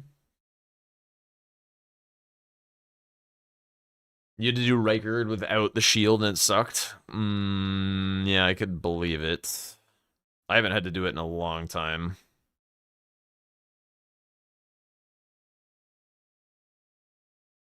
Just jump heavy.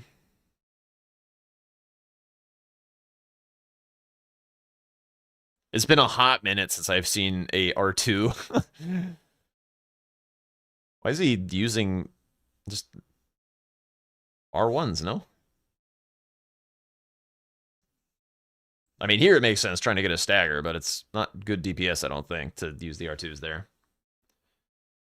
You don't think you ever thought Reichard with a shield? That is the pro strat. This thing is, for some reason, a spear, so it doesn't get the nice shield pokes. That's why we typically seek shield for this. Also for the, like, undodgeable ground shake. Ooh, he's backed up into a corner. Okay, somehow only takes 1 tick of poison. Pretty fortunate, to be honest. I got a quarter. I got a rock. I am almost out of water. Thank you, though, Rocket Man.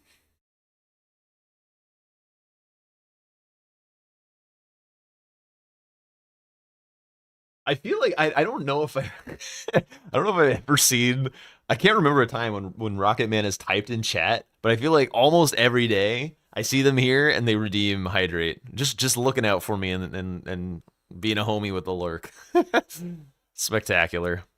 I got a quarter. I got a rock. I'm sitting kind of upright. What do you mean? It's fine. I mean, I could be more stick up my ass about it, I guess. Pretty smooth for no shield. Yeah.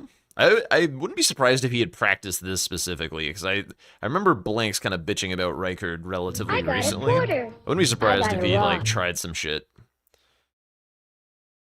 Exercise break. Oh my god. Silent hydration, homie. Yes. Silent hydration, homie. All right. I kind of want to watch this Reichard. God damn it, drink. Oh, I'm also so sore.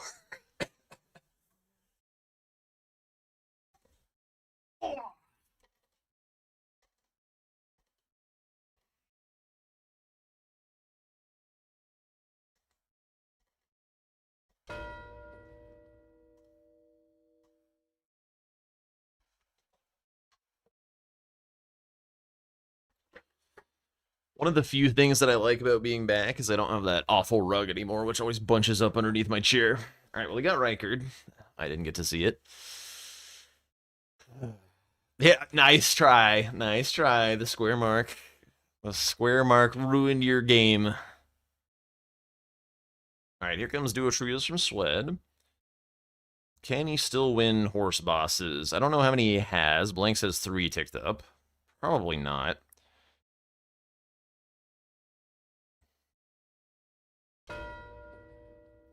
Oh, Swed had a death.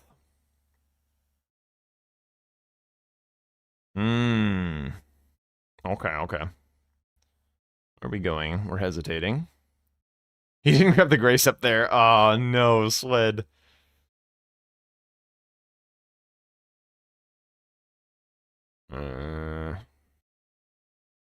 Oh, you were trying to meme? Okay. Wait, did he die? No. This was a coordinated effort to.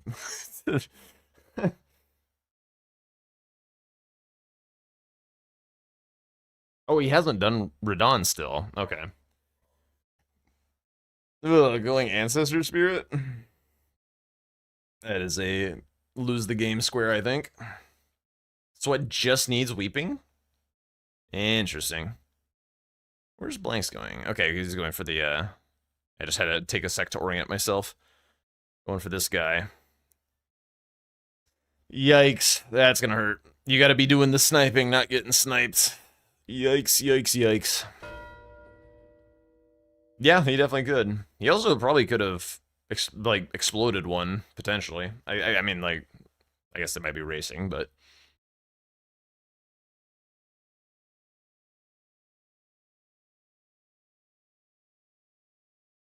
Sorceries, okay. That makes sense. Which is, like, kind of an Academy-coded square, so kind of a shame for Swed to lose this one as well. Oh no, why are we dying to a crab?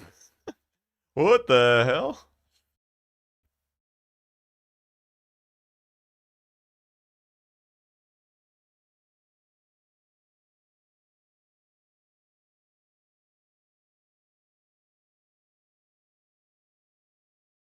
Okay, so Blanks needs one more book, and then he can get the rock sling check, and that should be sorceries for him.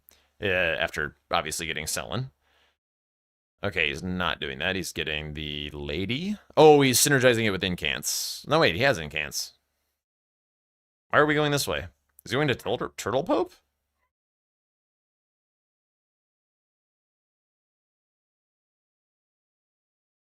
I don't think this is faster. Especially because Turtle Pope yaps.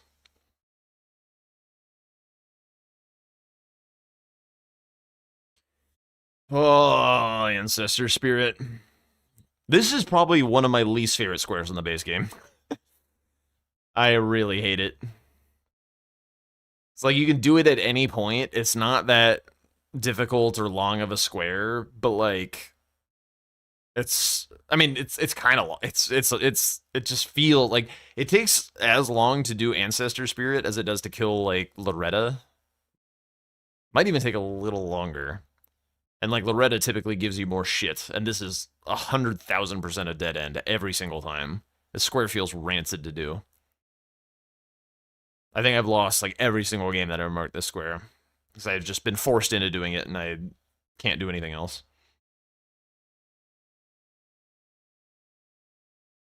I would imagine that Ancestor Spirit has like a 20% win rate, maybe, of people who win the game after marking this square. Maybe higher. Maybe higher, but ugh.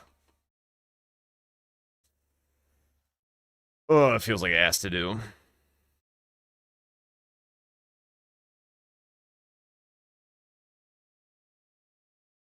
I don't know that I've ever bumped into that crab, Sharky Hand. I've certainly had moments with you have iframes while lighting the fire. I've certainly had more moments with like the octopi. Okay. Okay. I rarely ever use the animals to open those kinds of statues, so I guess if you do that somewhat frequently, you'd probably have more bad experiences.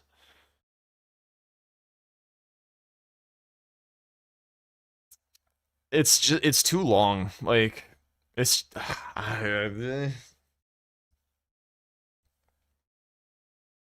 I mean if Dragonkin is on the board, you just do Dragonkin and leave. Go do better things. Like Ancestor doesn't even drop good money, and it drops an Ash. Like it's just never ever useful. Sweat, you were right there. What are you porting for? What are we doing? You were literally right at the entrance. Did he think he forgotten a torch?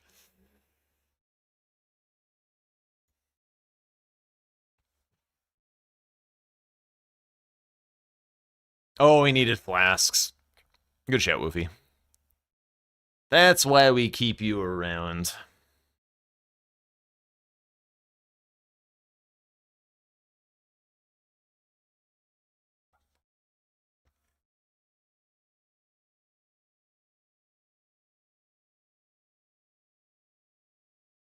I'm surprised there are not like one there's not like one more person looking for a game tonight. But oh well. Having a nice yap sesh. I'm enjoying myself. Mwah.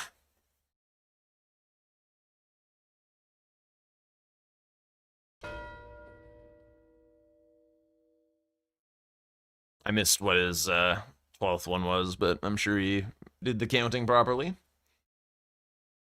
If I had a choice between Great Stars and Omen Killer, what would I pick? Probably Omen Killer because it comes with Wild Strikes.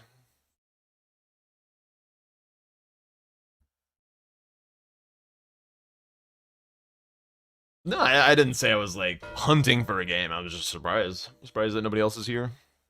But I guess like CBD's at TwitchCon Europe and like the main usual suspects are doing the is it an archipelago or is it a randomizer or something? Aggie playing Mina the Hollower? What the hell is that?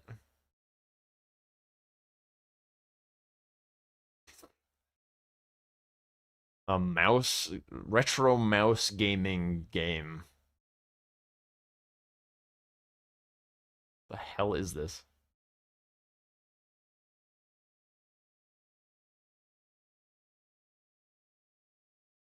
Cinema.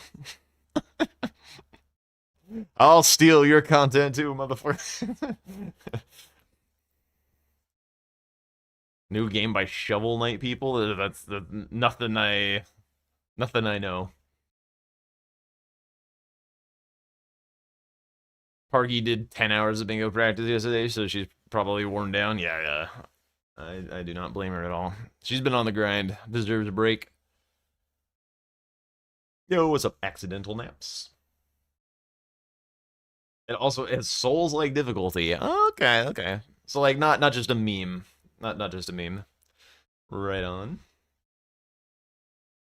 Yeah, she's definitely getting pretty good. She's always had a pretty good eye for bingo strategy.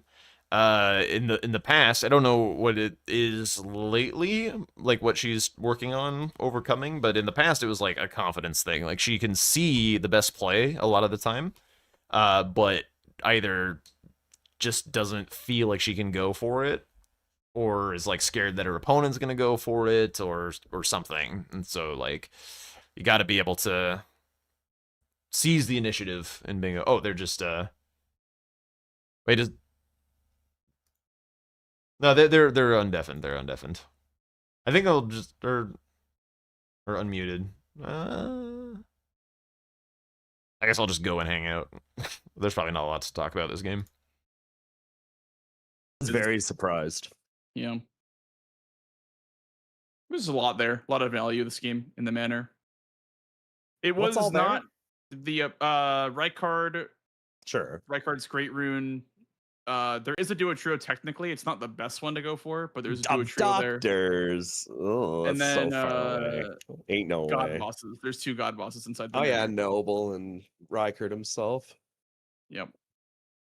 Okay, yeah, I guess. So I just saw a lot there. Column 5 was just very volcano manor heavy. Yep. I starred a lot of lines when I looked at this board for the first time. I don't think I did a single like square I want it to do on this board at any point. It was just all the counter blanks from the very beginning. Yeah. And that was why I wanted to start with Raya's Hand to show column 5 and row 4. And then I was like, like these are very, very interesting lines that I have set up. And then afterwards, I had gone for like setup. I set up my weapon. I was in Falling Star Tunnel when you marked. Red Wolf, I think. I don't know if it was. Yeah, it was Red Wolf. Yeah, and then I got to plus 15 with the 5s, and then I was like, let me just do Radon, no status here, just because like it makes sense for column 5. Opens up Finger Slayer Blade and potential faster moose. Not faster, like, but if you're down there, it's faster. It's faster, yeah. Yeah. And so I was like, there's a lot of Radon value here. So then I saw you also you weren't going for god bosses. You weren't rushing them because you marked like whetstone knives. And I was like, is he rushing Godric into god bosses? But No, I didn't even do Godric. Didn't do Yeah. any Stormville. Downstairs move, Okay. Swoofy. Just because I had red Maybe wolves. And then What I were had the your red god hot bosses and the then? one out in front. They were Godric, Godefroy, and then no, I did do Godric for the god boss. Yeah. No, I did. And Soldier of God. Yeah. And Soldier of Godric. That's what I meant when I said Godric. Yeah. No, I did go through there. You're right. So is that one of your whetstone knives then? Because you said you got the red No. hot one. I did the red hot one because I forgot. I think I So you forgot didn't that light was in Altus there. Grace? I can't remember. Well, no. But you went to Godric like after. Yeah, that was after. That's why I didn't forget. I just didn't have access at that point. Wait, how did you get the whetstone knife if you didn't kill Radon and you didn't light an Altus Grace? You just ran in. Just run in. It's Peepo Torrent. Also, some kind of interesting rooftop adventures. That was Oh, very sorry. interesting. Hey, I found where I was going. You did find it. You did find it. I was very surprised. I was like, Chad, I'm lost. I'm gonna lie. I'm just gonna try to get to the ground. And then I got to the ground level. And I was like, never mind. I am cooking. Let's go. I was know a really lost sweat when I see one. happy. When I meant I thought you said that you lit an Altus Grace and I was confused, but I guess you didn't light an Altus Grace. I forgot then. to. I should have after. Oh, but no, that was even later in that. I wanted to kill Radon before my 3 duo trio, and I forgot to Yep. light the Grace after killing Tree Sentinel duo.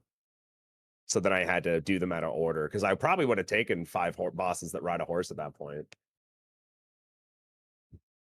Yeah. I think the main issue that I think I saw that put Swed behind was going for the imbued keys after showing Red Wolf, because like Blanks was doing stuff, and at that point, it was like, actually I guess Blanks wasn't showing stuff, but like there was still some other options. Like you could hold I was the setting a lot prio of and stuff up. keys, yeah, and like you didn't have the weapon upgraded yet. Like you weren't able to get like even +7 smithing until like minute 30.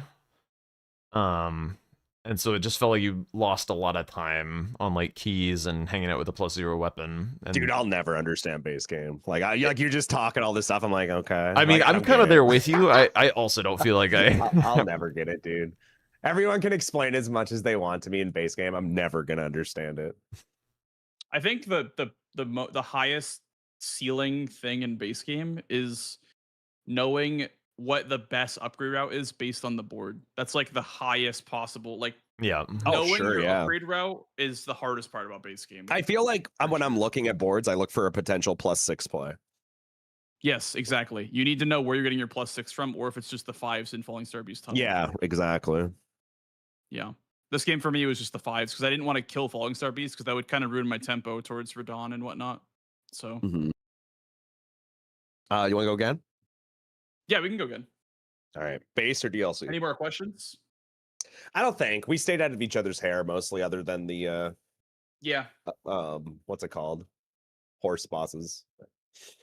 Oh, I had a question. Did you grab money to wield Omen Killer at the start of the game for NPC Yeah. bosses? Or okay. Did you Yeah. go mountaintops? Just then for that? mountaintops. Yeah, yeah. Okay. I was wondering how you got NPC bosses because I started with the rune just so I could. That's buy not the enough, necklace. right? Yeah. Yeah, Yeah, I no, I it's did the not enough, math but- on it. The rune is only 3 levels. Yeah, that's what I was 175. mathing. I was like, is Yeah. 3 enough? And I was like, no, it's not. Yeah. So Yeah. yeah. Well, GG Sweat, let's go again. Base or DLC is the question of the day. That is the question of the day. Let's do a DLC so there's Let's do actually DLC. like Yo, yeah. a that's decent match. That's not huge. just me getting obliterated, you know? All right, new seed. That one's cursed. True. That one is cursed. All right, somebody power stance so I can complain. Somebody powers in. I'll try. Dude, I'll try. I don't know if you saw it, Jack, but I had Omen Killer and the Great Axe. I so did, was like, yeah. I could power stance. I but I remarked ha- on I that don't when know you did the Radon. I didn't really have the stats for it. Yeah. Because like it's 30 strength to hold the Great Axe in It one is a hand, lot, and you yeah. also need stamina. So, or not stamina, equipment load. So, It's a lot I've never seen anyone grab it graphic. relatively high bias for great axes and great hammers in the starting class. I think don't know like why. maybe there's a world where with Or that you'll just Sacred get a seed Flask where it's plus all 7 crossbows and that bows. it would be worth. But I'd rather I've be not all seen it come up. crossbows and bows than a great axe though, because that's such a no-brainer starting weapon. Yeah. It's funny that we thought randomizing the weapon classes would give variety. Because it just Well, doesn't. I don't know. I don't understand how it works. Maybe there's like a shit ton of great axes, but I always see great axe. I always see crescent great axe, and I always see starfist or balls. And like, Dude, I hate when I cringe when I see the balls in Starfist. It's like, dude, with 400 plus weapons, you're telling me that you can only roll like a couple of great axes, a great sword, and balls? Like, I don't understand the randomization. yeah, there's got to be something that's just not there, you know, because there's certain weapons you just don't ever see. There's ghosts in the game, because I swear to God, like, Yura always drops me a great katana every single time. That's why I always do friendly NPCs, because he gives me a great katana every single time, without fail. Would you guys happen to know why it happens for starting classes? How it's I don't always... ask questions. Just press buttons. Yeah. I mean, Oh. like, you guys see great axe, the like very common in starting class. Like, Yeah. just the great axe called. There's great certain axe, right? weapons that you just don't get. Like, period. Yeah, like that great axe I see all the time. That one in particular. Mm-hmm. That's always in the starting class in one of them. I don't know what it is. I wonder if but a power there's my rant. I wonder if a power stance fix could be just to, like, remove some shit from round table and starting class pools or something.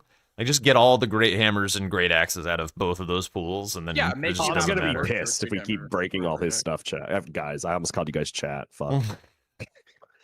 God damn it, dude. I don't know. When there's problems, it's. I mean, we could Don't just laugh at That's me. true. could just ban it. Sorry. Could just say no, like Starting universal gentleman's agreement. starting weapons are non-somber. Yeah, that's true. That could be part of the reason too. Yeah, that's a good point. I And have no I'll take remembrance a quick- weapons. Yeah, I have a rib break as well. I'm gonna take a quick like 1 minute break though. Give me 1 second. Yeah, take your time, bro. I will be here when you're back. Entertain us unless you're gonna go mute. I'm gonna mute for a minute, but yeah, Jack can entertain us. Ah. All right, BRB.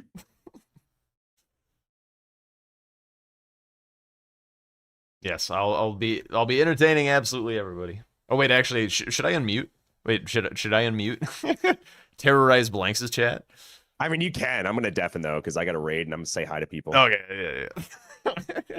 I won't do that. I won't do that. Enjoy your break, Blanks' chat. Enjoy it in silence. There's a cat on screen. Enjoy the cat. All right, it's just us for now. All right, DLC time. DLC time. So, yeah, we can make it if we try, just the two of us. I wonder if we are going to be doing some power stance ranting. What do you think the odds are? They haven't looked at it yet. Actually, let's do a prediction. Let's do a prediction. Does starting class contain one of the weapons we talked about?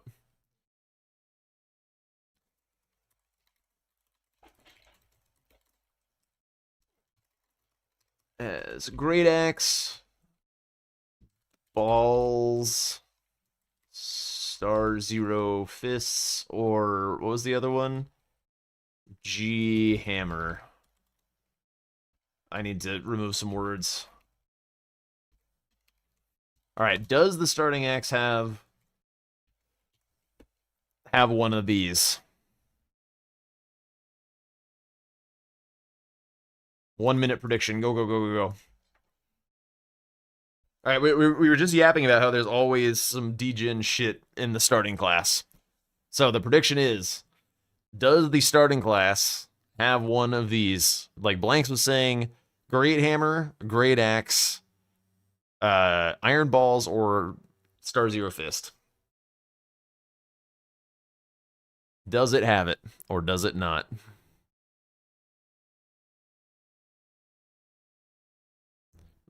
I guess we can also enjoy watching Blanks' cat-related TikTok feed.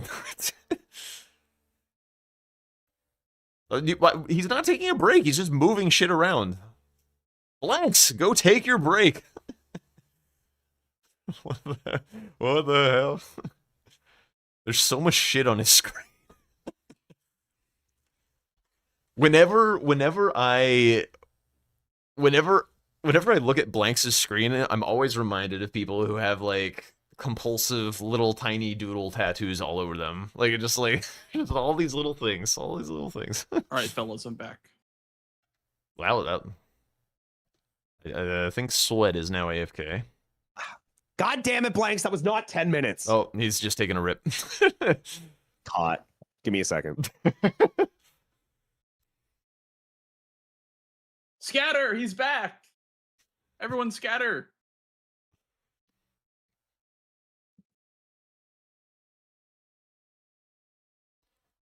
We did a prediction about whether there will be one of these fucked up weapons in the starting class.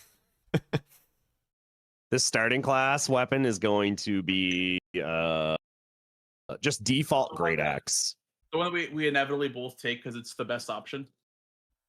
Can I mod this first time chat message? I might mod this guy. I recently did all the Dark Souls games for the first time by suggestion. And my favorite was Dark Souls 2. Can we get a round of applause? Sounds Can like an someone, mod this Insta-ban, person? no? An Insta? No. Jack, have you ever played Dark Souls 2? No, I'm just memeing. Bro is literally a paid chatter. He might be, actually. I mean, like, for anyone that doesn't know, Dark Souls 2 is my favorite as well.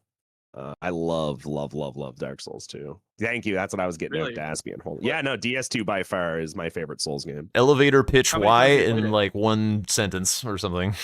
Why is DS2 so great? Why is DS2 so great? The reason that Dark Souls 2 is so great is because, and are you ready for this, Jack? I'm gonna give it to you right now. You ready? Oh yeah. Dark Souls 2 is the most fun to watch being played. It has the best design. It has the best fashion. It has the best weapons. It also has power stancing. First Souls game with power stancing. New game cycles add enemies to your playthrough that weren't there before. You can also refight bosses whenever you fucking want to. It has the best OST. It has the coolest NPCs. It has the best DLCs that give the base game better content. Not like the best DLCs, but like compared to the base game, I think they're the best DLCs, if that makes sense. Like it adds the most experience to the game. It has the best hub in Majula, the best hub music. It also has the best piglets. It also has the best healing mechanics in the game, like life gems, and it also has like 10 other different types of heals that are just really cool to have. It has the best torch mechanics. If you don't know how torches work in Dark Souls 2, you actually have to loot torches, and then they're on a timer system. So it's actually kind of cool because eventually it burns away like a real torch would. It's not just a weapon. It also, backsteps have iframes in Dark Souls 2. Backsteps have iframes in Dark Souls 2. Another really cool thing is that if you use Homeward Bones, it doesn't reset your RTSR setup. That's really fucking nice. Also, there's zip lines in the game. Homeward Bone that doesn't it? Should I heal go you. on? Life Should I go gems are I like can keep going if you want. aren't life gems shits? I've seen people play the freezing horse wasteland DLC. Running out of torches in the middle of a dark place sounds terrible. Okay, so like there's power like three stancing is things evil. wrong with what you just said. That doesn't even make sense. First of all, you don't need it. The torch doesn't do anything in that area. Second of all, that area is terrible. But I am here to defend Horsefuck Valley. And the reason I'm going to defend Horsefuck Valley is because Dark Souls 2 tried to be adventurous and doing something that Dark Souls 1 didn't do. Dark Souls 1 really wasn't like, hey, we should be playing this game with friends and online. Dark Souls 1 was all about the solo experience. Dark Souls 2 came out and it was like, okay, you know, maybe we should try to incentivize people playing online with each other. How can we do that? And you know what they did, Jack? They made DLC 3 areas, one per DLC, and every single one of those areas are meant to be gone through with a full party at max level. That's why they're optional. I would completely agree with you if that was part of the game, part of the DLC that you had to go in and do, but that is an optional area literally designed for you and your 3 fucking full Havel friends at max level. So I will agree with you. It is a shit area, but they tried something, and I respect that. So I checked my stream. Your Yo, whole that's pitch is written down. Oh Okay, my hold on, god. hold Where is it? Swedwin DS2. Best hub. Best piglet. Best Wait, ehal. where's my thing? Gem. What am I looking Heals. at? Best torch. Lot don't of see torch. anything. Backstep equal iframe. Homeward my bone scroll. equal Oh, it's RTSR. literally on your. I was looking at your chat. Horse Okay, coital so valley. I mean, I feel Excellent like that synopsis. I feel like these are all great points that I'm making, and I would like to hear anyone have better points than mine in a very readily manner as I did What is to the defend Dark piglet? Souls 1 or 3. There's pigs, there's piglets, they're fucking cute. What other game has cute little piglets? I can't say I've been keeping a list. Exactly. What I'll other wait. game does have piglets? Exactly. Exactly. You know what's even cooler about those little piglets? If you kill them enough, they turn into a big piglet that'll fucking kill you. I love that. It's so funny. Dark Souls 2 has a sense of humor. DS2 is great. It's a good game. I mean, I got what I asked for. I got the pitch. I literally, it's just Yeah. been that whole pitch has just been a copy pasta in my chat for like 6 years. You're Going very on good at 7 it. probably. Yep. Thank you. It seems well I was practiced. reading it as I went. Were you actually? Yeah, no, I did exclamation mark DS2 and I just started ringing off all this. I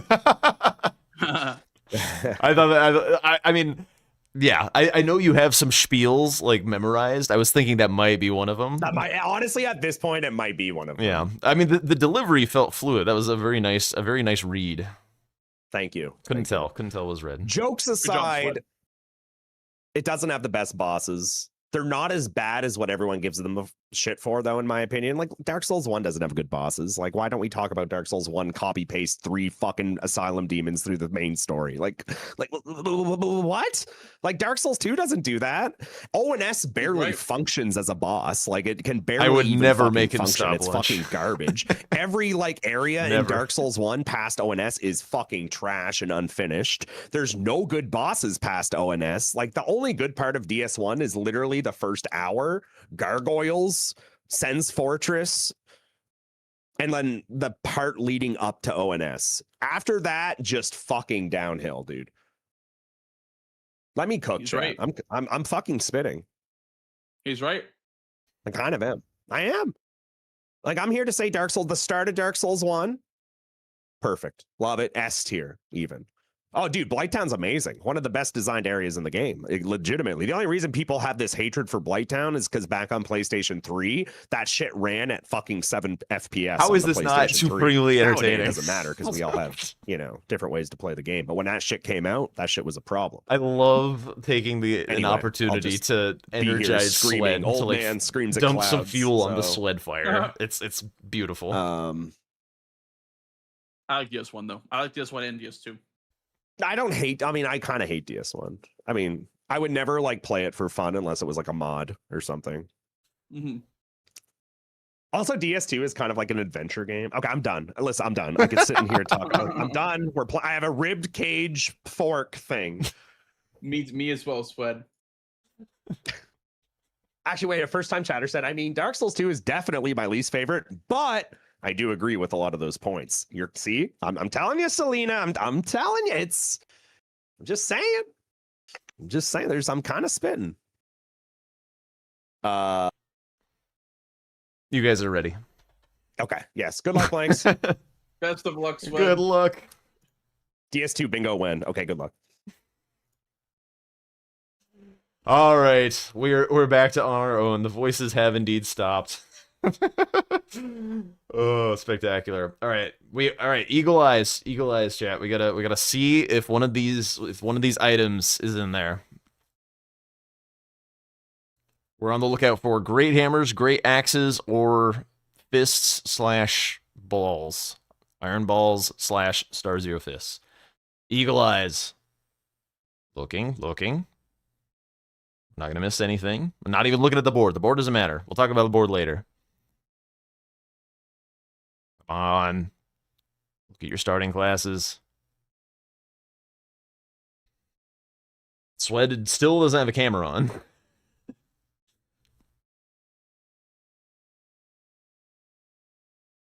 Hold. Hold.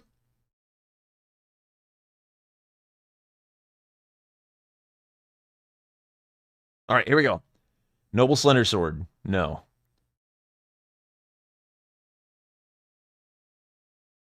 Longsword, Dryleaf Arts, Omen Kill. No, that was Omen Cleaver. It does not. It does not have any of them. Right? Castus does not qualify, and that was a regular Omen Cleaver. The answer is no. Holy shit.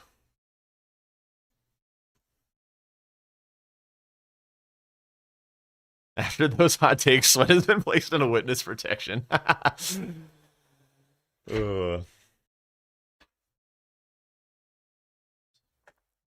All right. Anyway, the board. What would I be looking at? Cookbook. Okay. Rolana, Mog, Geru, maybe. Potentially. ADM. One red bear.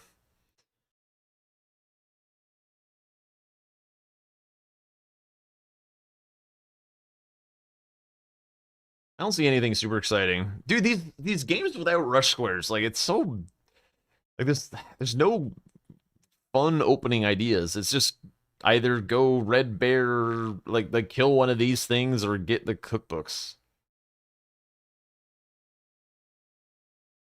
I'm so uninspired.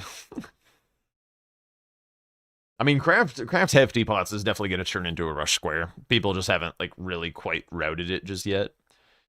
Swed has the Omen Cleaver. Blanks opted for a square-off weapon. Square-off weapons are pretty bad in the DLC, I'd say, but curious to see what he can do with this thing. Blanks buying greases. Swed's chat is still talking about DS2. Did they get rid of the DLC armor set square? Worse, they got rid of Moore's armor set, which is the most interesting armor set square.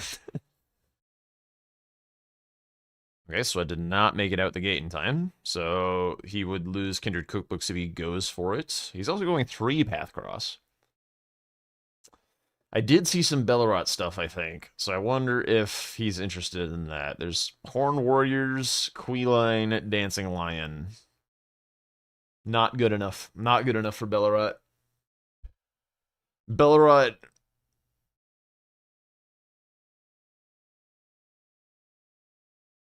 I don't think there's a combination of squares that exist that make Bellerot worth it to go for. Yeah, I can't think of one. It'd have to be like Queeline, center square, Revered Ash on a diagonal or something. And then like a Dancing Lion for later or something. You thought you heard Porn Warriors? The mind hears what it wants to hear. Yo, I missed you, Pico.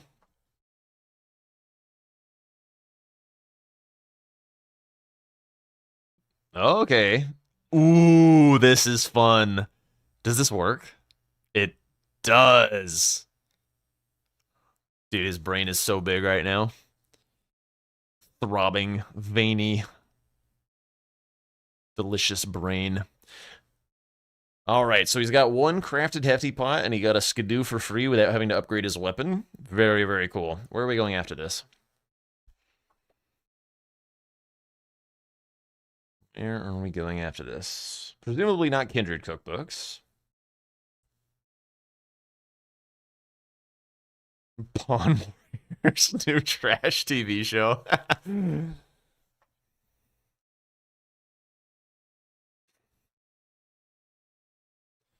Okay, so Swed's just getting map, I guess. Just the 3-path side of the map is just so weak. Like literally the strongest thing over there is Savage Lion's Claw, and that's like it. Like everything else is just go to Shadow Altus. It's so bad, I feel, to go across the Elect Great Bridge. Unless maybe you start with a Great Axe or Great Hammer and like want to grab the Lost Ashes of War as well, then maybe you get some value. But like these graces you can always just come back to later when it's a less consequential. Did Blanks just... Oh, right, because he grabbed Egon, of course. So Sweat is the one going this other way. I thought Blanks skipped Tiolier without grabbing without grabbing the Grace and not having a Grace on top of that ADM area.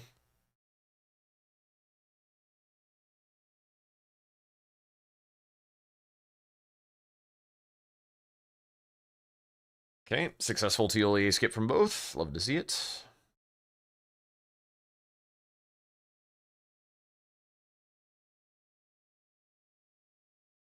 Sweat's chat is talking about Bellerot a little bit, and I see a lion mentioned.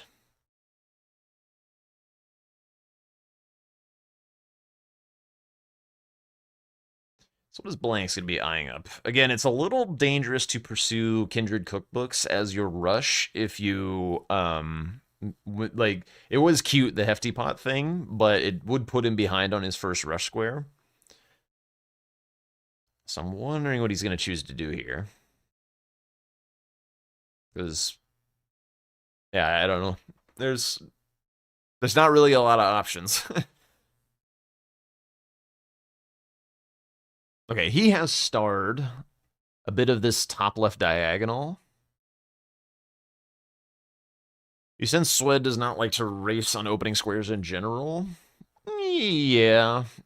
He does have a relatively rush-centric playstyle, but yes, he does not typically hard rush, like, optimally the first square out the gate. Part of that, I think, is due to the presence of chat, because at the beginning of the game, he's, like, yapping with people. And so he's, like, not running in super straight lines or really focused on what he's doing. And so I think he just likes to get some progress towards some things and then get into the rush. But he typically gives away the first square to his opponent. Blank's going back section first. This I did not expect. Blanks is also not really a rush a square out the gate type of guy.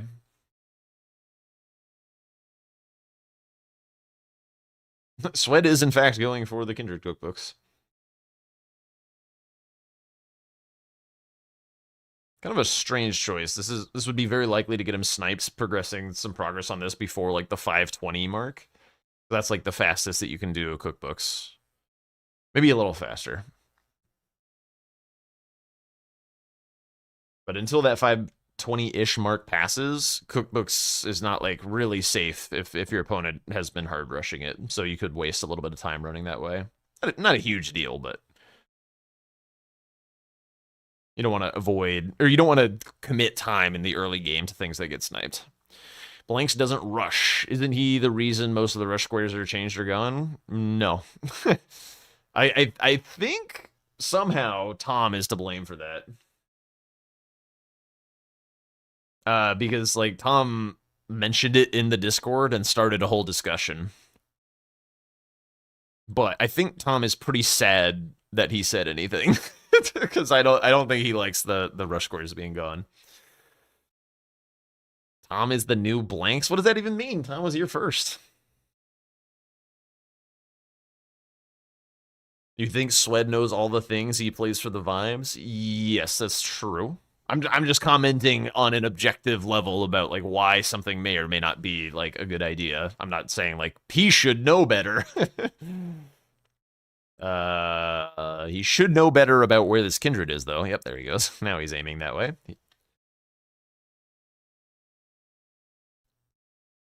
He said, "Why did I nerf myself?" Oh yeah, Tom. Yes, he did.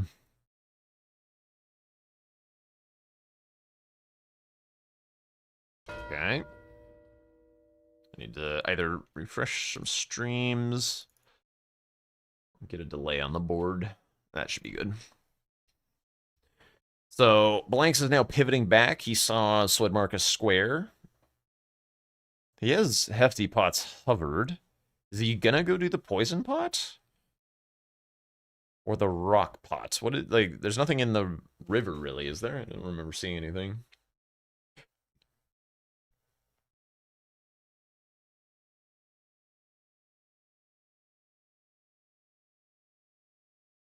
There's, like, nothing in the river.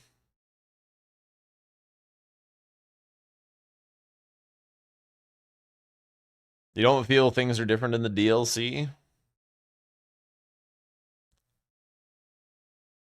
I feel it's very different. He's doing the rock pot.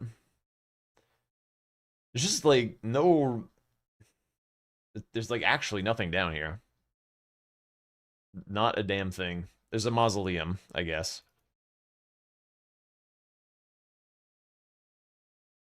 I would categorize this play as poor.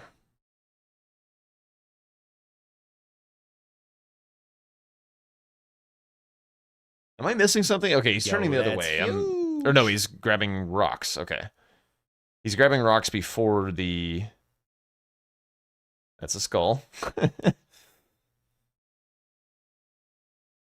There's a rock to your right. Nope, missed it. Maybe I already grabbed 3.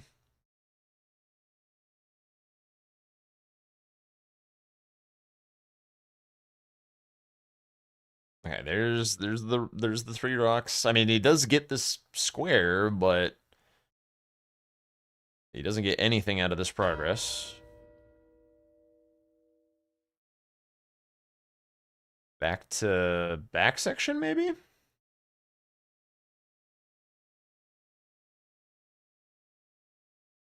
I feel like, I'm gonna be real, I feel like Swed probably would have a pretty hard time crafting 2 unique hefty pots.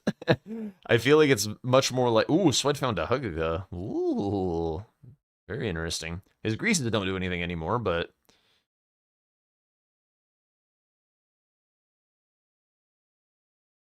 Yo, what's up, delicious? How's it going?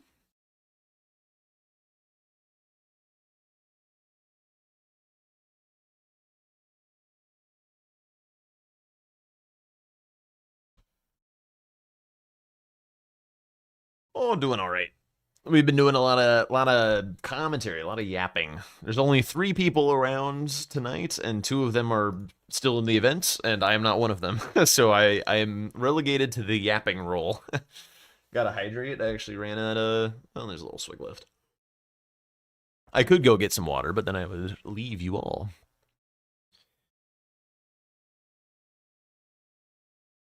Okay. The damage is actually pretty good.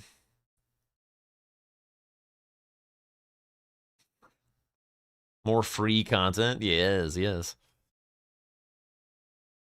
I mean, I'm happy to have a day of just yapping. Perfectly fine with that. Oh, this one has the weird jump R2. I feel like I've never actually used this weapon before. The damage does seem quite high. Okay, swapping over to Dragon Katana makes sense. He got his rock proc. I don't know if he did this on purpose, but it's pretty wise, I think, to not pursue a frost proc on the bear. It's like, the animals are quite robust. Robustness being the stat that governs frost and blood procs.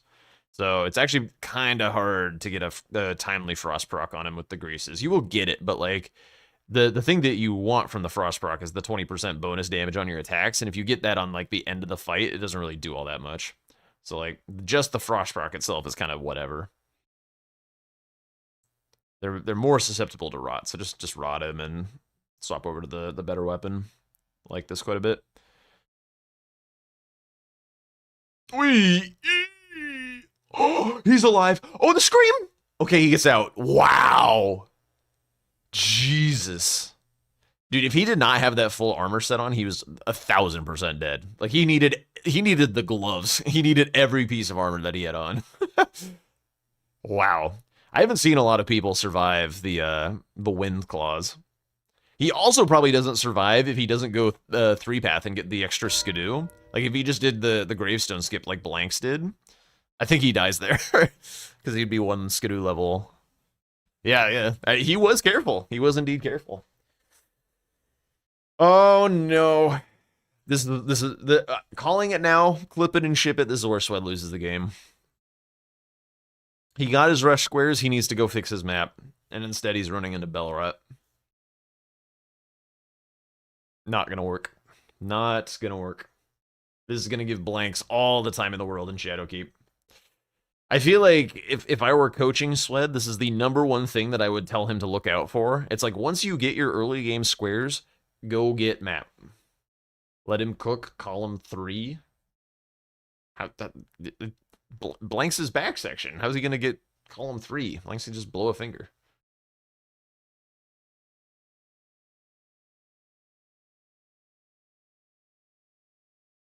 Also, Queeline doesn't synergize with unique invaders very well.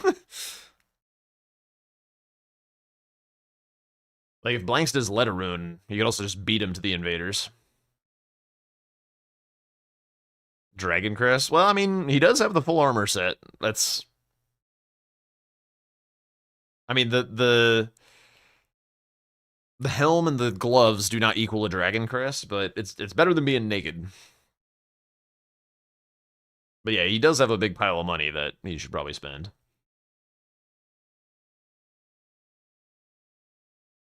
Blank's looking at his character's ass. Cringe.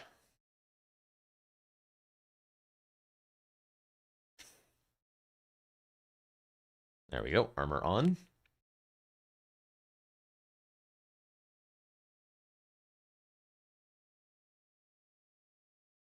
Okay, so the Dragon Katana was in the shop, so they both have it.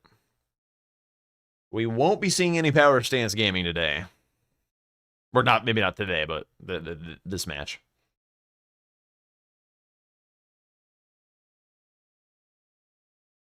I feel like we're going to see a stat dump here from Swed. Not even. He's just going to go in with 200k runes. The first 200k runes that you spend is easily the most important runes in the DLC. Everything after that is not useful. I mean, it's like useful, it's just not great.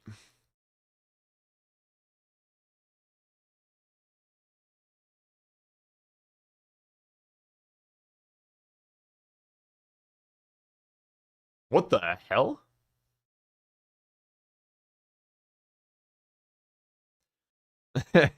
So enemies in these games don't like fully break their tether if they're in the middle of attack sequences. So like the Horned Warrior started his attack sequence like outside of or inside of his tether range, and then just kept going. And then after his attack was done, then he was allowed to despawn.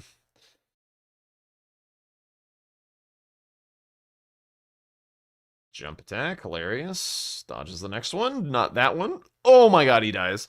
Oh, and he's got 200k runes in there, dude.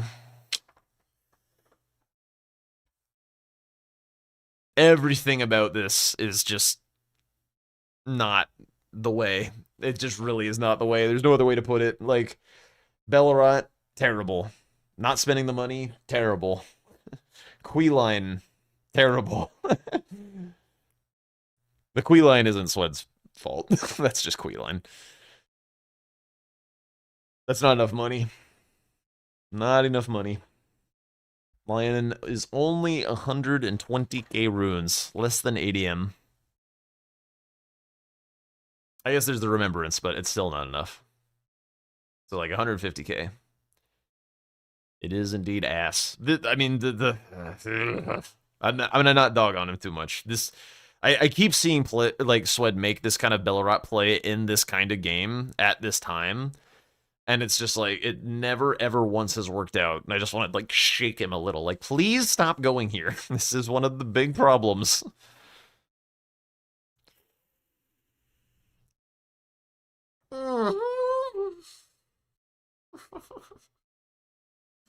Why would we grade that, dude? It is so not worth it.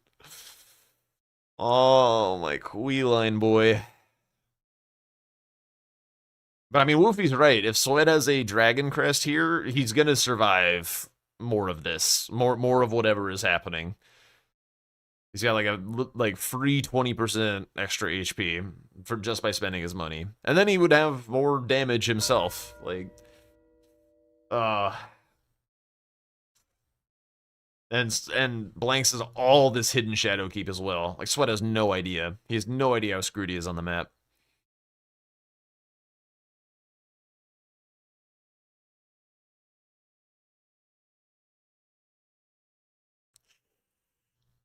That jump attack is surprisingly long range. Whenever you try and, like, outspace it, like, you gotta be really careful. Ah, okay, he does stab him out of the air. Gets another Ash of War.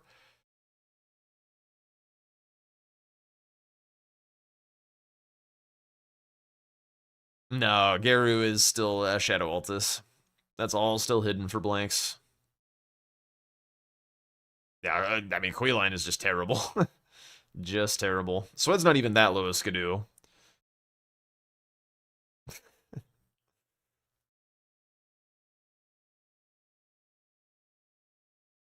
Okay, that's a healing window.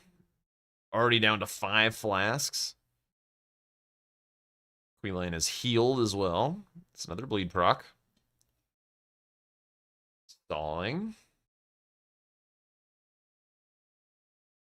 I need to practice this run that Blanks is doing.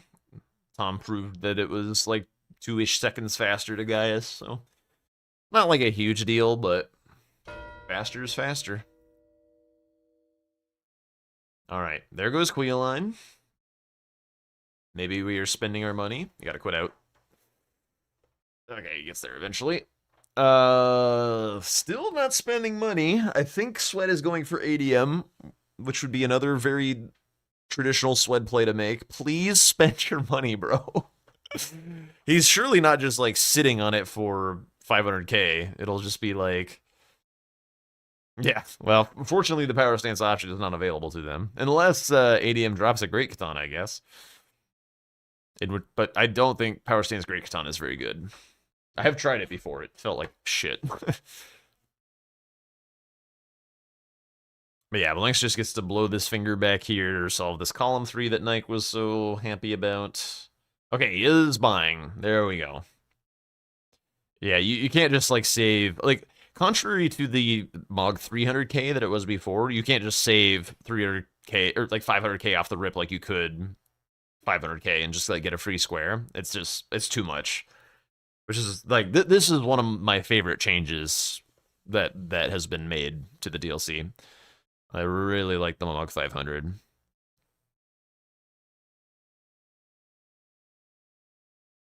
Okay, not going for anything else in Backgate just yet. I guess he knows that Sweat is not very... Because Sweat is also not really a split progress kind of guy. Like, Sweat wouldn't really go to Shadowkeep, not mark a square, and then go for Queeline. So I think Blanks, if he's playing his opponent rather than just, like, playing... Like pretending it's not Sweat or whatever. Like Blanks, I think, could make the assessment that Sweat does not have backside Shadowkeep. No, Sweat is not a particularly sneaky individual.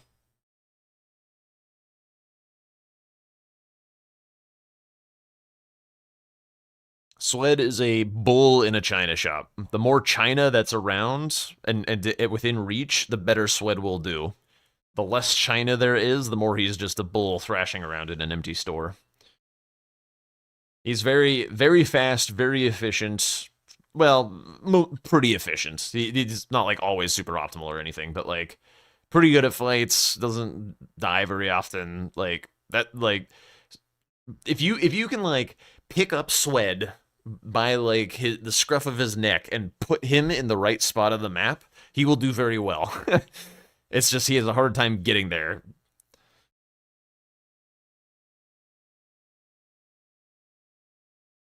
Didn't Swed win a game the other way by just getting 5 squares in a bingo the other day? I don't know. I wasn't there for that. Should have been 1,000,000 runes. There are some folks who know me who would say that I would agree with you. I have definitely put that square in a few of my formats, much to the chagrin of the players. I like Maga Mill. Is it necessary for this? No. But I like it. Okay, so we got Moon Refill. Hey, we got one. We got an enjoyer of Maga Mill. It's a strategic square. That's a lot of money to be walking around with.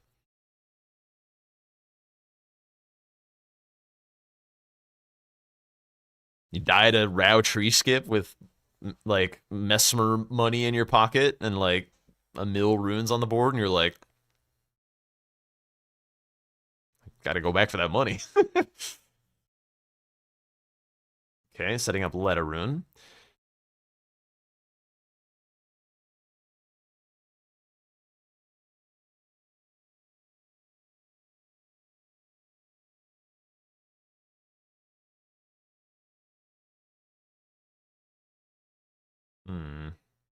Swed did buy the buffs. I'm surprised by that, actually. That's like the most I've ever seen Swed shop for shit.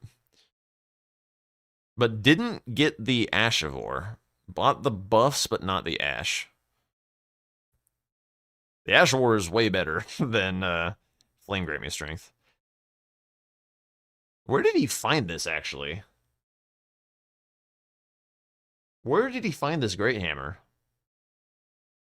Oh, God, because he could power stance. He actually could power stance. He could go and get the hammer in the church.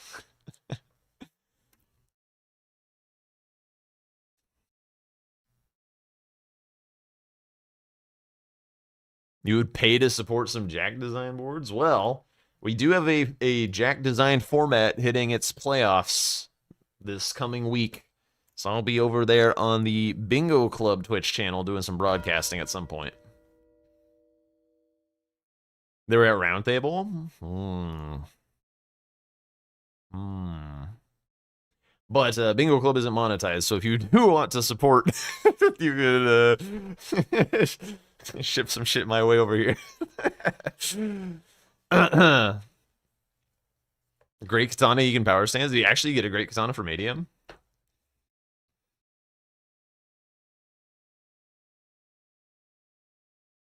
Do you see the recent practice match where Aggie power stance against Blanks and shredded unbelievably? Ghost Flame Dragon took like 10 seconds? No, but that sounds like every single match with power stance.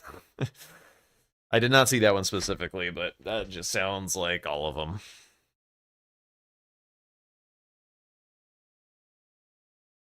Tom was in here a little bit ago defending power stancing. And like whenever Tom takes a defensive stand about something, I never quite understand because I feel like whenever I'm talking to Tom, I'm like, I feel like you should hate this. But you're like trying to defend it. Like, I don't understand. I think Tom just likes anything that allows him to go faster. Like he doesn't care if it's more fun, he doesn't care if it's like boring or like bad content or whatever. He just wants to go as fast as humanly possible, and anything that will let him go faster, he's all about. It's like just let me go faster. I just want to go faster. I mean, no, like power stancing is not it's not an art. It's you're just flopping around at something like DRL was skill based for reasons that were not power stancing. Like, it was about routing, quick decision making, potentially getting a little lucky at like when you check merchants or when you like choose to check merchants. But being good at power stancing is not really a thing.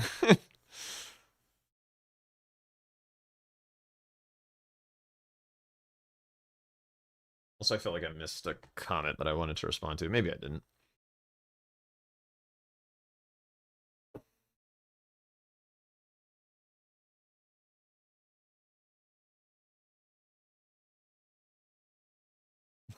Ah, I see. It was a Snipemare's comment after a while. Thank you. Glad you're enjoying my hair. The things that I said could be applied to bingo too. Wait, which things? About power stancing? About how like, yeah, like when you're power stancing in bingo, like there is still like skill expression in playing bingo. It's just not fighting. It's just not about the fights anymore. Yeah, I had talked about that earlier. I think the exact coin of phrase that I used was power stancing turns bingo more into chess than into what bingo is. Where it's just about like how you're moving around the map and the board rather than having to execute technically. Which is a shame because bingo is a wonderful combination of all those things when it really is singing nicely.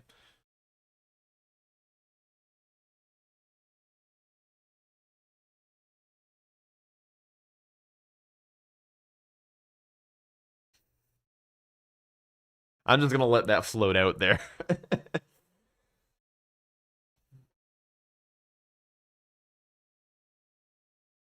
Wait, who might be power stancing?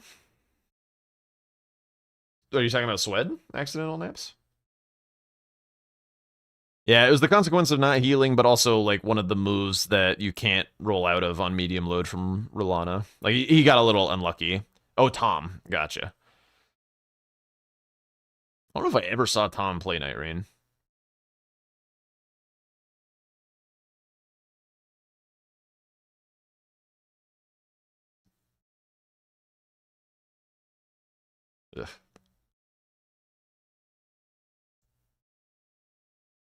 There we go. There's the procs coming through.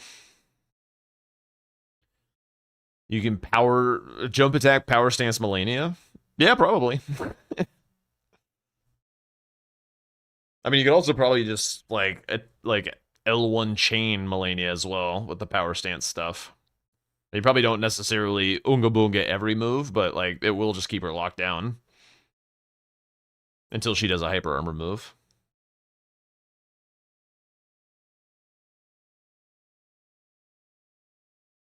Oh, okay. Gotcha, Hamster Bob. Oh, he rolled early. Okay, he's fine. Gets the stagger, gets the kill.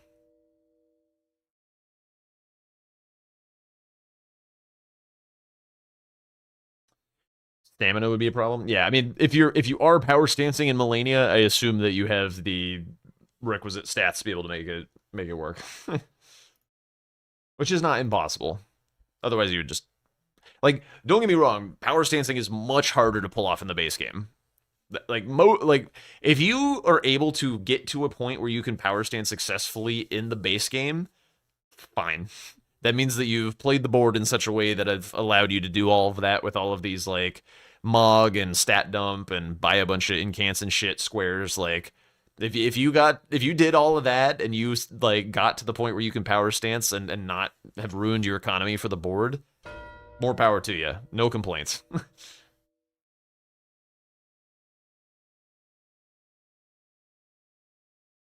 Yeah. Okay, so this is the point of the game where like the score total looks close, but I kind of feel like there's no way Swed wins this game because his last line,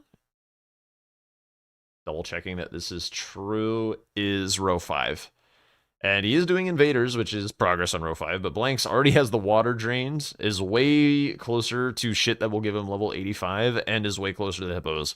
Swed has 0 Shadowkeep progress at minute 30, which is a constant issue with his game. Constant issue with his game in the DLC. Like, Blanks has been able to keep pace with him square, total-wise, and has, like, actual twice as much map as Swed has. And like there are squares that Blanks is sitting on that Swed is nowhere near that Blanks can just collect in a heartbeat and just like pull ahead. So like we're looking at things like Golden Braid. I mean, as soon as he kills Mesmer, he can Mog, so that one's free. He has an NPC invader dead for the with the Letteroon. It looks like Swed's gonna get it though. But water's drained, so these two are completely in pocket. He's way ahead on these two. This, like, all of this stuff tumbles very quickly as soon as he starts working on it. Hippos as well. Why he killed both Queelines? The first Queeline you need to kill in order to summon more. It's a weird interaction, yeah. Like, while Queeline is alive, if you kill the bug, more does not invade. I think it's actually a bug in the in the game code. I don't think it's meant to be this way.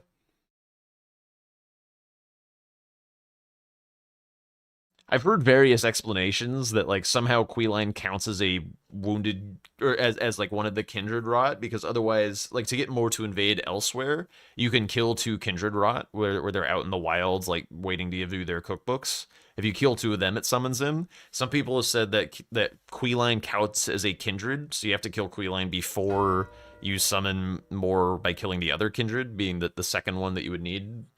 But other people have said that it's just about how like the invader like boxes overlap or something. I don't really know.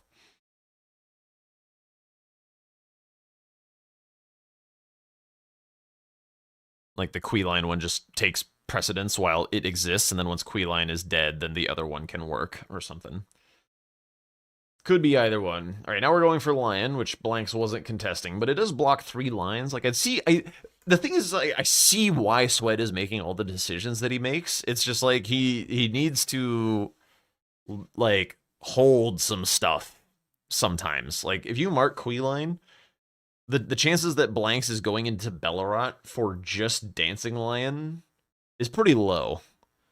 So like, go do other things, like, and be comfortable with the fact that Blanks won't go here. Like, Blanks is way better shit to do than come and steal your lion.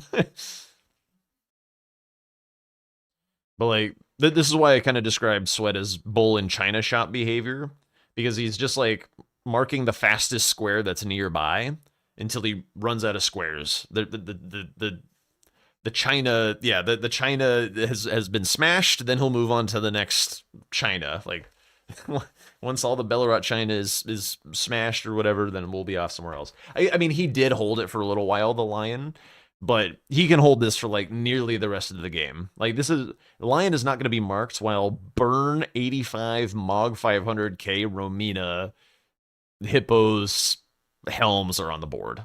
These squares are going to be done first. This is just like huge value.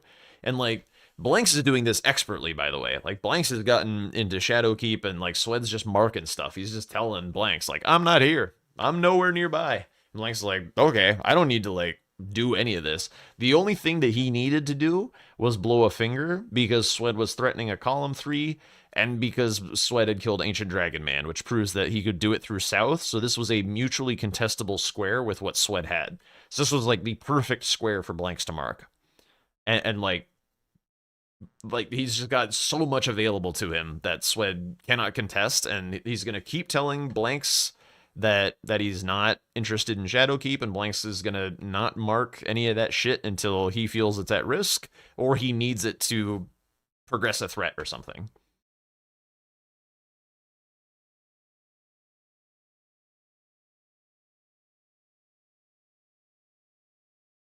For once, I gave a 12-minute explanation that you got all of, except for the China part. I feel like the China part is the most like universally understandable part. That's the point of a metaphor. Okay, so Blanks gets a grace up Jagged Peak towards Bale? Why was he going up that way, actually? I don't really understand that play. Was he trying to like sneak the row 1 or something? Doesn't really make any sense. Oh, transformation, I guess. Okay, yeah, transformation. Oh, okay. Blanks is looking at the top left diagonal. I see. I think he's being a bit too cute with the top left diagonal. I think just like this pile of squares here. Like, let me unstar a couple things. I mean, Golden Braid kind of counts, but like this pile of squares here, like once Blanks pulls the trigger on this, he's gonna get like, what is this? 7 squares in under like 10 minutes, I feel. Maybe not. Maybe more like 12, but it'll be like unreal value.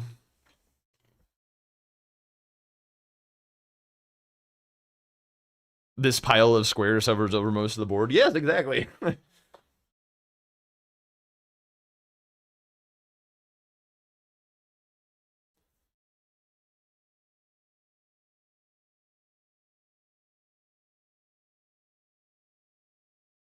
How is Blanks going to pull the trigger on level 85 and 500k? If he wants it, he can get it. Not a problem.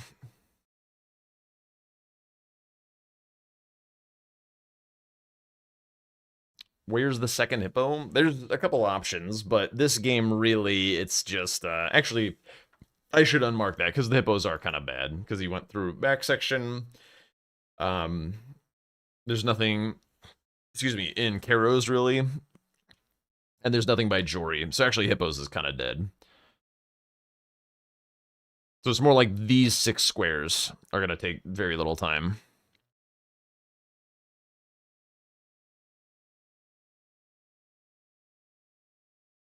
You're enjoying Blanks' great rune? Yeah. Thank you for the follow. Oh, Blanks dies to Salza. Dude, he wasn't power stancing. He was not power stancing. He is Blanksing a little. He wasn't careful. That's true. Got to be careful. Salza is like, at this point, Salza will probably claim more lives than like many of the Remembrance bosses this season. He's not. Was he actually power stancing the great katanas? I saw that he had 2. He was power stancing them? Yeah, okay. The great katana power stance is pretty shit. Yeah, it is pretty shit.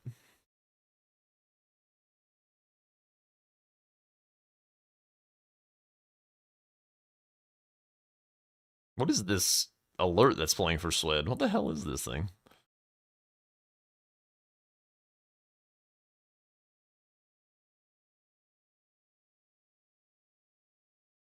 I think, like, Blanks' big gift to Swed this game was going south.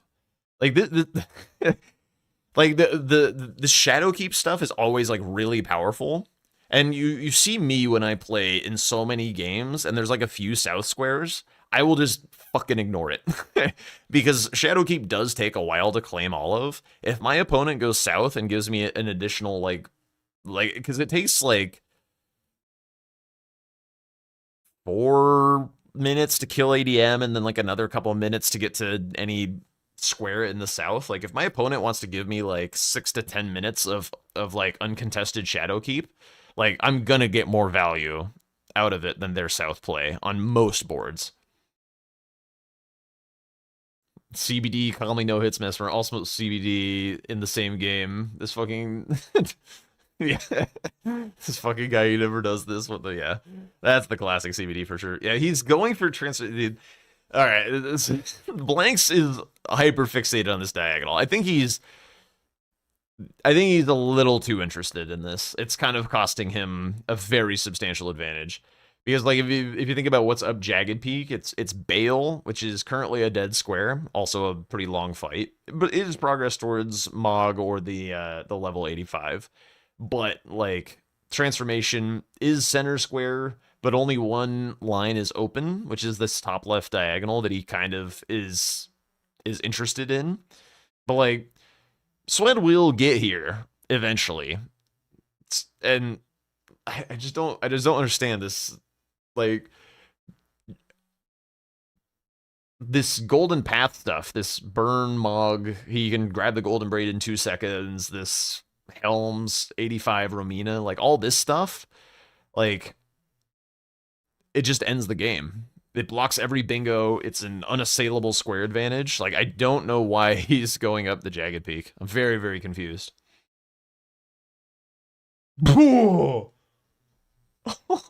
Gotta be careful on that boulder there.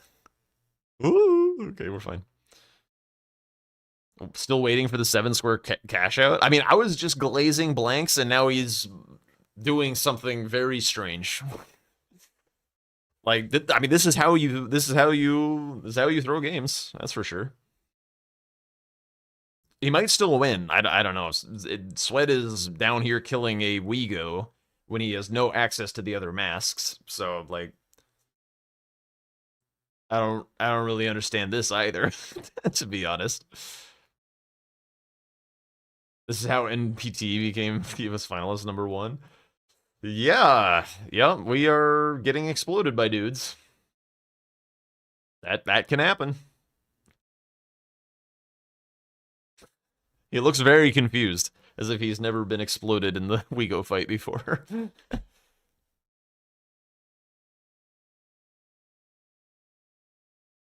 Checking Skidoo.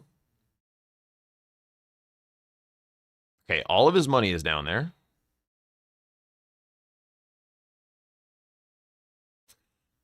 This is so funny. This is something that I would remark on about this square, and there are some others like it. I don't know if I can think of one off the top of my head, but like this square is a great example of this concept. But if you can't get to the rest of the parts of the square, don't start working on it yet, because like if Blanks chose to mark this right now, like if he wasn't doing transformation, he was doing this, Swed could have spent this time that he's been dying and rolling away from fireballs heading into Shadowkeep.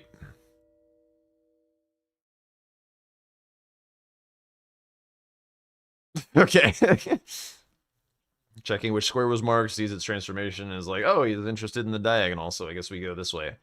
But like say that square was this Helm square. If Swed had just been progressing Shadowkeep that whole time, then he would at least be able to contest like some of this burn 85 Mog Romina stuff, like maybe sorta. He'd be within shouting distance of it.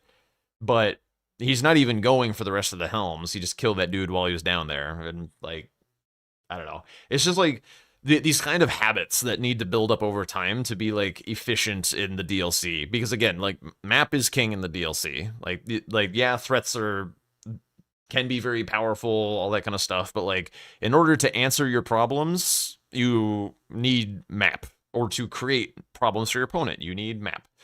So like there will be times where you can do things that are more aggressive. But this format, especially after removing so many freaking rush squares, map is a huge deal.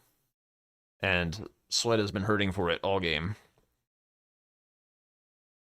He's run for 10 minutes. He killed the Dancing Lion 10 minutes ago, and he has gotten access now to 1 1/3 squares.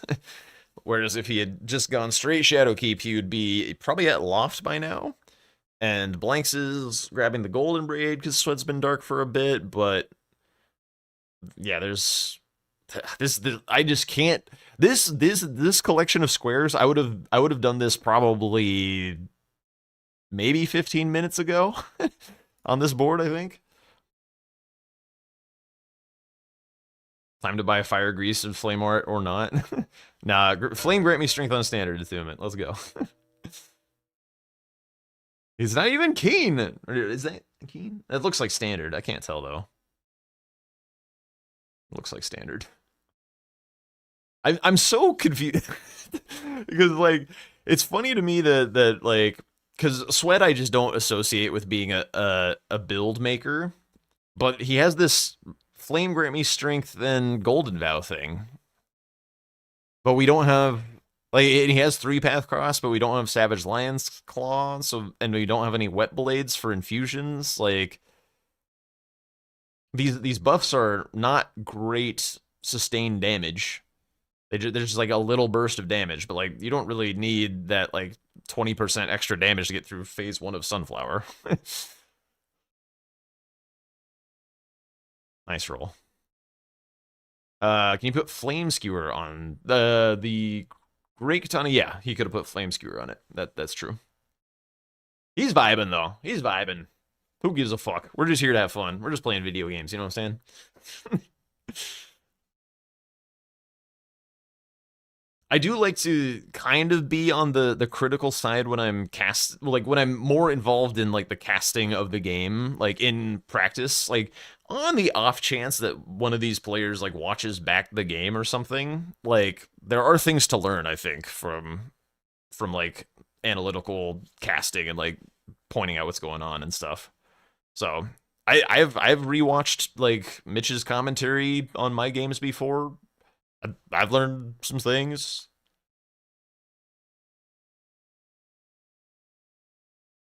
We're also not like really in the deep learning stage right now because like it's still the event still is unannounced as far as the time frame and stuff. Like people aren't deeply on the grind yet. We're building a lot of familiarity. We're trying out a lot of stuff. Where was I last year? I was a ref last year. So you're saying I need to be paired with a color commentator. I can do color commentary as well, but right now, there's a lot of stuff that's like worth mentioning, I think, at this moment, so that's kind of why I'm focused on this. But I do think commentary is at its best when you have an analyst and a color commentator. Yo, that's huge. 100%. Those are the best casts. Yo, thank you for the follow. Welcome on in.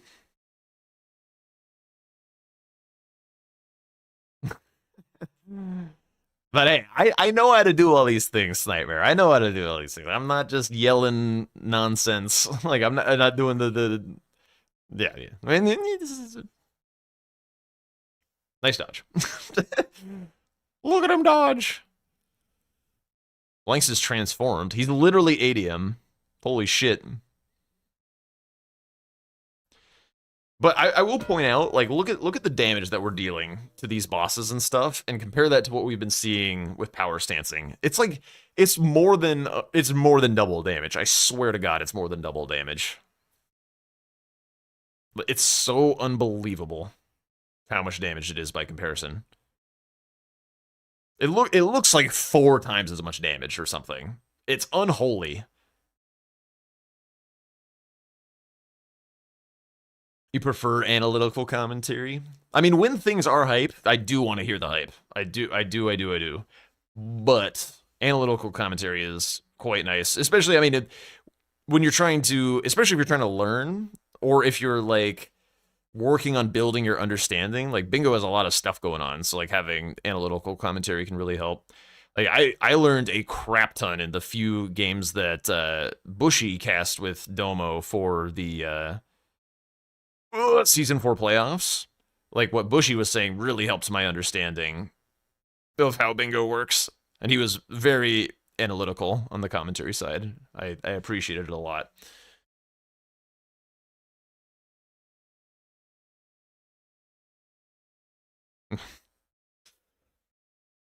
Why are we killing this Omen Killer? What is happening? Was he just grabbing the money? Oh, he's trying to get Mog. Okay.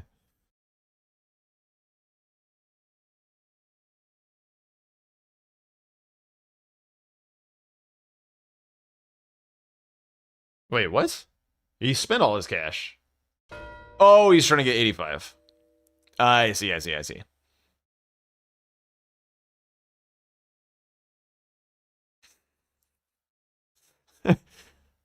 What is happening? What has Blanks done to this game? This is so strange. Yeah, the damage is terrible, actually. Like, Romina's weaker, it appears. He's doing a lot of slashing attacks. Okay, he does have Romina dead. Yeah, Blank's, like, really fixated on this diagonal and just, like, let a lot of stuff slip away. So what is our solution? I guess we're going... I mean, Swed can't catch him on hippos. I don't know. I feel like that transformation was, like, monumentally game-throwing. Because, like, again, if he just, like, went for Romina or like, Mesmer or whatever at that time, like, he gets level 85, Romina's dead, like, Sweat is nowhere near transformation, so it's not even, like, under threat. He hasn't even gotten into Shadowkeep. Like, I don't know why we were fixated on the diagonal. Maybe Blanks was trying shit out. Like typically I like to give Blanks the benefit of the doubt because I know he likes pushing the envelope and trying things, especially in practice. So like I'm never gonna be like criticizing him like Blanks dumb, Blanks don't know bingo. But like I think he had the win very well in pocket there. You think Blanks still wins this? Yeah. He probably does. He probably does. You're probably right. He can do Rakshasa down here. He's got better progress to burn, better progress to helms still. He'll have hippos. He can Mog like right now if he wants. Yeah, he's probably still got this. I did not call anyone dumb. I would never do that.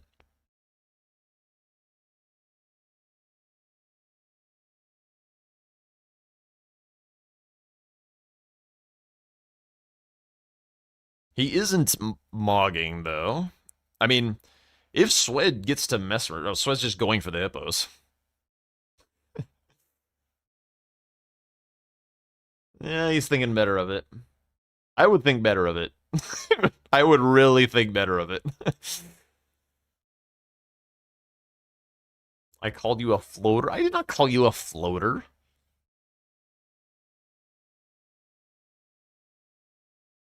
Yeah, Swed was thinking about the 2 hippos and then realized that, like, there's no chance that he gets it. Like, Blank says, Romina dead, he's been in Shadowkeep for, like, years. Like, there's no way. No way that Swed gets hippos with his map progress, so... Making a nice pivot here. I don't know about the mausoleums, per se. I feel like he needs to get either these helms, the Mog, or the tree. Like, let me take a look at Blanks' square count. Now we do a little counting. Blanks has hippos, helms, ceiling tree, mog, mother, which is 13. And hypothetically Bale he's ahead on as well. So like Swed needs 2 of these squares. Which is none of these are mausoleums.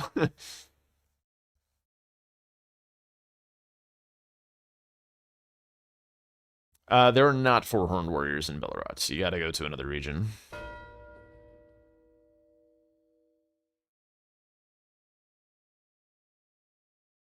The 4 horned warriors is not a square that I'm a big fan of at all. They're just not in enough places to make it like all that routing expressive. Jesus, that was risky. No health, R1 into a 2-handing jail knight. Yep.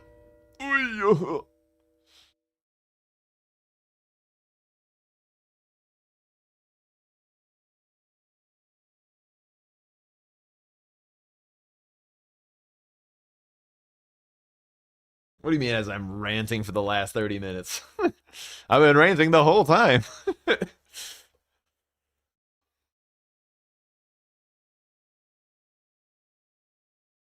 This hammer's like surprisingly short always. Oh, the past 30 minutes. Is that what you're saying? Yeah, it was I thought you meant the remaining 30 minutes of the game. I mean, I might do that too. That worked out nicely for him. Okay, 1 mausoleum. You have the rock potted coon. That's so stupid.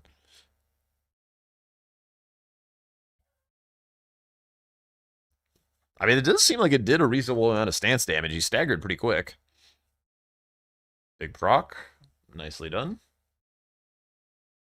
So yeah, now Blanks can go back for the helms. Then he can burn. Yeah, it's just very, very smooth sailing, I think. The transformation was a blip, for sure. But the game is still pretty chill, I think.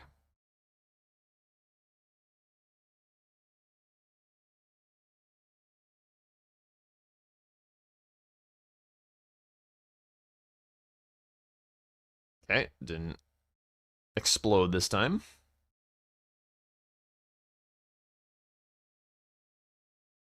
I wonder if Endure would be nice for when they're coming in. Ow.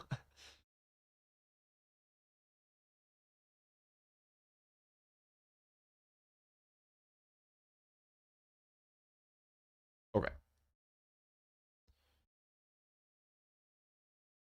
Okay, Sweat at least does have back section. So he's not like, I guess, really out of... I don't know. I don't know what he can do. It always just looks so nearly good for Sweat, and then he just runs out of squares. Just runs out.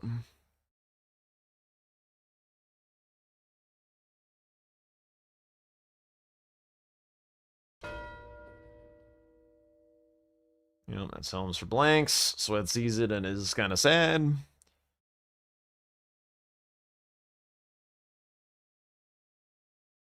So, Blanks is opting to contest mausoleums here.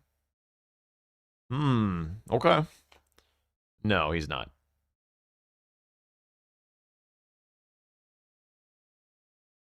What are we doing here? We don't have Mesmer dead. Oh, he's doing a couple of Horned Warriors. Why this? So it's been in Bellerot. Let him have his dumb Horned Warriors. There's surely not 4 here. I know there's 2. And Bird Warriors don't count. This is... I can refresh.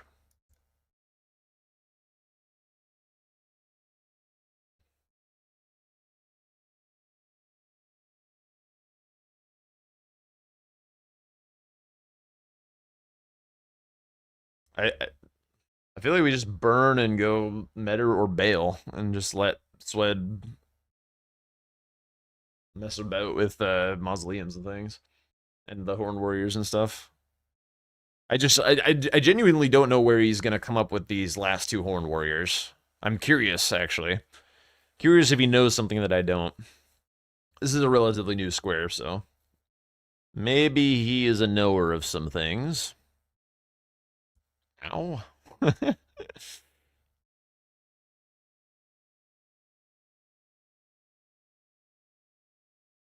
Bingo Jesus. Yeah. Tom is bingo God, Blanks is bingo Jesus.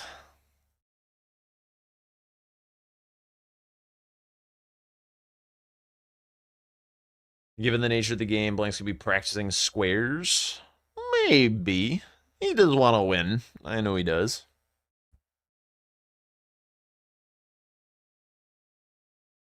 Ow. Okay, so there's two.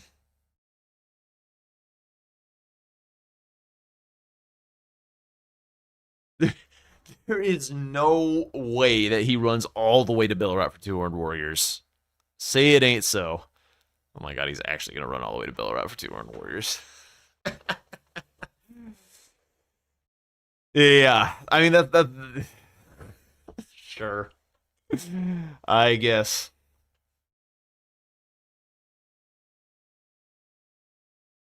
Swed is running out the way of base Rao for a Mausoleum and the two Horned Warriors, I think. I think?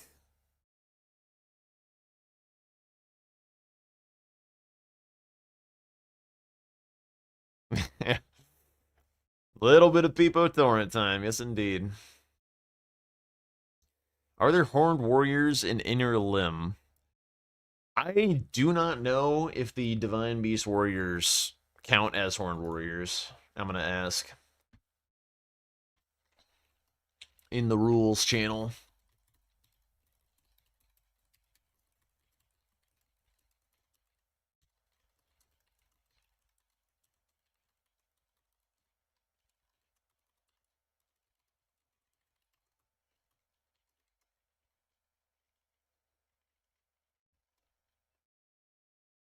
I have no idea. No idea if he would count that.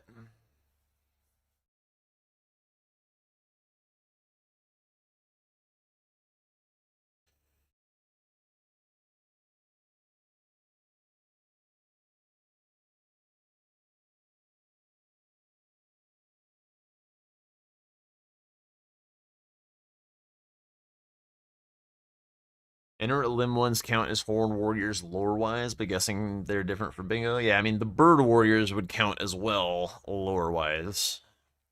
But I really doubt that they would, especially because they are a square. Yo, that's huge. The Bird Warriors. Yo, thank you for the follow. Appreciate that. Because, like, there's very few square instances that are, like, a square is a rectangle type thing. Like, a Bird Warrior would double dip for Horned Warriors and Bird Warriors. I kind of feel like... I mean, the Divine Warriors aren't a square, so it wouldn't be double dipping, but the similar logic, I feel, would apply. But I have no idea. It's going to be whatever Domo vibes with.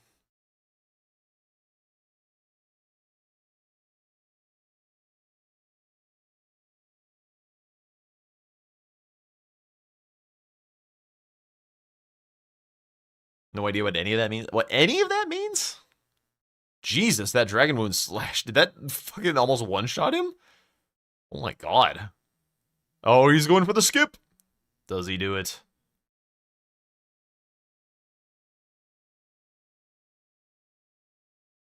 Nope.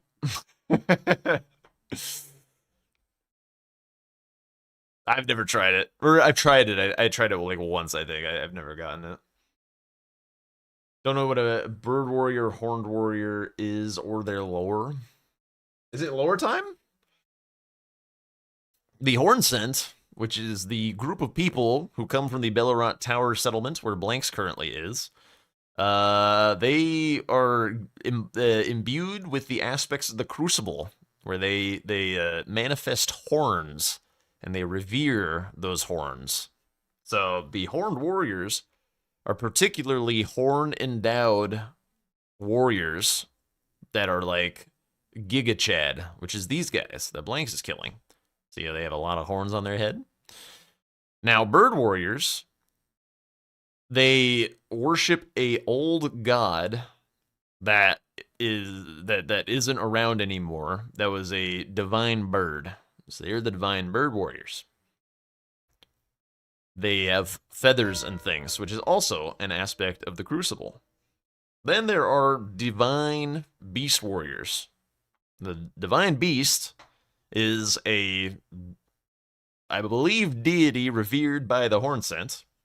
And the divine beast dancing lion, which is the remembrance in the Bellerat, is a like the apotheosis of these divine warriors. So like the divine warriors can become sculpted keepers, which then channel the power of the divine beast into their beings, and they get possessed by this divine beast. But the divine beast warriors themselves, they're like the next from the tippy top, and they're the ones that are in Inner Limb, and they summon the elements. They summon the power of the storm. I mean, it was off the cuff, but it was pretty close. It was pretty close, I think. More or less free Vati Vidya. Holy cow, a streamer that knows the lore? Yeah, I know some lore things. I know some lore things. When I play games, I hate like being exhaustively lore seeking because I just want to like get to cool fights and stuff. Now do it in a British accent? No. But I do really like watching like the lore content and stuff. I do like me some Vati and Smo. They've got nice that's like my version of ASMR. It's like my thing to fall asleep to. Just put on some Vati and Smo and drift away to the dulcet British Isles tones. Yes. Do it in a Minnesotan accent instead. Oh yeah, sure.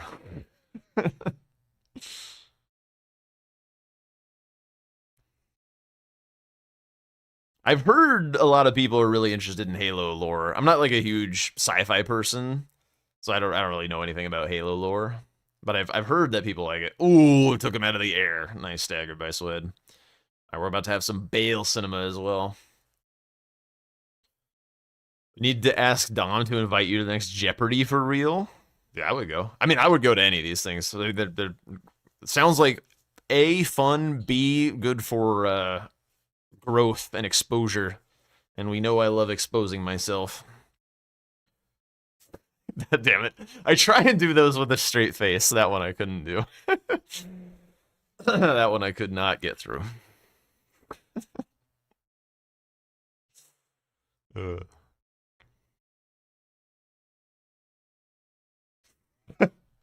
I do love that emote. Oh, it gets freaking toasted. Also, this is ADM versus Bale double cinema. Also, finally, we have a kill Bale, not necessary to have Egon Square. How well do our boys and gals know the Bale fight? We've been coddled so long in the soiled loins of Egon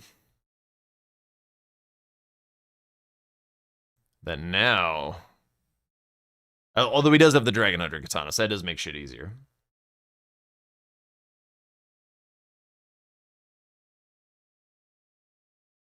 What is happening? They're going for the last square. They're going for the last square.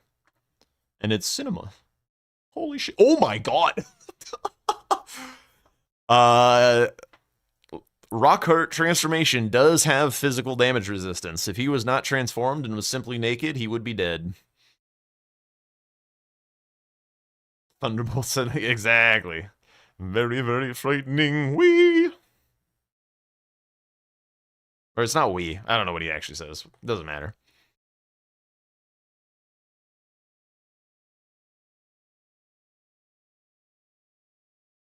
Big stagger. Huge punish opportunity on the head. Couple of thrusting attacks.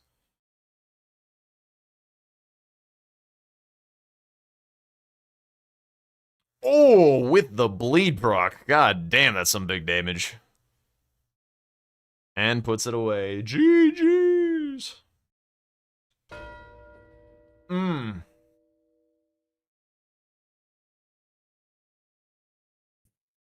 I sure did. Silly little goober. God damn. Sure did. GG's. GG's.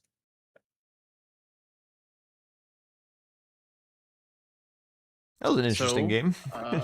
Yeah, that was a good one. I mean, I Yeah. genuinely was caught off guard when you got level 85. I'm like, how? But I was under the assumption that Skidoo Tree dropped like literally like 100k or like nothing at all. So Got a tree avatar? No, he Yeah. drops a lot, dude. Yeah. No. yeah, It's I thought in he the dropped 100K for 200s. some reason. It's not like that much. That's a good amount. Yeah, yeah. I mean, like Rolana, Red had- Bear, it adds up. Yeah. Yeah, I was genuinely shocked. I was like, wow. So I thought I was gonna get Romina and then do it, but it was not enough. Well, I mean, no, you marked it first, so Yeah, I had to don't do think he ever killed 500K. Mesmer. Was Hippos close at all, by the way? No. 0 killed. He pulled up 'Cause I the just- elevator from And first then I floor was down like, to why am I Chori. even bothering? Yeah, yeah. Just then moved was like, on. wait a minute, there's no shot. Yeah, I had that because I got the painting, so I had the castle watering hole grace pretty early on. Yeah. What do you think I did for transformation? Lamenter? Yeah, I just assume Lamenter for sure.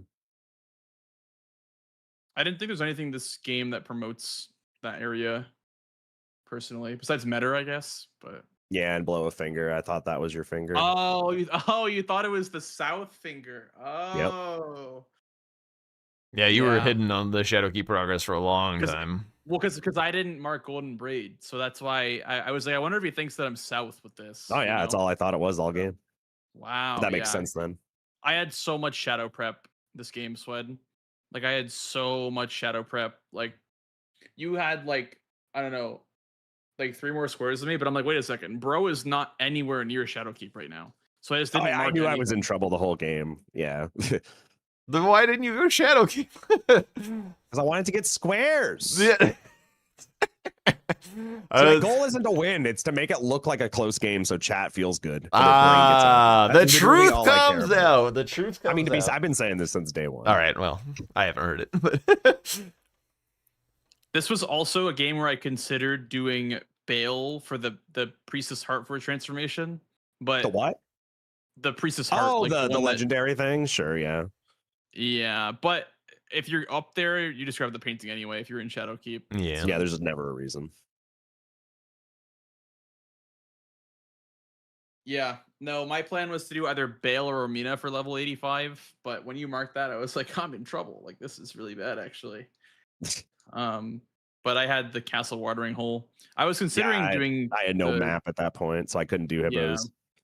Yeah, I mean that is a square that does require a map. Were you going for Horn Warriors at all?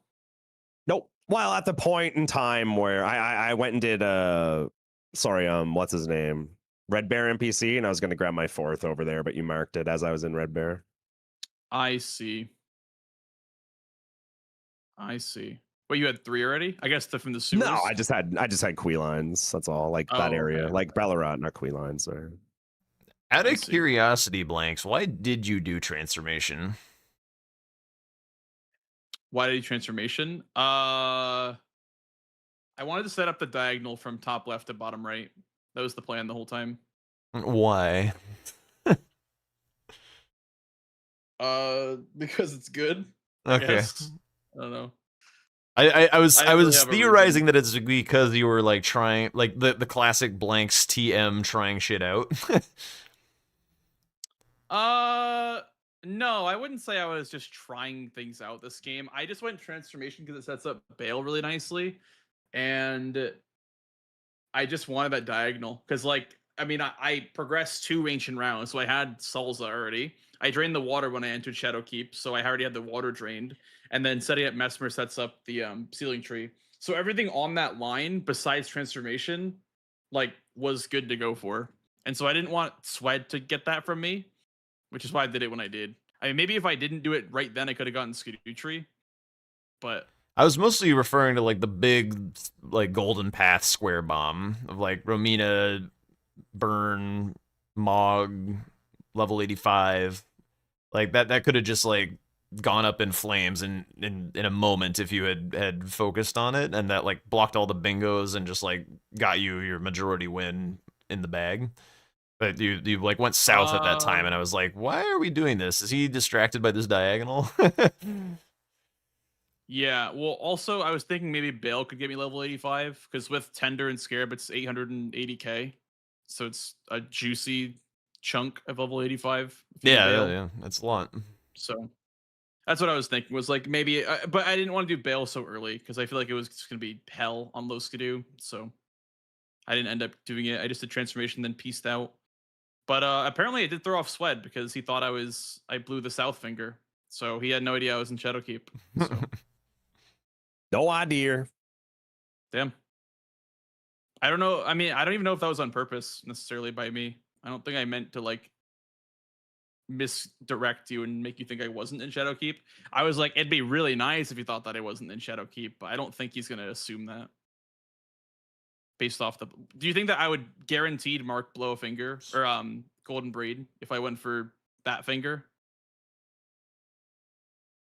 Honestly, blanks, I have no idea what the right thing to think is in bingo. Usually, I'm not sure. Maybe, I don't know. I'm just asking, like, in the moment, did you think like, oh, he's for sure south when I blew a finger?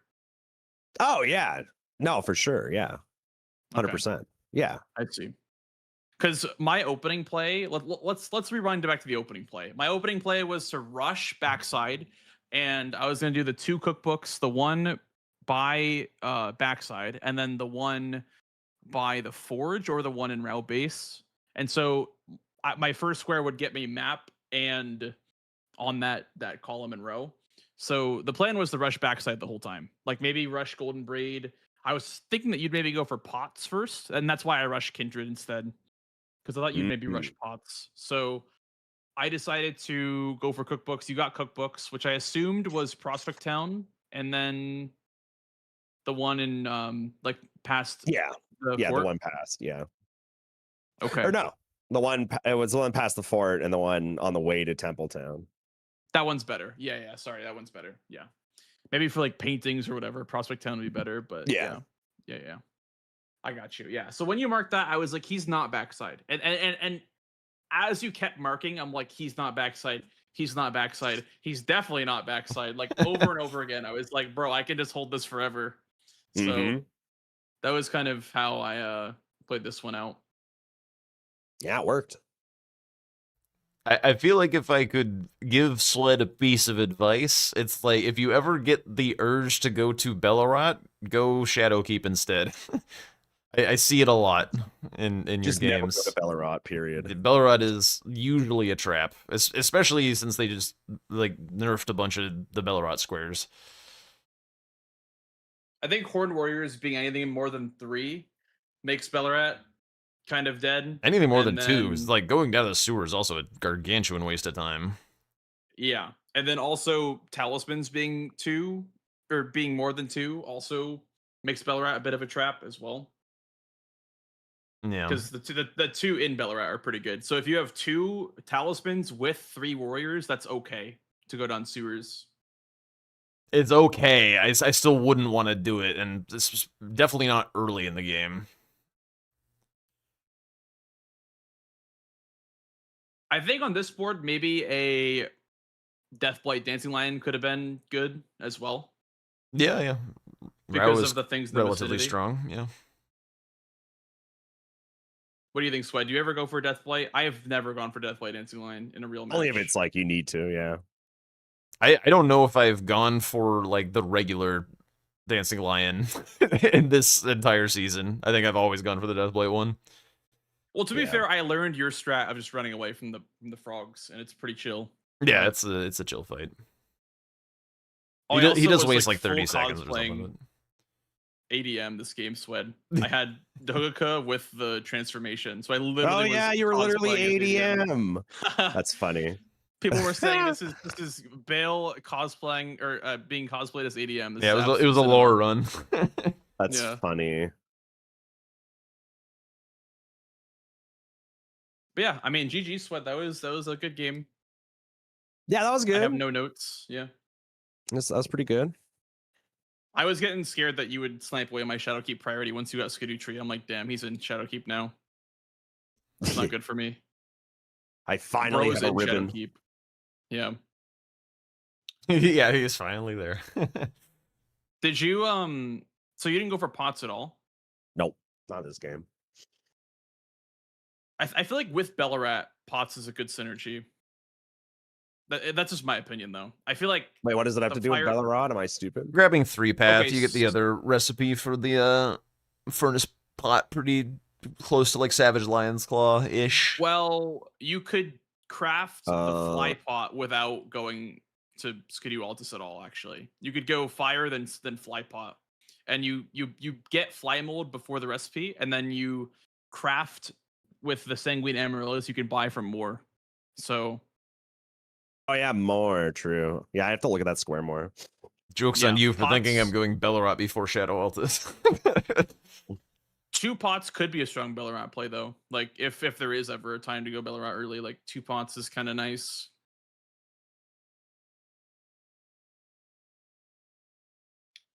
Time is it? 10? Are you done? Are you playing again? What's up? No, I think I'm done. I started stream earlier today, and I'm gonna end stream early as well. That's fair. That GG's today, Swed. is fair, Blanks. Thanks for playing. GG's. Of course. Thank you. Have a good rest of your night, dude. You too. GG's. Had a great night of practice. GG's, guys. GG's. Everyone say bye to Swed's chat. I guess we're not even connected, but I mean, technically, we're streaming together. yeah. Damn, nobody's saying goodbye to Jack's chat. That's Feels That's bad, cold. Jack. Oh, Everyone say to Jack. Swed. Everyone say bye to Swed and Jack's chat. Bye. Everyone say bye, bye. Later, guys. yeah. See Good ya. night, fellas. All right, that'll do it for us here today. Is anybody on doing anything interesting?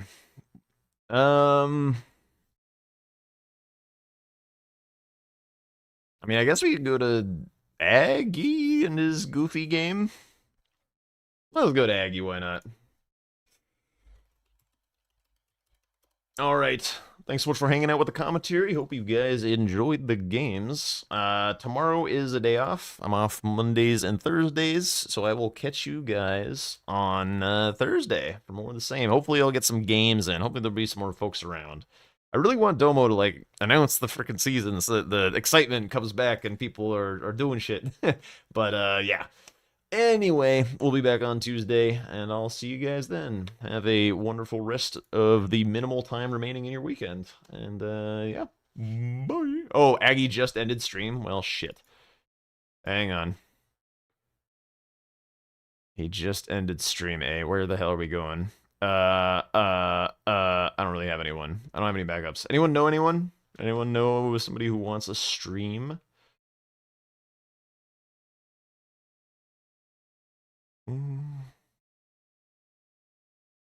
Care for kittens. Who's this? What are we up to? I'd probably rather keep it within kind of the Souls thing if I can. Let's maybe go to Ouroboros. I haven't actually rated him before. All right. New raid. Here we go. Here we go. Here we go. All right. Yeah. We're everyone's closing up shop. Everyone's closing up shop. The content desert has begun. All right. Catch you guys later. I'm gonna go get some food. I'm so hungry. Bye.